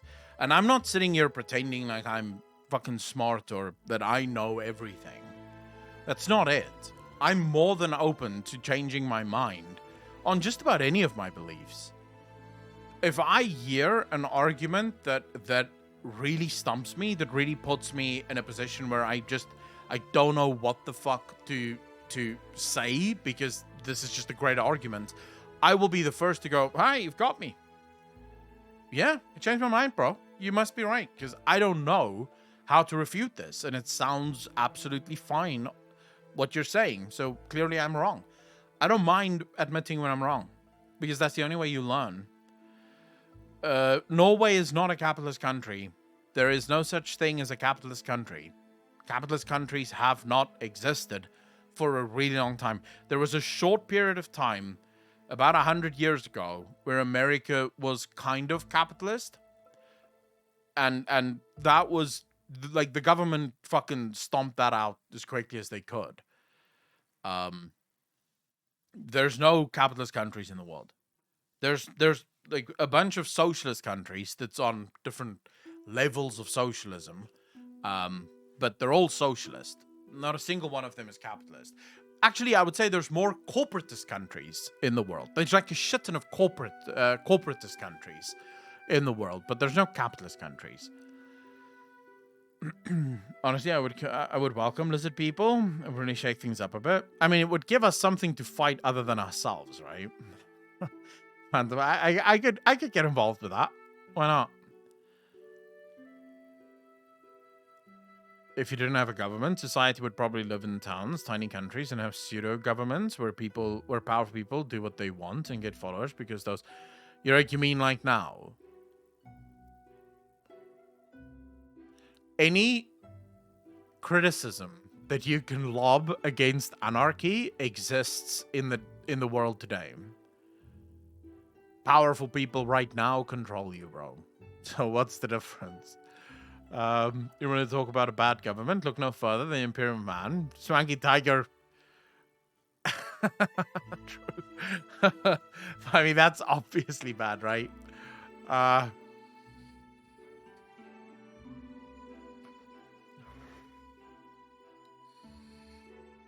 Chris, how you doing, man? You're right. So the argument about the thing is, if you abolished government to the point where everyone in society understood why they hated government, that doesn't mean that there won't be orders of, let's call it government for lack of a better word, right? It just means that we would be far more limiting in what powers we give them. Like, here's the thing. I am an anarchist, right? I want to smash the state. I want the state to be completely destroyed and utterly left in ruin. But I also acknowledge that there are certain things that human beings will probably never be able to do well. And so much of my thinking sort of goes into, how could you have government, but have it be small enough that it can never truly become a threat? Right? So it has to be large enough that it does the bare minimum that we require of it. And when I say bare minimum, I'm talking about things that otherwise would just be a fucking nightmare. So think about something really silly like roads, you know? If you had everyone in a neighborhood having to build their own roads, the nuance of that becomes, like, in business areas, there is an argument that can be made there where all the businesses come together, get a company to build the road because they want roads so that people can actually come shop at their businesses, and therefore they have an incentive to actually build that road. But that same incentive doesn't necessarily exist in like urban areas or suburban areas, where you don't necessarily, like, not everyone is going to want to build a fucking road. Or even get together to plan where the road must be built. So therefore, you kind of do need a government in order to oversee something like this that would otherwise just take a lot of unnecessary effort from the rest of us. Because can you imagine if we had to, like, do everything ourselves? The amount of meetings that you would have to go to after work, you know, just to sort of vote on what needs to happen next. But at the same time, I don't believe that a national government is the answer to that, because I don't think that a national government can pass sweeping laws that can cater to the individual needs and wants of every single individual within the country. I don't think that's possible, because every group within a country, every town within a country is going to have different things that they're struggling with, different things that they want or need. And sometimes those things may conflict with each other, right? So what happens now when one city wants one thing, another city wants another thing, and these two things aren't working together? Like, if you have one, the other one gets fucked. So this is where I sort of argue for very small city-states, where the government that rules over the city is elected and also live within that city. That, to me, would probably be the perfect solution to much of our problems. But then, of course, that government also has to be incredibly limited in what it can and can't do.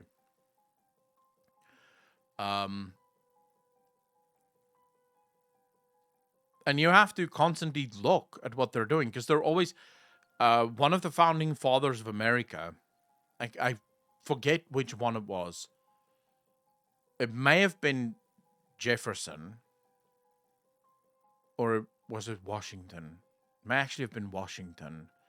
I think actually it was Washington, but you may correct me if I'm wrong about this. He said that the Constitution of America will have to be effectively recodified every 200 years. He predicted that there will be a civil war in the US every 200 years in order to re-establish the Constitution of America. And his reasons for that was there's no way that any government is going to be able to resist the allure of power in changing the Constitution. He knew that government will come, government will change the Constitution in order to benefit themselves, and eventually the changes to the Constitution will lead to a civil war. Because that's the only way the people will be able to free themselves of the evils of government, and then a new constitution will be implemented, one that obviously tries to fix some of the shortcomings of the first, and then 200 years later, that constitution will have to be fought over again, because again, it's been corrupted by those in power that want more power for themselves. I think that's the thing. Like, as soon as people can realize that government is evil and has to be regarded as evil at all times, that might be the fix we need, right? That might be the thing that ultimately stops government from being able to corrupt and to breed their corruption sort of into the system as a continuous whole, because people will then be much more clued in and awake as to, you know, what government is up to and what government is doing. But sadly, as long as we have people in this world that believes that government is good, we're gonna continue to have these fucking problems with government. What did the results say, by the way? I'm very interested. Only 6 people voted, but at least of the 5, they don't trust the government. There's at least 5 people in this chat that I fucking love. At least 5 of you.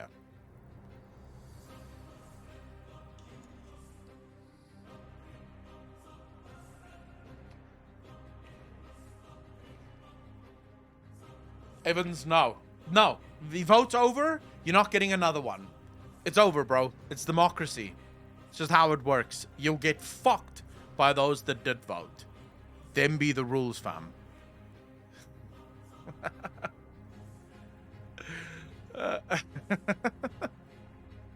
Was she losing to the monopoly of violence that the government holds with minimum accountability?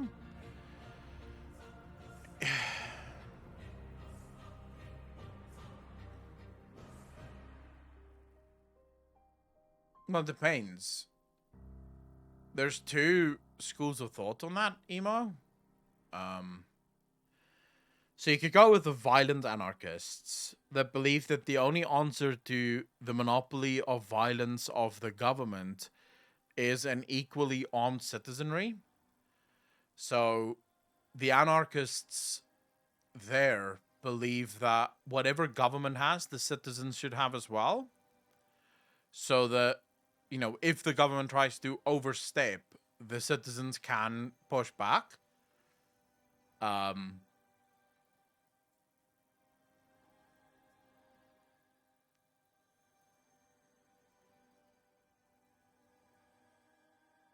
My true problem is that we obviously don't want violence in our societies, right? That's the one thing we don't want. That's why we're always so eager to export that violence to government.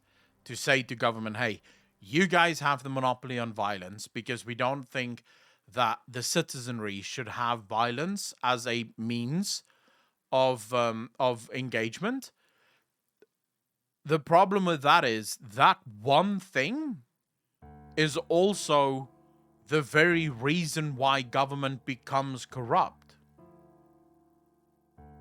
Because it has the monopoly on power and violence. No one else is allowed to employ violence but the government. And this gives the government the ability to become corrupt and to become evil because it alone can employ violence legally against the citizenry. So I don't know what the answer is there. If I'm very honest with you, I don't know what the answer is. I have no idea. People much smarter than me will have to figure out how do we organize society around a structure that doesn't include a singular force with the monopoly on violence. I can't answer that. I don't know. I'm not smart enough for that. No, by violence, I mean violence. Giant Rat Guy, don't pay your taxes and see how that goes for you. The government will violently take the money. That's violence, right? So if someone commits a crime, we trust the government to employ their violence by removing the perpetrator. So if someone murdered someone else, we say that no, you can't take revenge. You can't shoot the fucking person, right? Because that's wrong. But the government can shoot the person. That's fine. So that's the monopoly on violence that the government sort of enjoys. They're the only one that's allowed to exercise violence. Yeah.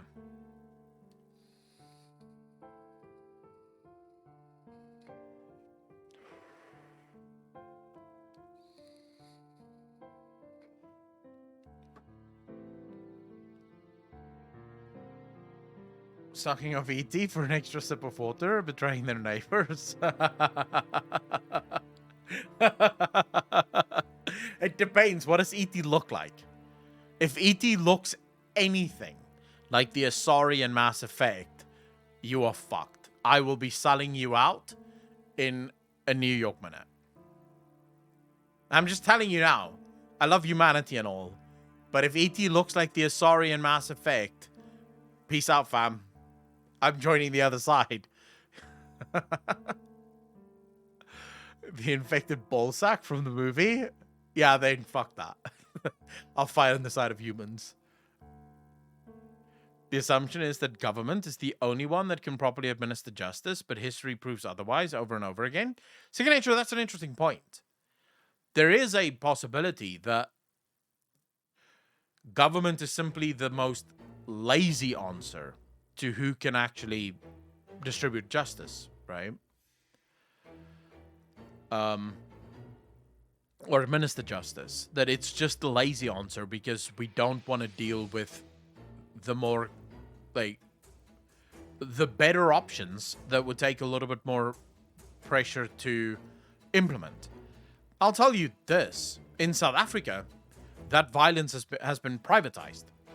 So in South Africa, most citizens have private security companies that keep us safe. We don't trust the police to do so because the police is utterly corrupt and also incredibly bad. So I have that myself, and most of my friends have that as well. A security company. I have a panic button in 3 of my rooms where there's a panic button. You hit the button within, like, I think 2 minutes they arrive. I have alarm systems and window fucking sensors that detect shocks and if the window is opened while the alarm system is activated. All of that shit, right? The complex that I live in has security guards at the gates. The gates open facial recognition that opens the gates. The security guard, there's literally one entrance and exit, and the security guard has to phone you and tell you that someone's at the gate before they can get in. All sorts of shit like that, right? So in South Africa, we've really outsourced violence to private companies. And there's a few of them. There's like a lot of them. There's like 9 or 10 of them. So they're constantly fighting for better prices and, you know, cheaper services and shit like that. So we've already done that here in South Africa. I don't know how that would work. If you then also sort of, because they're obviously just the guys to keep us safe, right? So if someone breaks into your house, when I was very little, a guy broke into our house while we were there. My parents were out for the evening. And it was just me and my 2 brothers. My one brother was still very, very little, right? I think I was like, let's say I was like 9 or 10. So my one brother was like 5, 6, I think. And we were at home with the maid. And a guy broke into the house.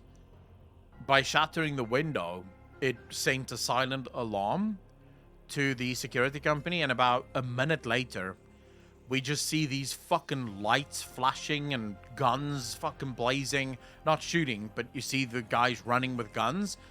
And we saw the guy jumping over the, like, fence.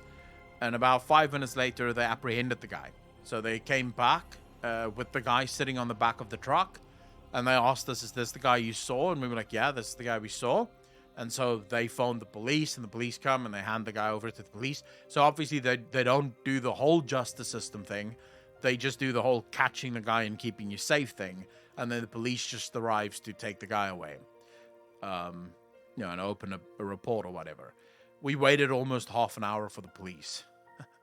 FYI. Like, the private security company was there in like a minute and a half maybe. The police took more than a half an hour to get there. Connection and method echo. It's what we do in South Africa, but we're forced to do it, right? Because our police is completely incompetent. I mean, we've privatized just about everything in this country because our government is wholly ill-equipped to do it themselves. Tell you me grew up rich without saying you were rich. I was at home with my brothers and the maid in a private security quarters. In South Africa, like, look, I did grow up rich. I'm not gonna, like, hide that fact, and I'm very proud of that fact. My dad worked his fucking ass off. He's a medical doctor. He earns a fucking great living. So yeah, I grew up very rich. I also grew up very poor. Because once my dad and my mom got divorced, all the money went away. So I know both sides of the argument, right? I know what it is like to not have food the last week of the month. And I also know what it's like to have more than you can ever fucking want. So yeah, I kind of know both sides of the aisle there. It says the largest private security sector in the world. Yeah, our private security is bigger than our police force, by the way. I think the current statistics, I think there's something like, is it 2 million cops in the country? And there's over 5 million private security guards in the country. Like, highly trained assault rifle security guards in the country.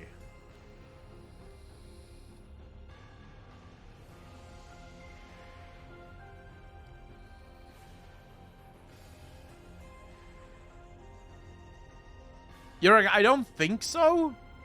Just because of the amount of competition that they have, right? Because the private security companies, you don't just pay the private security companies to arrive at your house when someone breaks in. You pay the private security companies to also patrol your neighborhood. So whenever you're outside, you'll see the private security companies, like their cars driving through the neighborhoods, sort of patrolling, like looking for people that might be causing shit. So they have an incentive. Obviously, if you pay for them, but you have a break-in literally every single night, you're not going to be happy and you're going to move to another one, right? Yeah, anyone that can afford private security services pays for it in SA because local PD is just bad. True. So it's like paying for garbage service. Yeah, pretty much. You have to do it. Otherwise, you're screwed. And I feel very, very sad for the poor people in South Africa because they are getting fucked under this government, right? Mothy Pants, thanks for the follow. Really appreciate that. If you have money, you're able to carve yourself quite a nice living here. You really are. You can live quite handsomely in South Africa on not much money. So let's take, what's the average salary in America? Let's say the average salary in Texas. Love your podcast. Sorry I haven't followed earlier. No problem, bro. Very happy to have you here. Thanks for the first time chat. Really appreciate that. Thank you, thank you, thank you. I know a German couple that moved from Germany to South Africa, and they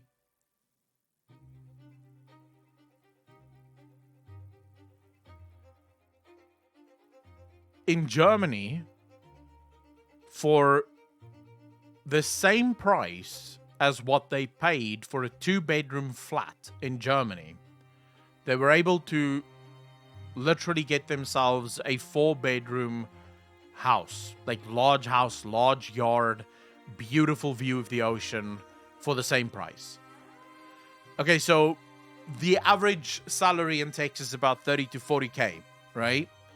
Texas average wages is 57k. Okay, Massey, 57k.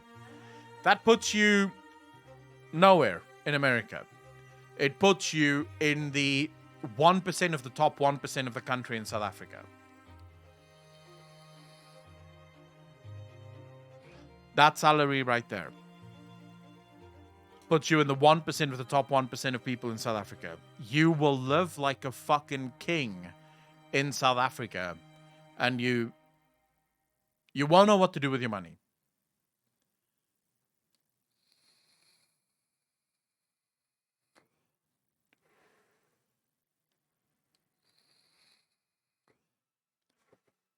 Emo Dante?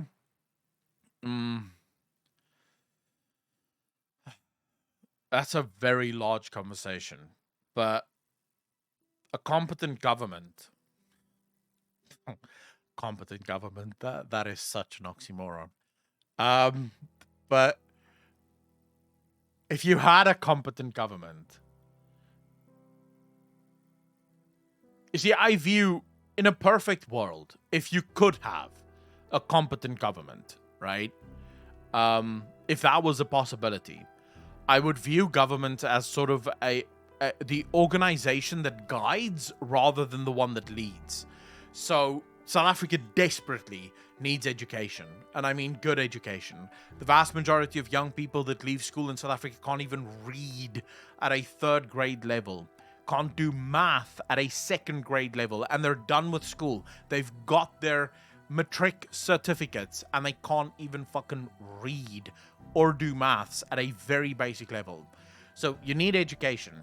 The only way you're going to get education, especially in a country like South Africa, is through the private sector. These are the only people that can actually pull it off.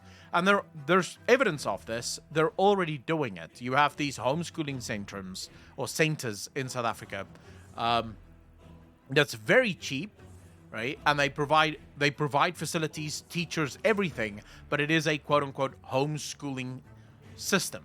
So the kids can work from home, but they can come to these schools and they get training and they get taught everything that they need to know.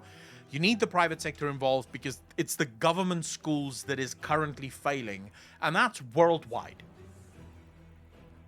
With the exception of a few Scandinavian countries and a few European countries that's been able to sort of get it right. The vast majority of countries in the world have miserable public education levels. Why? Because most teachers are protected to the fucking hilt by unions that basically make it impossible for you to fire a teacher. If it's a bad teacher, you're fucked. You're stuck with that teacher because you can't fire them. You can't get rid of them. South Africa is the same, by the way. That's actually the first order of business. I would get rid of all the unions. If I was the president of South Africa, I would smash all the unions to fucking bits. They have to start over. This time they start with 0 government protections whatsoever. The union goes to what the union should have been in a proper free market, which, by the way, unions are not, as it were, an element of socialism. They are an element of capitalism. Most people don't seem to realize this. But under capitalism, it is perfectly acceptable for the workers to band together to form a union so that they have better bargaining rights, because under capitalism, it is up to the worker to bargain for their own wages. That's the free market system. You freely enter the market, you are allowed to freely argue for your own wages. So it's perfectly fine if workers want to band together. The problem is when government and unions get married, that's where the evil starts, because now a union has this massive amounts of power to basically influence all levels of industry, and the industries can't get rid of the people. So that's the first thing I would do. I'd smash all of the unions and have them start over, this time with zero government protections. They will have to rely on the collective bargaining that they have, right? That's all they would have to rely on. And then, of course, education. And then there's like a shit ton of other things that would have to happen, but it's going to take too long to get into it. But I think if you can get those two things right, you're probably already halfway to fixing the country, because most other things I think people can take care of themselves. Emiko, how you doing?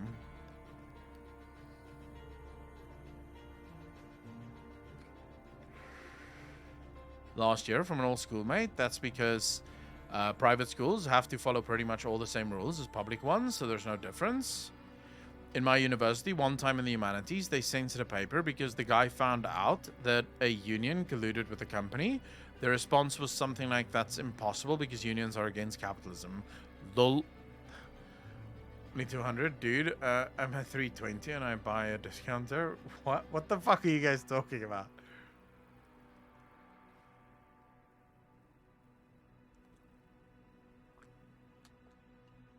Unions are evil. Unions are fundamentally fucking evil.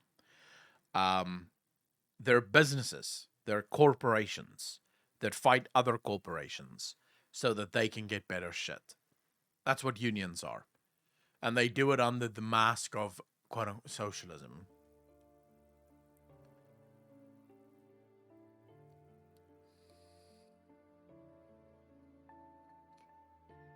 About monthly grocery budget? How much is mine? Dude. In dollars. Fuck.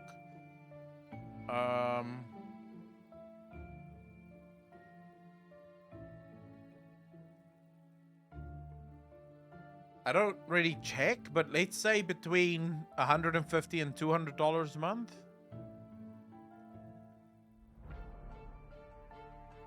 Like quick math. But yeah, I'd say that's probably right. Between $100 and $150 a month is what I spend on groceries.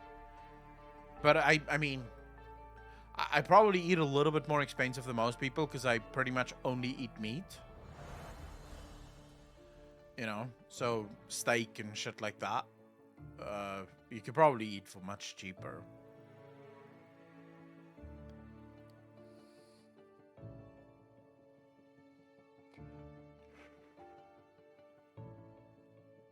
If I get a chance, read a book called Political Parties by Robert Michels. He concluded that wherever you have complex forms of government, you end up with oligarchy. Oh shit, I would love to read that, Second Nature. I would love to read that. Tessa Springfield, I would disagree with you there. I don't think government programs is good. I think government programs keep people down. I think the reason people can't get themselves back up is because of government programs. And then the government programs justify themselves by saying, look, these people are poor and they can't take care of themselves. We should help them. And then, of course, the system just continues. South Africa has this now. South Africa is like the perfect example of why people can't get themselves out of poverty. So South Africa has a national minimum wage, right? And different sectors have different minimum wages. It's incredibly high, which means that most companies don't employ new employees, because the other side of that is it is incredibly difficult to fire someone in South Africa. Once you've hired them, you're pretty much stuck with them. So what ends up happening is most companies refuse to hire anyone. So the national minimum wage doesn't even matter because the vast majority of people will never have a job. to earn the national minimum wage. And the government uses this, of course, as justification. My president stood proudly, 2 weeks ago in front of the ANC conference and pounded his chest as he said, South Africa has, by percentage of its own GDP, the largest welfare state in the world. South Africa has a population of just shy of 60 million people. Between 22 and 29 million people in South Africa live off of government grants. That is the South African welfare system. People that live dirt poor because of government programs that's keeping them dirt poor. And this is true for every country in the world. Government programs is what keeps people from being able to stand up for themselves, get a job, and actually enter the workforce, because the government makes it nigh impossible for them to do. I'm not talking about the rare instances where someone is disabled, or where someone is mentally disabled, or where someone genuinely just has bad luck, right? That does happen. And I do believe that you should help people like that. But I think the way in which we're trying to help those people is not helpful. Because if it was helpful, there would be very few of those people. The fact that those people are there and it's growing suggests that something we're doing is wrong, and we should probably change that. Most companies are begging for more workers. They wouldn't be begging if it was in South Africa, though. Yeah, it really is. Once you've hired someone in South Africa, good fucking luck getting rid of him. So here's the general state of affairs, right? So guy does something wrong. You can't just fire him, right? You have to give him a warning. The first one is called a verbal warning. Then you have to give them a written warning. That's warning number 2. Both is written down. Both has to be written down. But on the first warning, you write verbal, even though it's written down and they're signing for it. Then the second warning is on the exact same paper as the first warning, but this one is called written warning. Don't ask. That's the government for you. That's that classic, government competency that we've been talking about. And then the third warning is what they call the final warning. It's not the final warning. It's the final warning if the CCMA, which is a government organization that basically decides whether or not you're allowed to fire someone. So after you've issued someone the final warning, you now have to organize a hearing with that worker, right? And then the CCMA sends a representative to this hearing. And then you make your case, they make their case. And then if the CCMA decides that what this worker did is bad enough to allow you to fire them, they will allow you to fire them with 3 months' pay. Almost always. So you have to pay them for 3 months in advance, and then you can fire them. Usually they don't find that you have grounds to fire your employees, so no matter what that employee has done, and incompetency is not a grounds for dismissal. You can't say that you're firing someone because they're incompetent. That's not ground. The only way you can really fire someone is if they steal. Theft is really the only way. So this is why most companies will not hire anyone. If you're a young person in South Africa, you're fucked finding a job.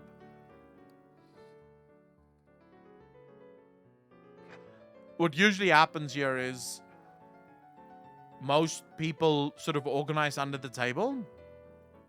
So they'll go to a boss and be like, look, I'm willing to work and fuck the minimum wage. They just pay me whatever you think I'm worth. 3 months pay. Why not abuse the system so you get fired and therefore paid as fast as possible?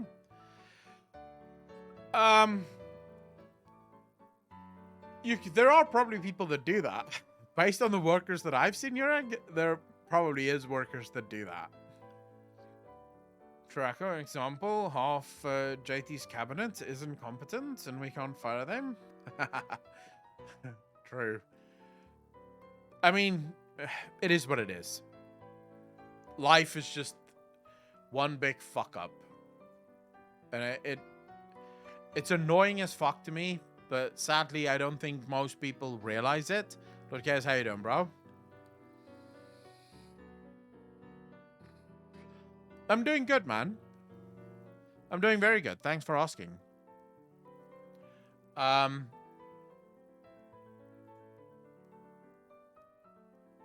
boys. I'm gonna go eat. I'm gonna go rest. I'm fucking tired.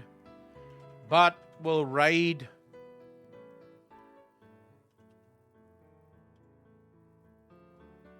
We'll raid Paranoid Pixie. She's busy playing Hogwarts. So you guys can go watch her. Go say hello at least. Even if you don't want to watch, at least say hello. And, you know, just make it clear, hey, we're raiding, we're here, you know. And then you guys can fuck off and go do whatever else you want to do. I'll be back tomorrow. Same time, same place as always. Well, as nowadays. I'll be back tomorrow night, and we will be playing Hogwarts Legacy tomorrow. So, strap in, boys. We're about to go very dark side. Because that's what I'm going to be evil. Just saying that straight off the bat. I am going to be evil. I'm going to be a bad wizard. Not going to be good. We're just going to be evil. We're going to do bad magic, death magic, and all the rest of it. But yeah, I'll see you guys tomorrow. Thank you so much for hanging out with me. Thank you so much for spending your afternoon, your morning, your evening with me. It's been an absolute pleasure, as always. I hope to see you tomorrow. Go say hello to Paranoid Pixie. She is a fellow South African streamer. So go send her some love. And I'll see you all tomorrow. Ladies and gentlemen, be kind to each other. Be good to each other. Peace out, fam.